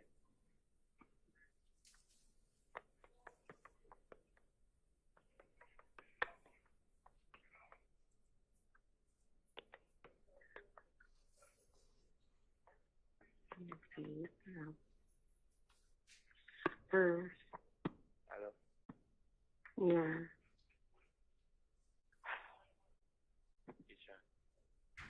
Yes. Miss you. I miss you too. I just let you get me in all the trouble, bro. About somebody too, man. You have 1 minute remaining on your call. You can play them, but you won't play no that issue or you What, Jay? when you said it was on there, can't you call me from your book? I can't hear you. Can't you call me from your book now? No, JJ. He said, he said like it was on there, so can't you call me from your book? I'm finna try to check and see if it's on there.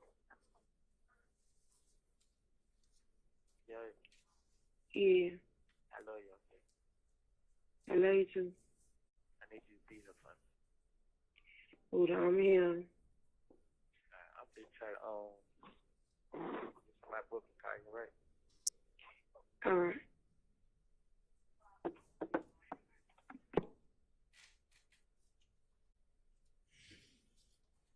All right. And Mr. Copeland, in that call, did you again tell tell Deshaun, that he's already putting my name in songs and stuff about what I do? He's making these folks think it's me doing it?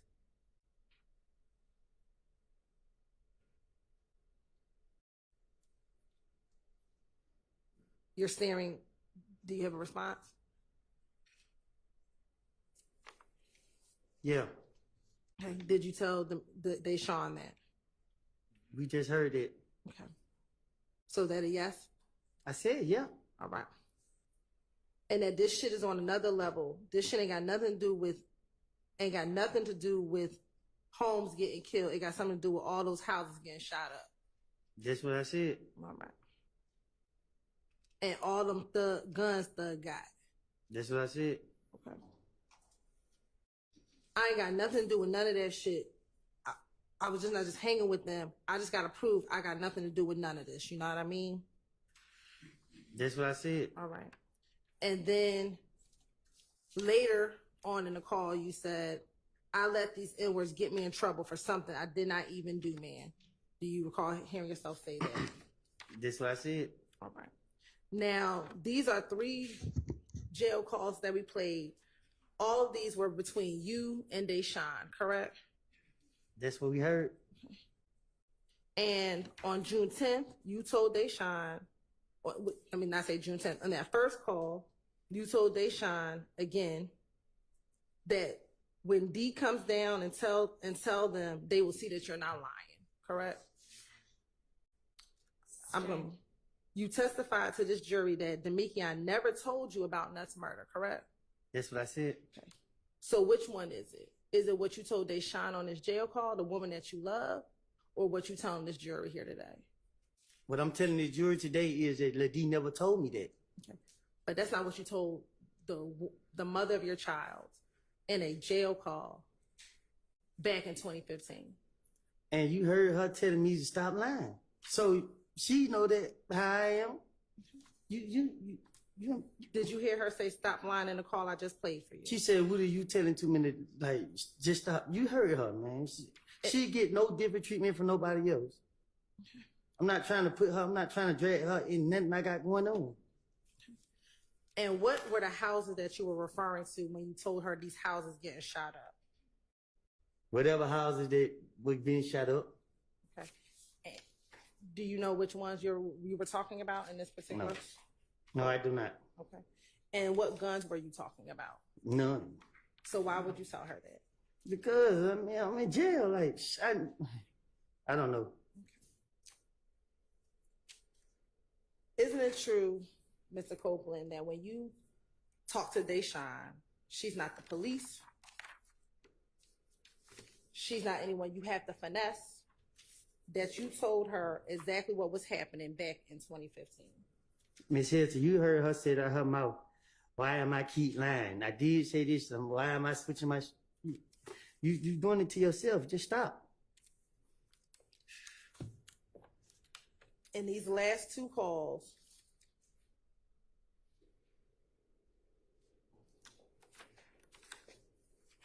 she never said anything about lying, did she? No, she didn't. Okay. And Mr. Copeland, is it fair to say that you still love Shannon? Yes, I do.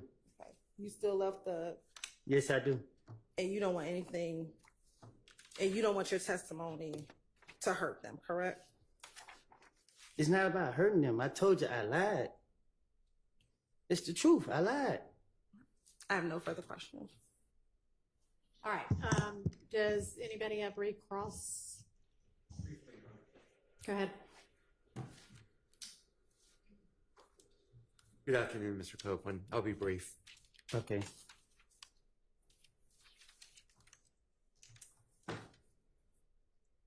You recall this morning, Ms. Hilton spent a lot of time going over the fact that you're a liar, correct? Yes. And you told Ms. Hilton that before you ever testified to this court, correct? Correct. I did not call you here as a witness, right? You didn't receive a subpoena from me. I haven't spoken to none of y'all. Okay. You received a subpoena from the state to be here. State? Yeah, from Ms. Hilton. Thank you. Anybody else?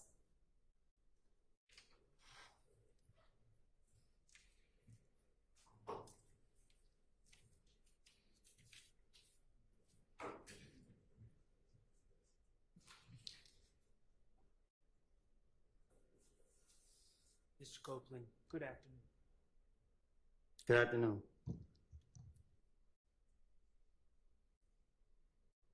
I want to make sure we're all on the same page here. Your testimony is that what you told... Gotcha. Can you hear me now? Yes. Okay, thank you. Remember we went through your statements to the police in 2015, correct? Correct. All right, and you remember we pointed out the first time that you said that you had heard, first time you had claimed that you had heard that my client Shannon and Mr. Kendrick and others were responsible for Donovan Thomas. The first time you claimed that was June 10th of 2015, correct? Yes. Okay. And you claimed that your source of information was Demekion Garlington. That's what I told the police. That's what you told the police. And you have made it very clear, I think, that your testimony is that was a lie. It is. Right. Now, what I want to make clear is your intention at the time, June 10, 2015, you were being arrested. Yes. That was the reason for the finesse, correct? Yes. Okay. And your intention was that Demekion Garlington, Lil D, was going to back you up. That's what I said. Okay. And want to be clear, the statement Shannon, Yak, Duop, and Nard, you were asked by Ms. Hilton if you told that lie that you made up on June 10th, you were asked if you had shared those names with anyone else. And I believe you said with Little D, correct? Yes. Okay. You said I shared the names with him? Yes. Yes. Characterization of the question. Okay. You want to rephrase? Those 4 names that you made up, you shared those names with Lil D, correct? That's what I said. Okay, and I'm asking, I'm not worried about what you said right now. I'm asking for the truth. So you shared those names with Lil D. Y'all confusing me at this point, man. I'm not trying to confuse you. You needed, in your mind, you felt you needed Demekion Garlington to back you up, correct? That's what I thought he was going to do. Okay, and you needed to share the lie you made up with him, correct? I told the investigator that Lydia come clear me. Right. And so you shared the information that you gave to the investigator, the lie. You shared that with Lil D, correct? I shared it with Moontoon too. Okay, and you, I believe your testimony was Lil D, after you shared it with him, said, "Damn boy, you hell." Is that? He said he got my back. Do you know, if you know, do you know who Moontoon might have shared that information with, that lie with? If you don't know, you don't know. Yeah, I don't know. Okay, do you know who Mr. Garlington, Lil D, may have shared that information with? Well, I thought he was going to tell it to the police, but I guess he didn't. Okay, do you know who he shared it with? I'm not asking you to speculate. If you don't know, you don't know. I don't know.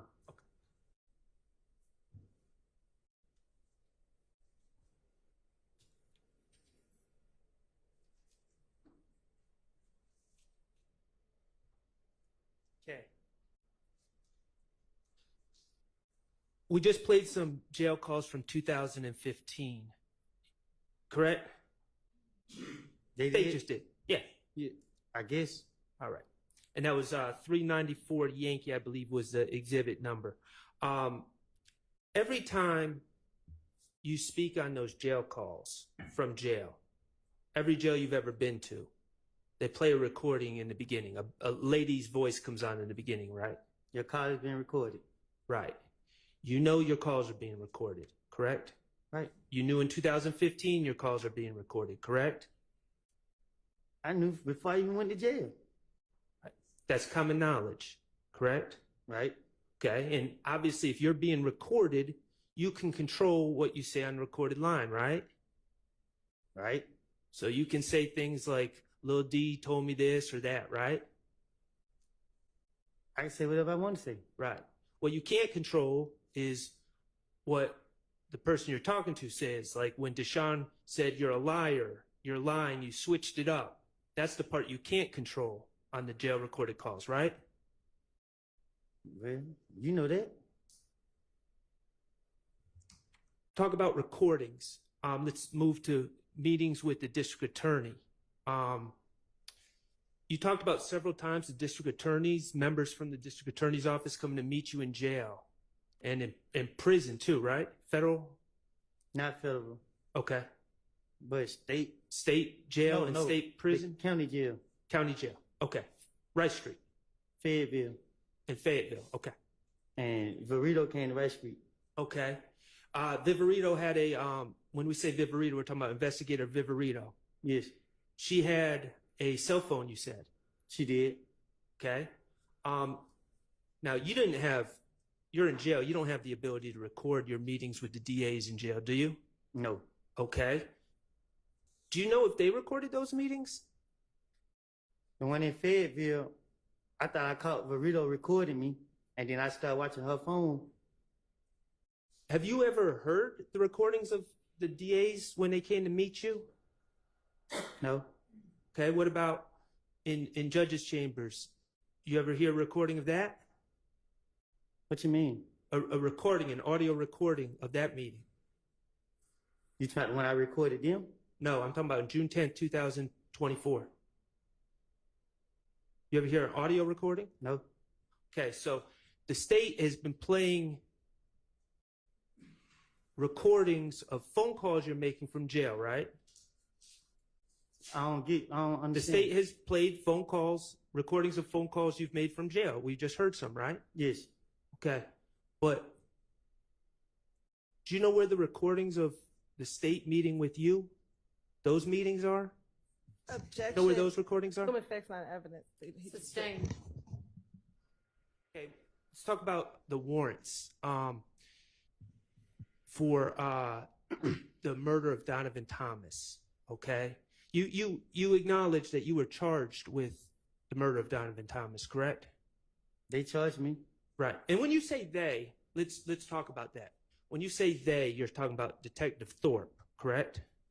So I'm talking about the police, the DA. I don't know who did it, but they told me I was being charged with murder. Okay. Do you remember in 2015, and we talked about it, you gave statements about where you were that day, right? That you felt cleared you from the murder. I did. Okay. And you also lied to the police about Demekion telling you certain information. Well, I don't say that for like a big time. Right. And you would agree that if someone were to believe that lie, it would have cleared you from the murder, right? I don't get what you said. Speculation. Sustained. Okay, well, let me ask you this. Detective Thorpe, he took those warrants out on you in October of 2015, correct? He took them out on me while I was in jail. Right. After you gave that statement on June 10th, 2015, right? Some months after, yeah. Right. So he heard what you said on June 10th, 2015, and then months after that, he took out warrants for your arrest. You say that again? He heard what you said on June 10th, 2015, and then months later, warrants were taken out for your arrest for that murder, correct? Yes. Okay. And finally, may I approach the evidence, Your Honor? Yes.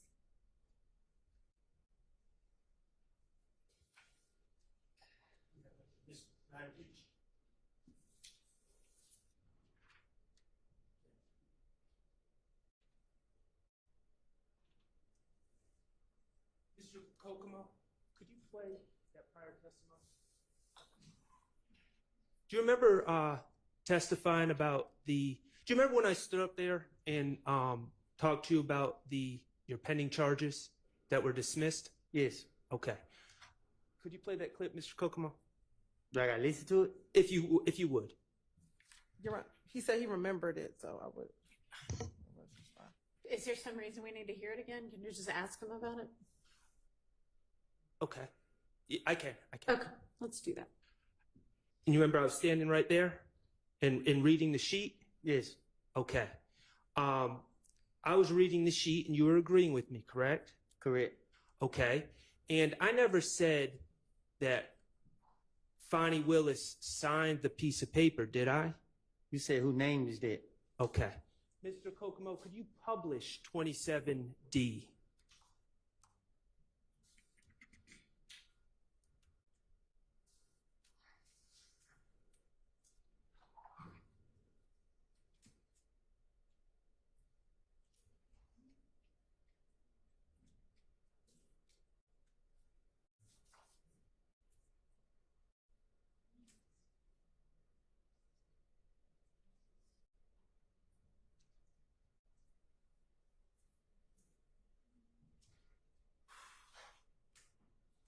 Okay, and Mr. Copeland, I asked you if Fonnie Willis's name was on the decision of district attorney declined to prosecute defendant. And that's your name on the sheet, right? Kenneth Copeland? Yes. Okay. And I asked you if Fonnie Willis's name was on the sheet, right? Yes. Okay. And the sheet starts out, comes now, Fonnie Willis, district attorney for the Atlanta Judicial Circuit, state of Georgia, and shows this honorable court the following, correct? Correct. Okay. And it's signed by another man named Kenneth Hutcherson, whose title is labeled as executive district attorney, correct?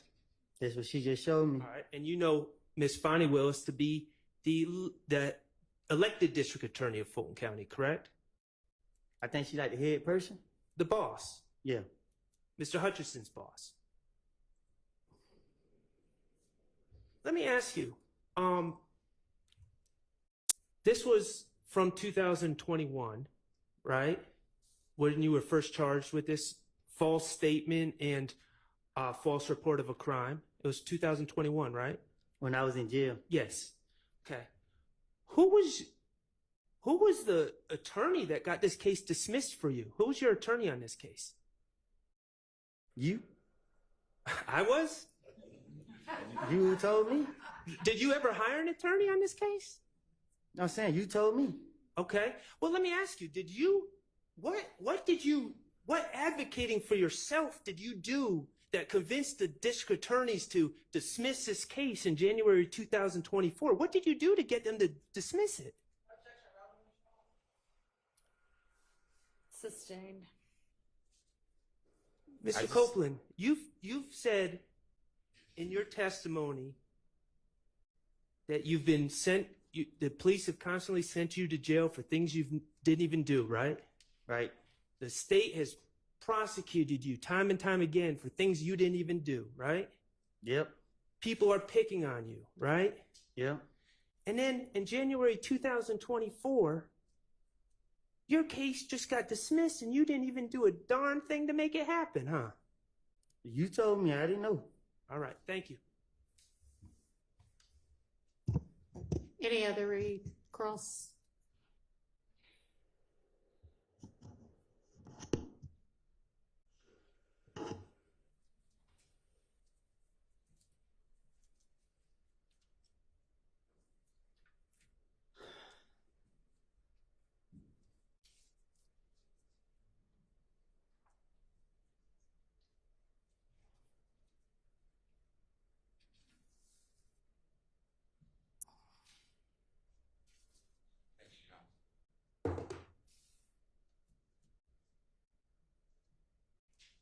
With the court's permission, I'd like to publish 378 YD. It's in evidence already. Shannon Stillwell 24F as in Fox. It's 62259 through 62401, about a minute and 2 seconds. Mr. Copeland, can you listen to this? And this is February 21, 2015.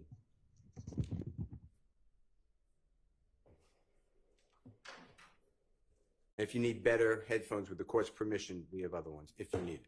All right. I got somebody, I don't know his name. He was there. He everything. He called the night. Well, I forgot what day they got killed, but it was a Friday night. They had, no, it was a Thursday night. Mm-hmm. They had a barbecue. But the barbecue did so out. It was blood meeting. Everything blood meeting. Mm-hmm. Then the whole meeting was based upon me. I can't understand what I'm saying. John, can you stop it, please? Is that okay? Thank you. Would this possibly help? Is that what you're saying? I'm saying I can't understand what I'm saying. We can give it a try. I don't know. Your Honor, may I approach? You can give it a try.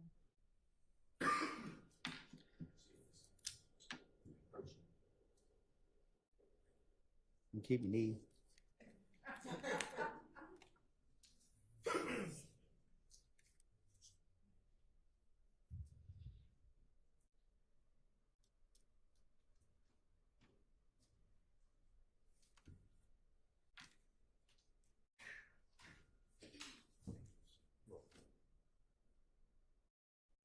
what I want you to listen for, can you hear me?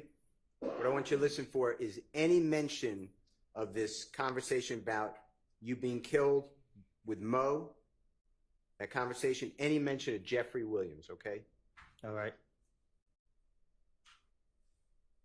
I got somebody, but I don't know his name. He was there. He everything. He called the night. Well, I forgot what day night got killed, but it was a Friday night. It was Thursday night. Mm-hmm. They had a barbecue. But the barbecue just about it was blood and everything blood. Mm-hmm. Then the whole meeting was based upon me. They was all in there talking about this and this, talking about that and this. So the nigga Mo was on the phone. So Mo told everybody, I need every last one of y'all, whoever 90s scraps here, whoever that other nigga name, supposed to kill me. They gave all them guns. The same night they gave every last one gun. Said treat me to a gas station and kill me. I forgot whatever. But he called and he told me everything and he said, is this person a friend of yours? Do you hear anything about Jeffrey Williams, a young thug or anything like that? No, I didn't say nothing about him. All right. And when the prosecutor was asking you questions about your jail calls and Jeffrey Williams putting you in songs, do you know any other song that you are referenced in that Jeffrey Williams is featured on or performed with your name except Halftime?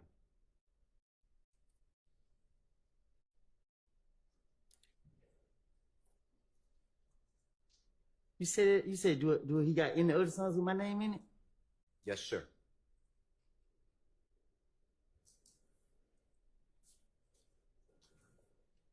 Yeah. Which song? Beat It. Anything else?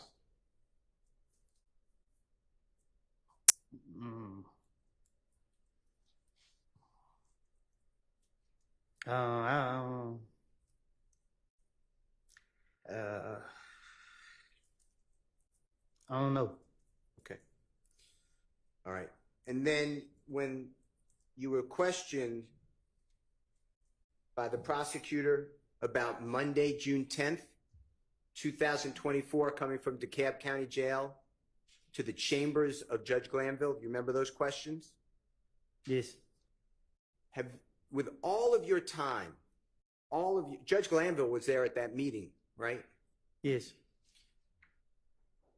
All of your experience and horrors with the criminal justice system, all the arrests and prosecutions, all your convictions that are in evidence, tell the jurors another time that you found yourself speaking about the case with the prosecutor and the judge and your lawyer. Never.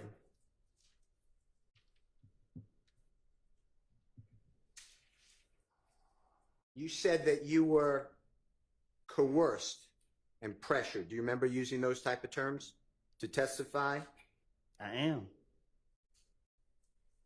Do you remember being told, and I know it was corrected by the Honorable Judge Whitaker, but do you remember being told by Ms. Hilton and Judge Glanville that if you don't testify, you have to remain in jail, not only until this trial ends, but all 28 people who are charged in this indictment resolve their case? Do you remember being told that? No, they told me indefinitely. Whatever that word, they don't sound like a good word. And I asked her to explain it to me. And then he explained it. And then she broke it down to me that every defendant, so that means the people that go to trial next and all of that. Okay. And it could take up to so many years and just not about to sit in no jail all them years. And Judge Whitaker said that's not correct and corrected it, right? Huh? Later, the Honorable Judge Whitaker corrected that, said that's not true. I didn't hear her. Okay. want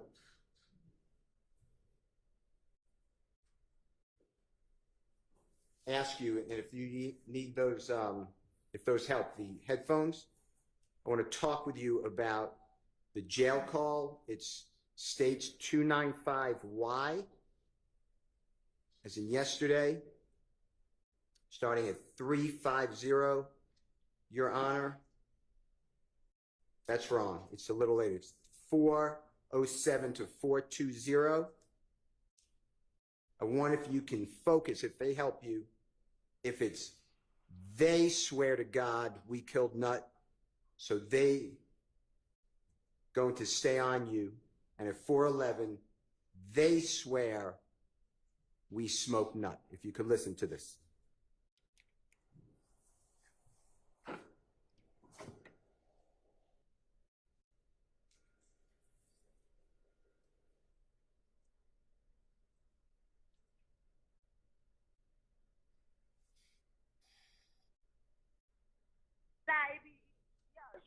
Swear to God, we killed Nut, so they gonna stay on you. They swear he smoked Nut. Stay away from shit, bro. You just don't know it be your hood, bro. Your hood is scared of you, bro. Don't. Were you able to hear that better? Yeah, real good. What was said? Tell the jurors, and they could listen to it their own at their leisure too. Which part? Both parts. When Max was speaking, who you call Max, Jeffrey's sister. She said, tell the jurors. They gonna swear to God we killed Mac. She said, Nut. She said, can I hear it again? Of course. With the court's permission, Your Honor, we're going to replay. And that again is the same exhibit 295Y, and it's from 407 to 420. Swear to God, we killed Nut, so they gonna stay on you. Swear to God, we killed Nut, so they gonna stay on you. Say it one more time. Swear to God, we killed Nut, so they gonna stay on you. Okay. Did it say they swear to God, or did you hear it? What did you? I apologize. Did you hear they swear to God we killed Nut? Objection, Anthony. So that's how Dolly talk. Okay. Explain it. Explain what you were going to say. She talk fast, so when we was on the phone, she like, they swear to God we killed Nut, so they gonna stay on you. Okay. And then Mr. Kokomo, with the court's permission, is going to continue. For that other person speaking, it's a man's voice. If you know who it is, tell the jurors and what that person said, if you can tell. And that's at 411. Nut, so they gonna stay on you. They swear he smoked Nut. They swear he smoked Nut. They swear he smoked Nut.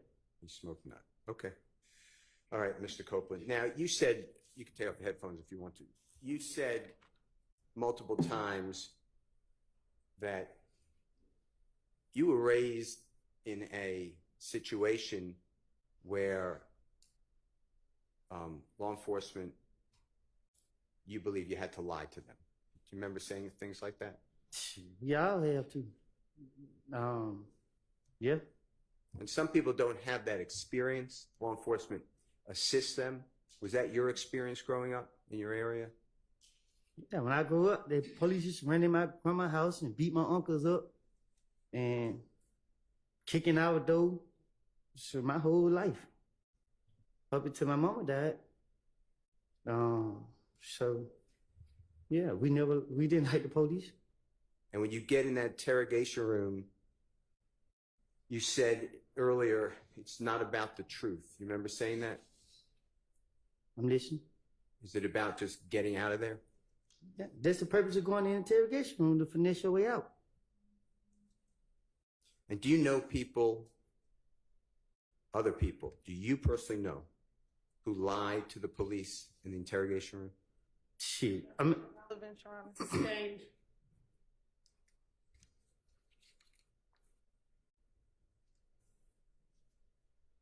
Last questions that I'd like to ask you, a series of questions. Ms. Hilton asked you Jeffrey's not seen on the Texaco video changing cars like you told the police. You know what I'm talking about, right? I have you? Yes. She then asked you about, was there switching of cars in the back of the Texaco? Do you remember something like that? Yes. Where did that come from? That's my first time hearing it.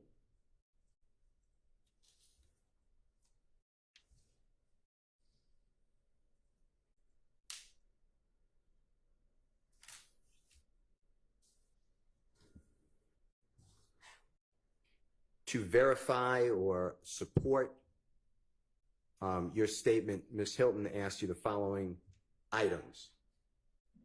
Did the police show you found shell casings? Remember that question? Yes. How does that support whatever you told the police? Oh, you lost me. I lost you? Okay. Yeah, you start over? Yes, sir. That question was withdrawn. Okay, if it was withdrawn, it was withdrawn.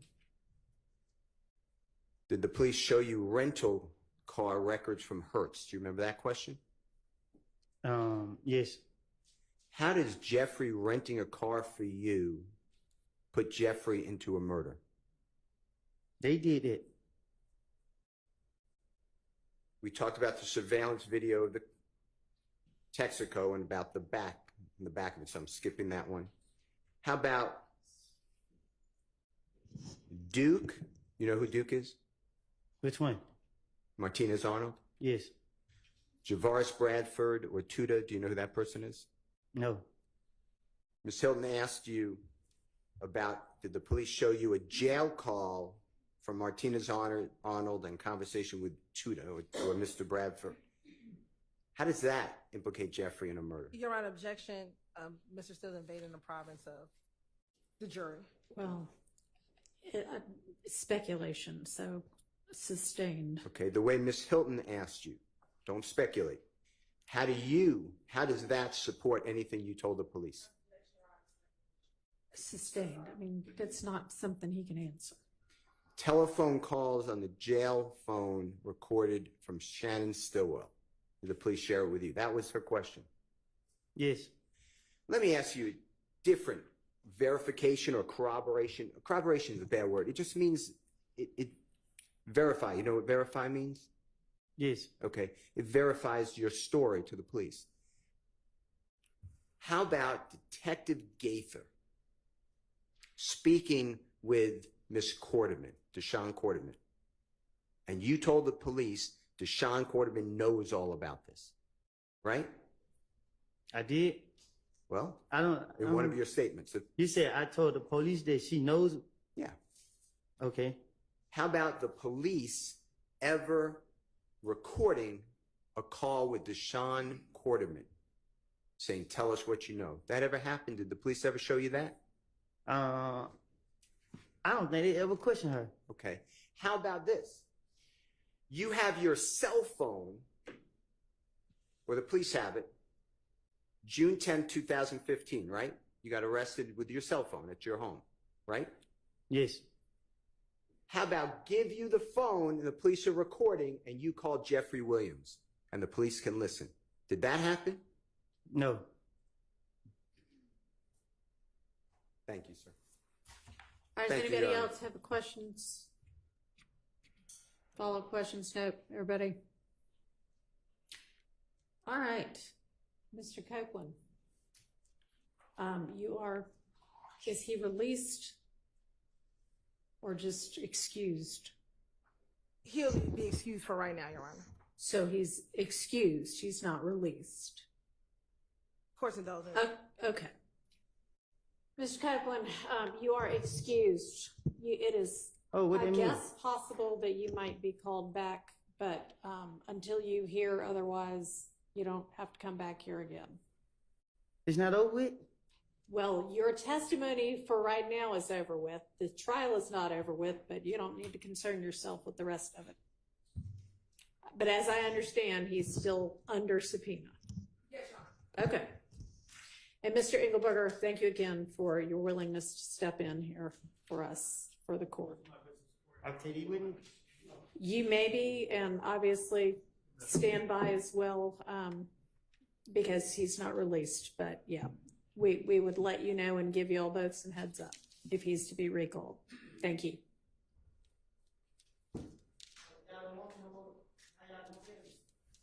What? Okay, thank you. All right. Do you have a short, like hour-long witness? He's not an hour long. We do have one out there, but he's not an hour long. Okay. I know we have a couple of matters to deal with. They're not going to, I don't think, take very long. We can start with the next witness, or we can just start fresh in the morning. Jurors, y'all have a preference?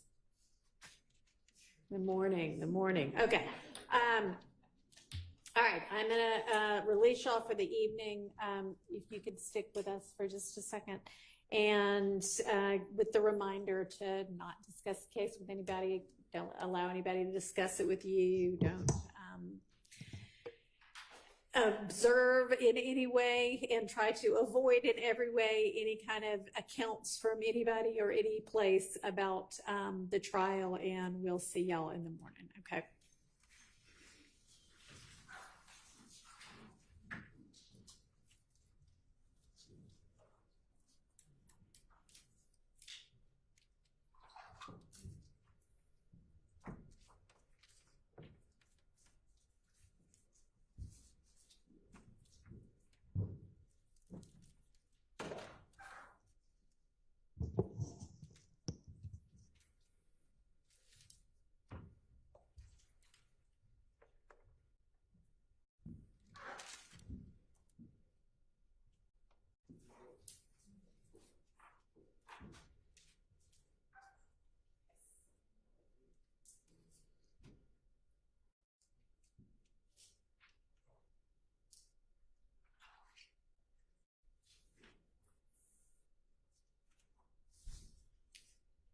All right, this next matter is going to concern a juror. So if the media could please stop recording. All right.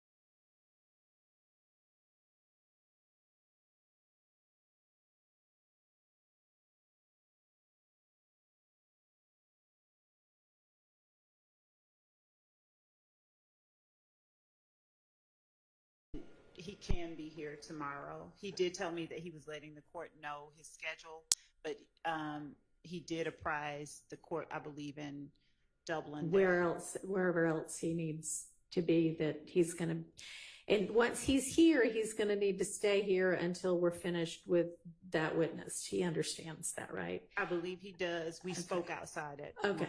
lunch. Is he here now? He should be. Do you want to just have him come in, and I'll just let him know if I need to reach out to any of the other courts and let them know what's going on? I'm happy to do that. Yes. How long do you anticipate with, and I know you can't know for certain, but 3 hours. okay. And then, so I don't know how much cross there'll be, but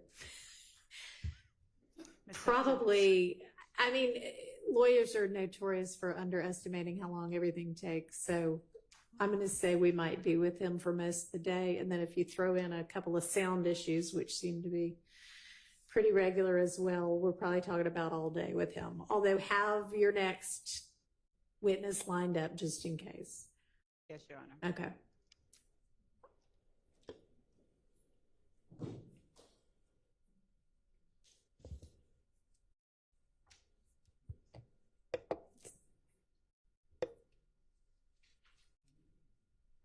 Yeah, while we're waiting for Mr. Wright.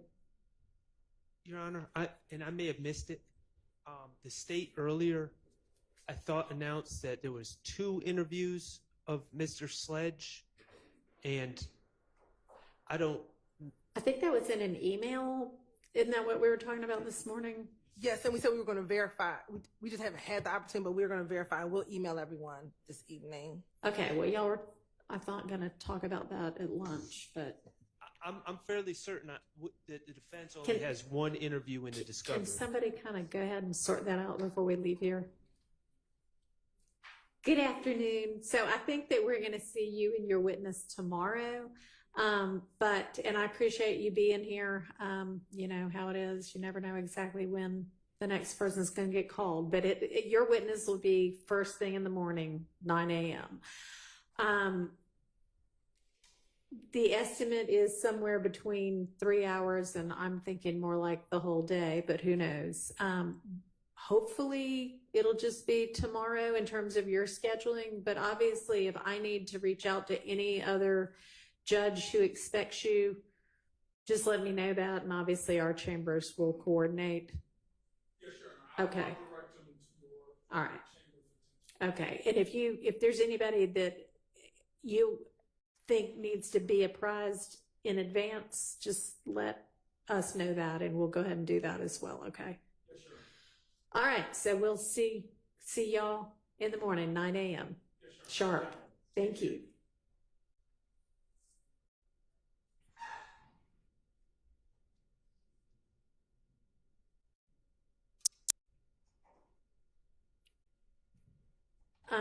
How fast do you think y'all could find out about, because I kind of wanted y'all to do that over the course of the day? A few moments. Okay.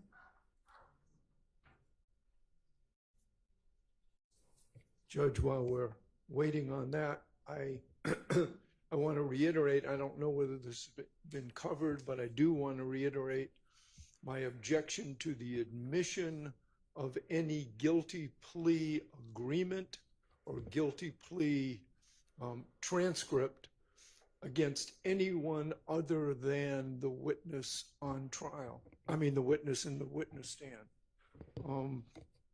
So I do want to reiterate that and ask for a cautionary 105 instruction with regard to the admission of the guilty plea and any alleged guilty plea colloquy. Okay. And I know we've talked about various different witnesses, potential guilty plea colloquies. Remind me what might come up with this particular next witness, Mr. Sledge. There were 2 issues. One was the entry whole hog of his prior guilty plea. And the state, I think, made very clear. So there's a video of him taking the plea, and then there is the actual plea agreement paperwork that has been admitted for other witnesses. What I said and what I maintain is that we will not be tendering a guilty plea just to tender the guilty plea. We would tender the certified conviction, but as far as that guilty plea paperwork, unless he says something that is not consistent with it, then we won't have a need to tender it as any prior inconsistent statement. Or if there is some challenge to something that he said as a recent fabrication, I mean, unless there is an exception to it, there won't be a need to have it read into the record. I mean, we may tender it as evidence for the record, but not for presentation or anything to the jury unless something happens during his testifying. All right. That was the first. You're not intending to introduce anybody else's guilty plea with this witness, are you? No. Well, Mr. Harvey, can you give me a little bit of more info on what it is you might be referencing? The guilty plea agreement. Of anybody else? No, of the witness. Oh, you said you were objecting to the admission of the guilty plea agreement as to anybody other than that it represents and can be used as substantive evidence against any of the other defendants on trial. It can be used traditionally, and there are 100 cases on that point. I understand what you mean now. I thought you meant somebody else's guilty plea agreement. No. You mean its use against somebody else? Yes. That's correct. Okay. And do you have a proposed instruction on that? What did he plead to? Your Honor, he pled to the indictment. So two things. One, I'm not certain why Mr. Harvey is saying that a 105 instruction is necessary.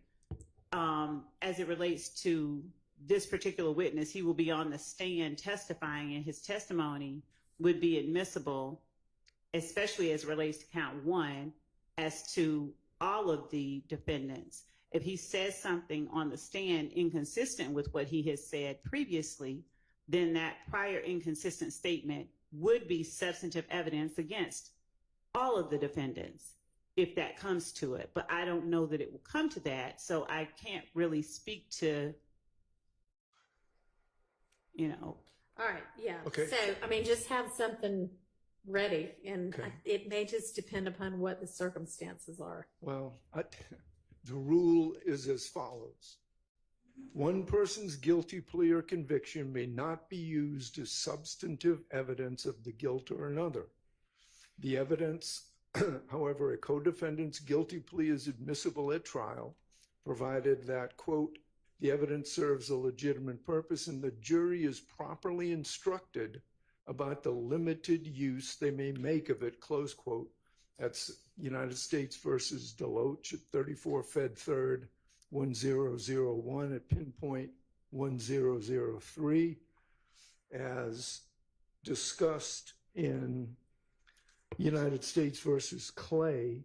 In United States versus Clay is, I don't know whether you want a Westlaw or Lexus site, but 2021 U.S. Appeals Lexus 36080 or 2021 Westlaw 5795330. That's the general rule. Judge, I think that's the general. That's the general rule. That's not when we're talking about something like a RICO count. It's the general rule as to anything. He can testify, but the plea agreement cannot be used against everybody else. That provision of the statute and the gang statute has been held unconstitutional. We've argued about this before, but his guilty plea can't be used against anybody else. I disagree with what Mr. Harvey is saying. I think as it relates to this witness's guilty plea and anything, if it's a prior inconsistent statement, federally it may not be allowed, but under the Georgia rules of evidence, a prior inconsistent statement is substantive evidence. So given that it would be substantive evidence against each of these defendants as to count one, a limiting instruction would not be warranted. A 105 limiting instruction, as Mr. Harvey has requested, would not be warranted. So I'm not certain what he's proposing to the court, so I can't really object specifically to what he's proposing. It's not. But I argue that. Sorry. Please don't I'm sorry. interrupt. I'm sorry. I the thought she was attorneys done, when they're and I talking. apologize. Okay. But I would, at this point, my position is that a 105 limiting instruction isn't necessary. We're not talking about someone that they cannot cross-examine. We're not talking about somebody who's unavailable. We're talking about a person who is on the stand as a witness that will be asking questions. Okay, so I don't think Mr. Harvey is talking about a prior inconsistent statement being used as substantive evidence. He's talking about the guilty plea itself being used as evidence against any of the people here on trial, right? That's correct. That is correct. The guilty plea agreement can be used against Mr. Sledge, but not against the other defendants. Show the court a case. I want to see a case where it says that a 105 instruction and a guilty plea of even a testifying co-defendant doesn't require a 105 instruction. The case that I cited to the court, which cites a whole series of 11th Circuit cases, is a case that deals with a testifying witness. It is not just unavailability. And fine, if we can see a case that says otherwise, we'll be glad to discuss it. In the meantime, I'm moving in limine and want a 105 instruction. All right, well, give me something that you would like proposed, and why don't we all meet here at 8:30 in the morning, since we'll need to hash all of this out potentially before we get the next witness on the stand. Yes, Your Honor. I'll be here at 7:30. And what I heard Mr. Harvey say that he's not speaking about the certified conviction. He's talking about that plea form where there were factual acknowledgments that were made. And that is what we discussed the last time. And that is what I told the court that I would not be using unless there was something inconsistent said. And that is why I said it would be a prior inconsistent statement that is admissible as substantive evidence. And Mr. Harvey is asking us to prove a negative, when in fact the case law that he is citing is not applicable to this circumstance. Judge, I am talking about a plea agreement. There is a Talking about December. the part that he signs and he says, yes, I acknowledge X, Y, and Z are true, or whatever it is he says. Yes, that's correct. Okay. All right. See y'all at 8:30 about it, and send anything you want to have me consider in the meantime to Ms. Hurstfield. All right, anything else? We have a response for the Antonio Sledge interview, Your Honor. Okay. It appears that there's only one interview to answer the question. And also, Your Honor, I can do this now or when the jury is, I want to just make sure that the exhibits that we discussed today were tendered and admitted, Your Honor. And so I just wanted to go over those numbers again. We can do that now. So the exhibits that we tendered and moved for admission was 399Y, 401Y, 402Y, 403Y, 404Y, 405Y, 406Y, and 407Y.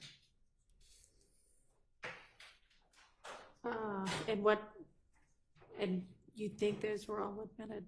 Yeah. Or you're just If they trying to weren't, make I want to sure? make sure that they are. I know. So remind me what 399Y was? 399Y was the law and crime clip where I asked Mr. Copeland about reading the Hertz record. Okay, yeah. I don't know if you tendered, or, well, I mean, you must have because you played it. So yeah, that was admitted. And then I know 401 and 402Y were, and then obviously anything that you played was. Yeah. Is that what everything else was? So 401 and 402 were the Guilty document plea forms, Yes. yeah. And then Those are in. And then 403, just to confirm, was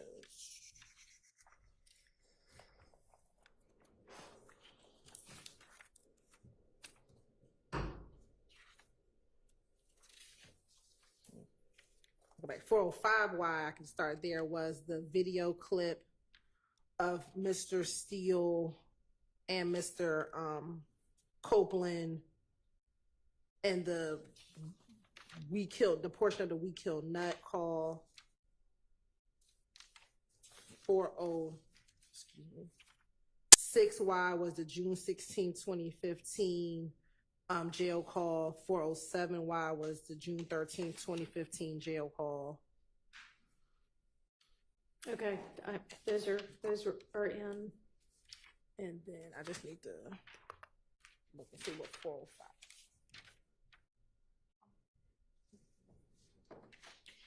I mean, a lot of this is like it was already in, and now they're just excerpts. And so they already are in. They're just labeled as smaller pieces of the larger piece that's already in. No, right? no, these were like the law and crime. The law Not the law and crime things. Those are in. And the two guilty plea forms are in. Correct. But all of the things that are just, snippets of things that were already in I mean, they're already in, it's just more for convenience that y'all are relabeling them. Yes, Your Honor. Okay, so was there anything else other than those groupings of things? Okay, no, that was it, Your Honor. Okay, all right. Anything else before we break for the day? Okay. 8:30. See y'all at 8:30. All right, we are adjourned for the day. We can stop.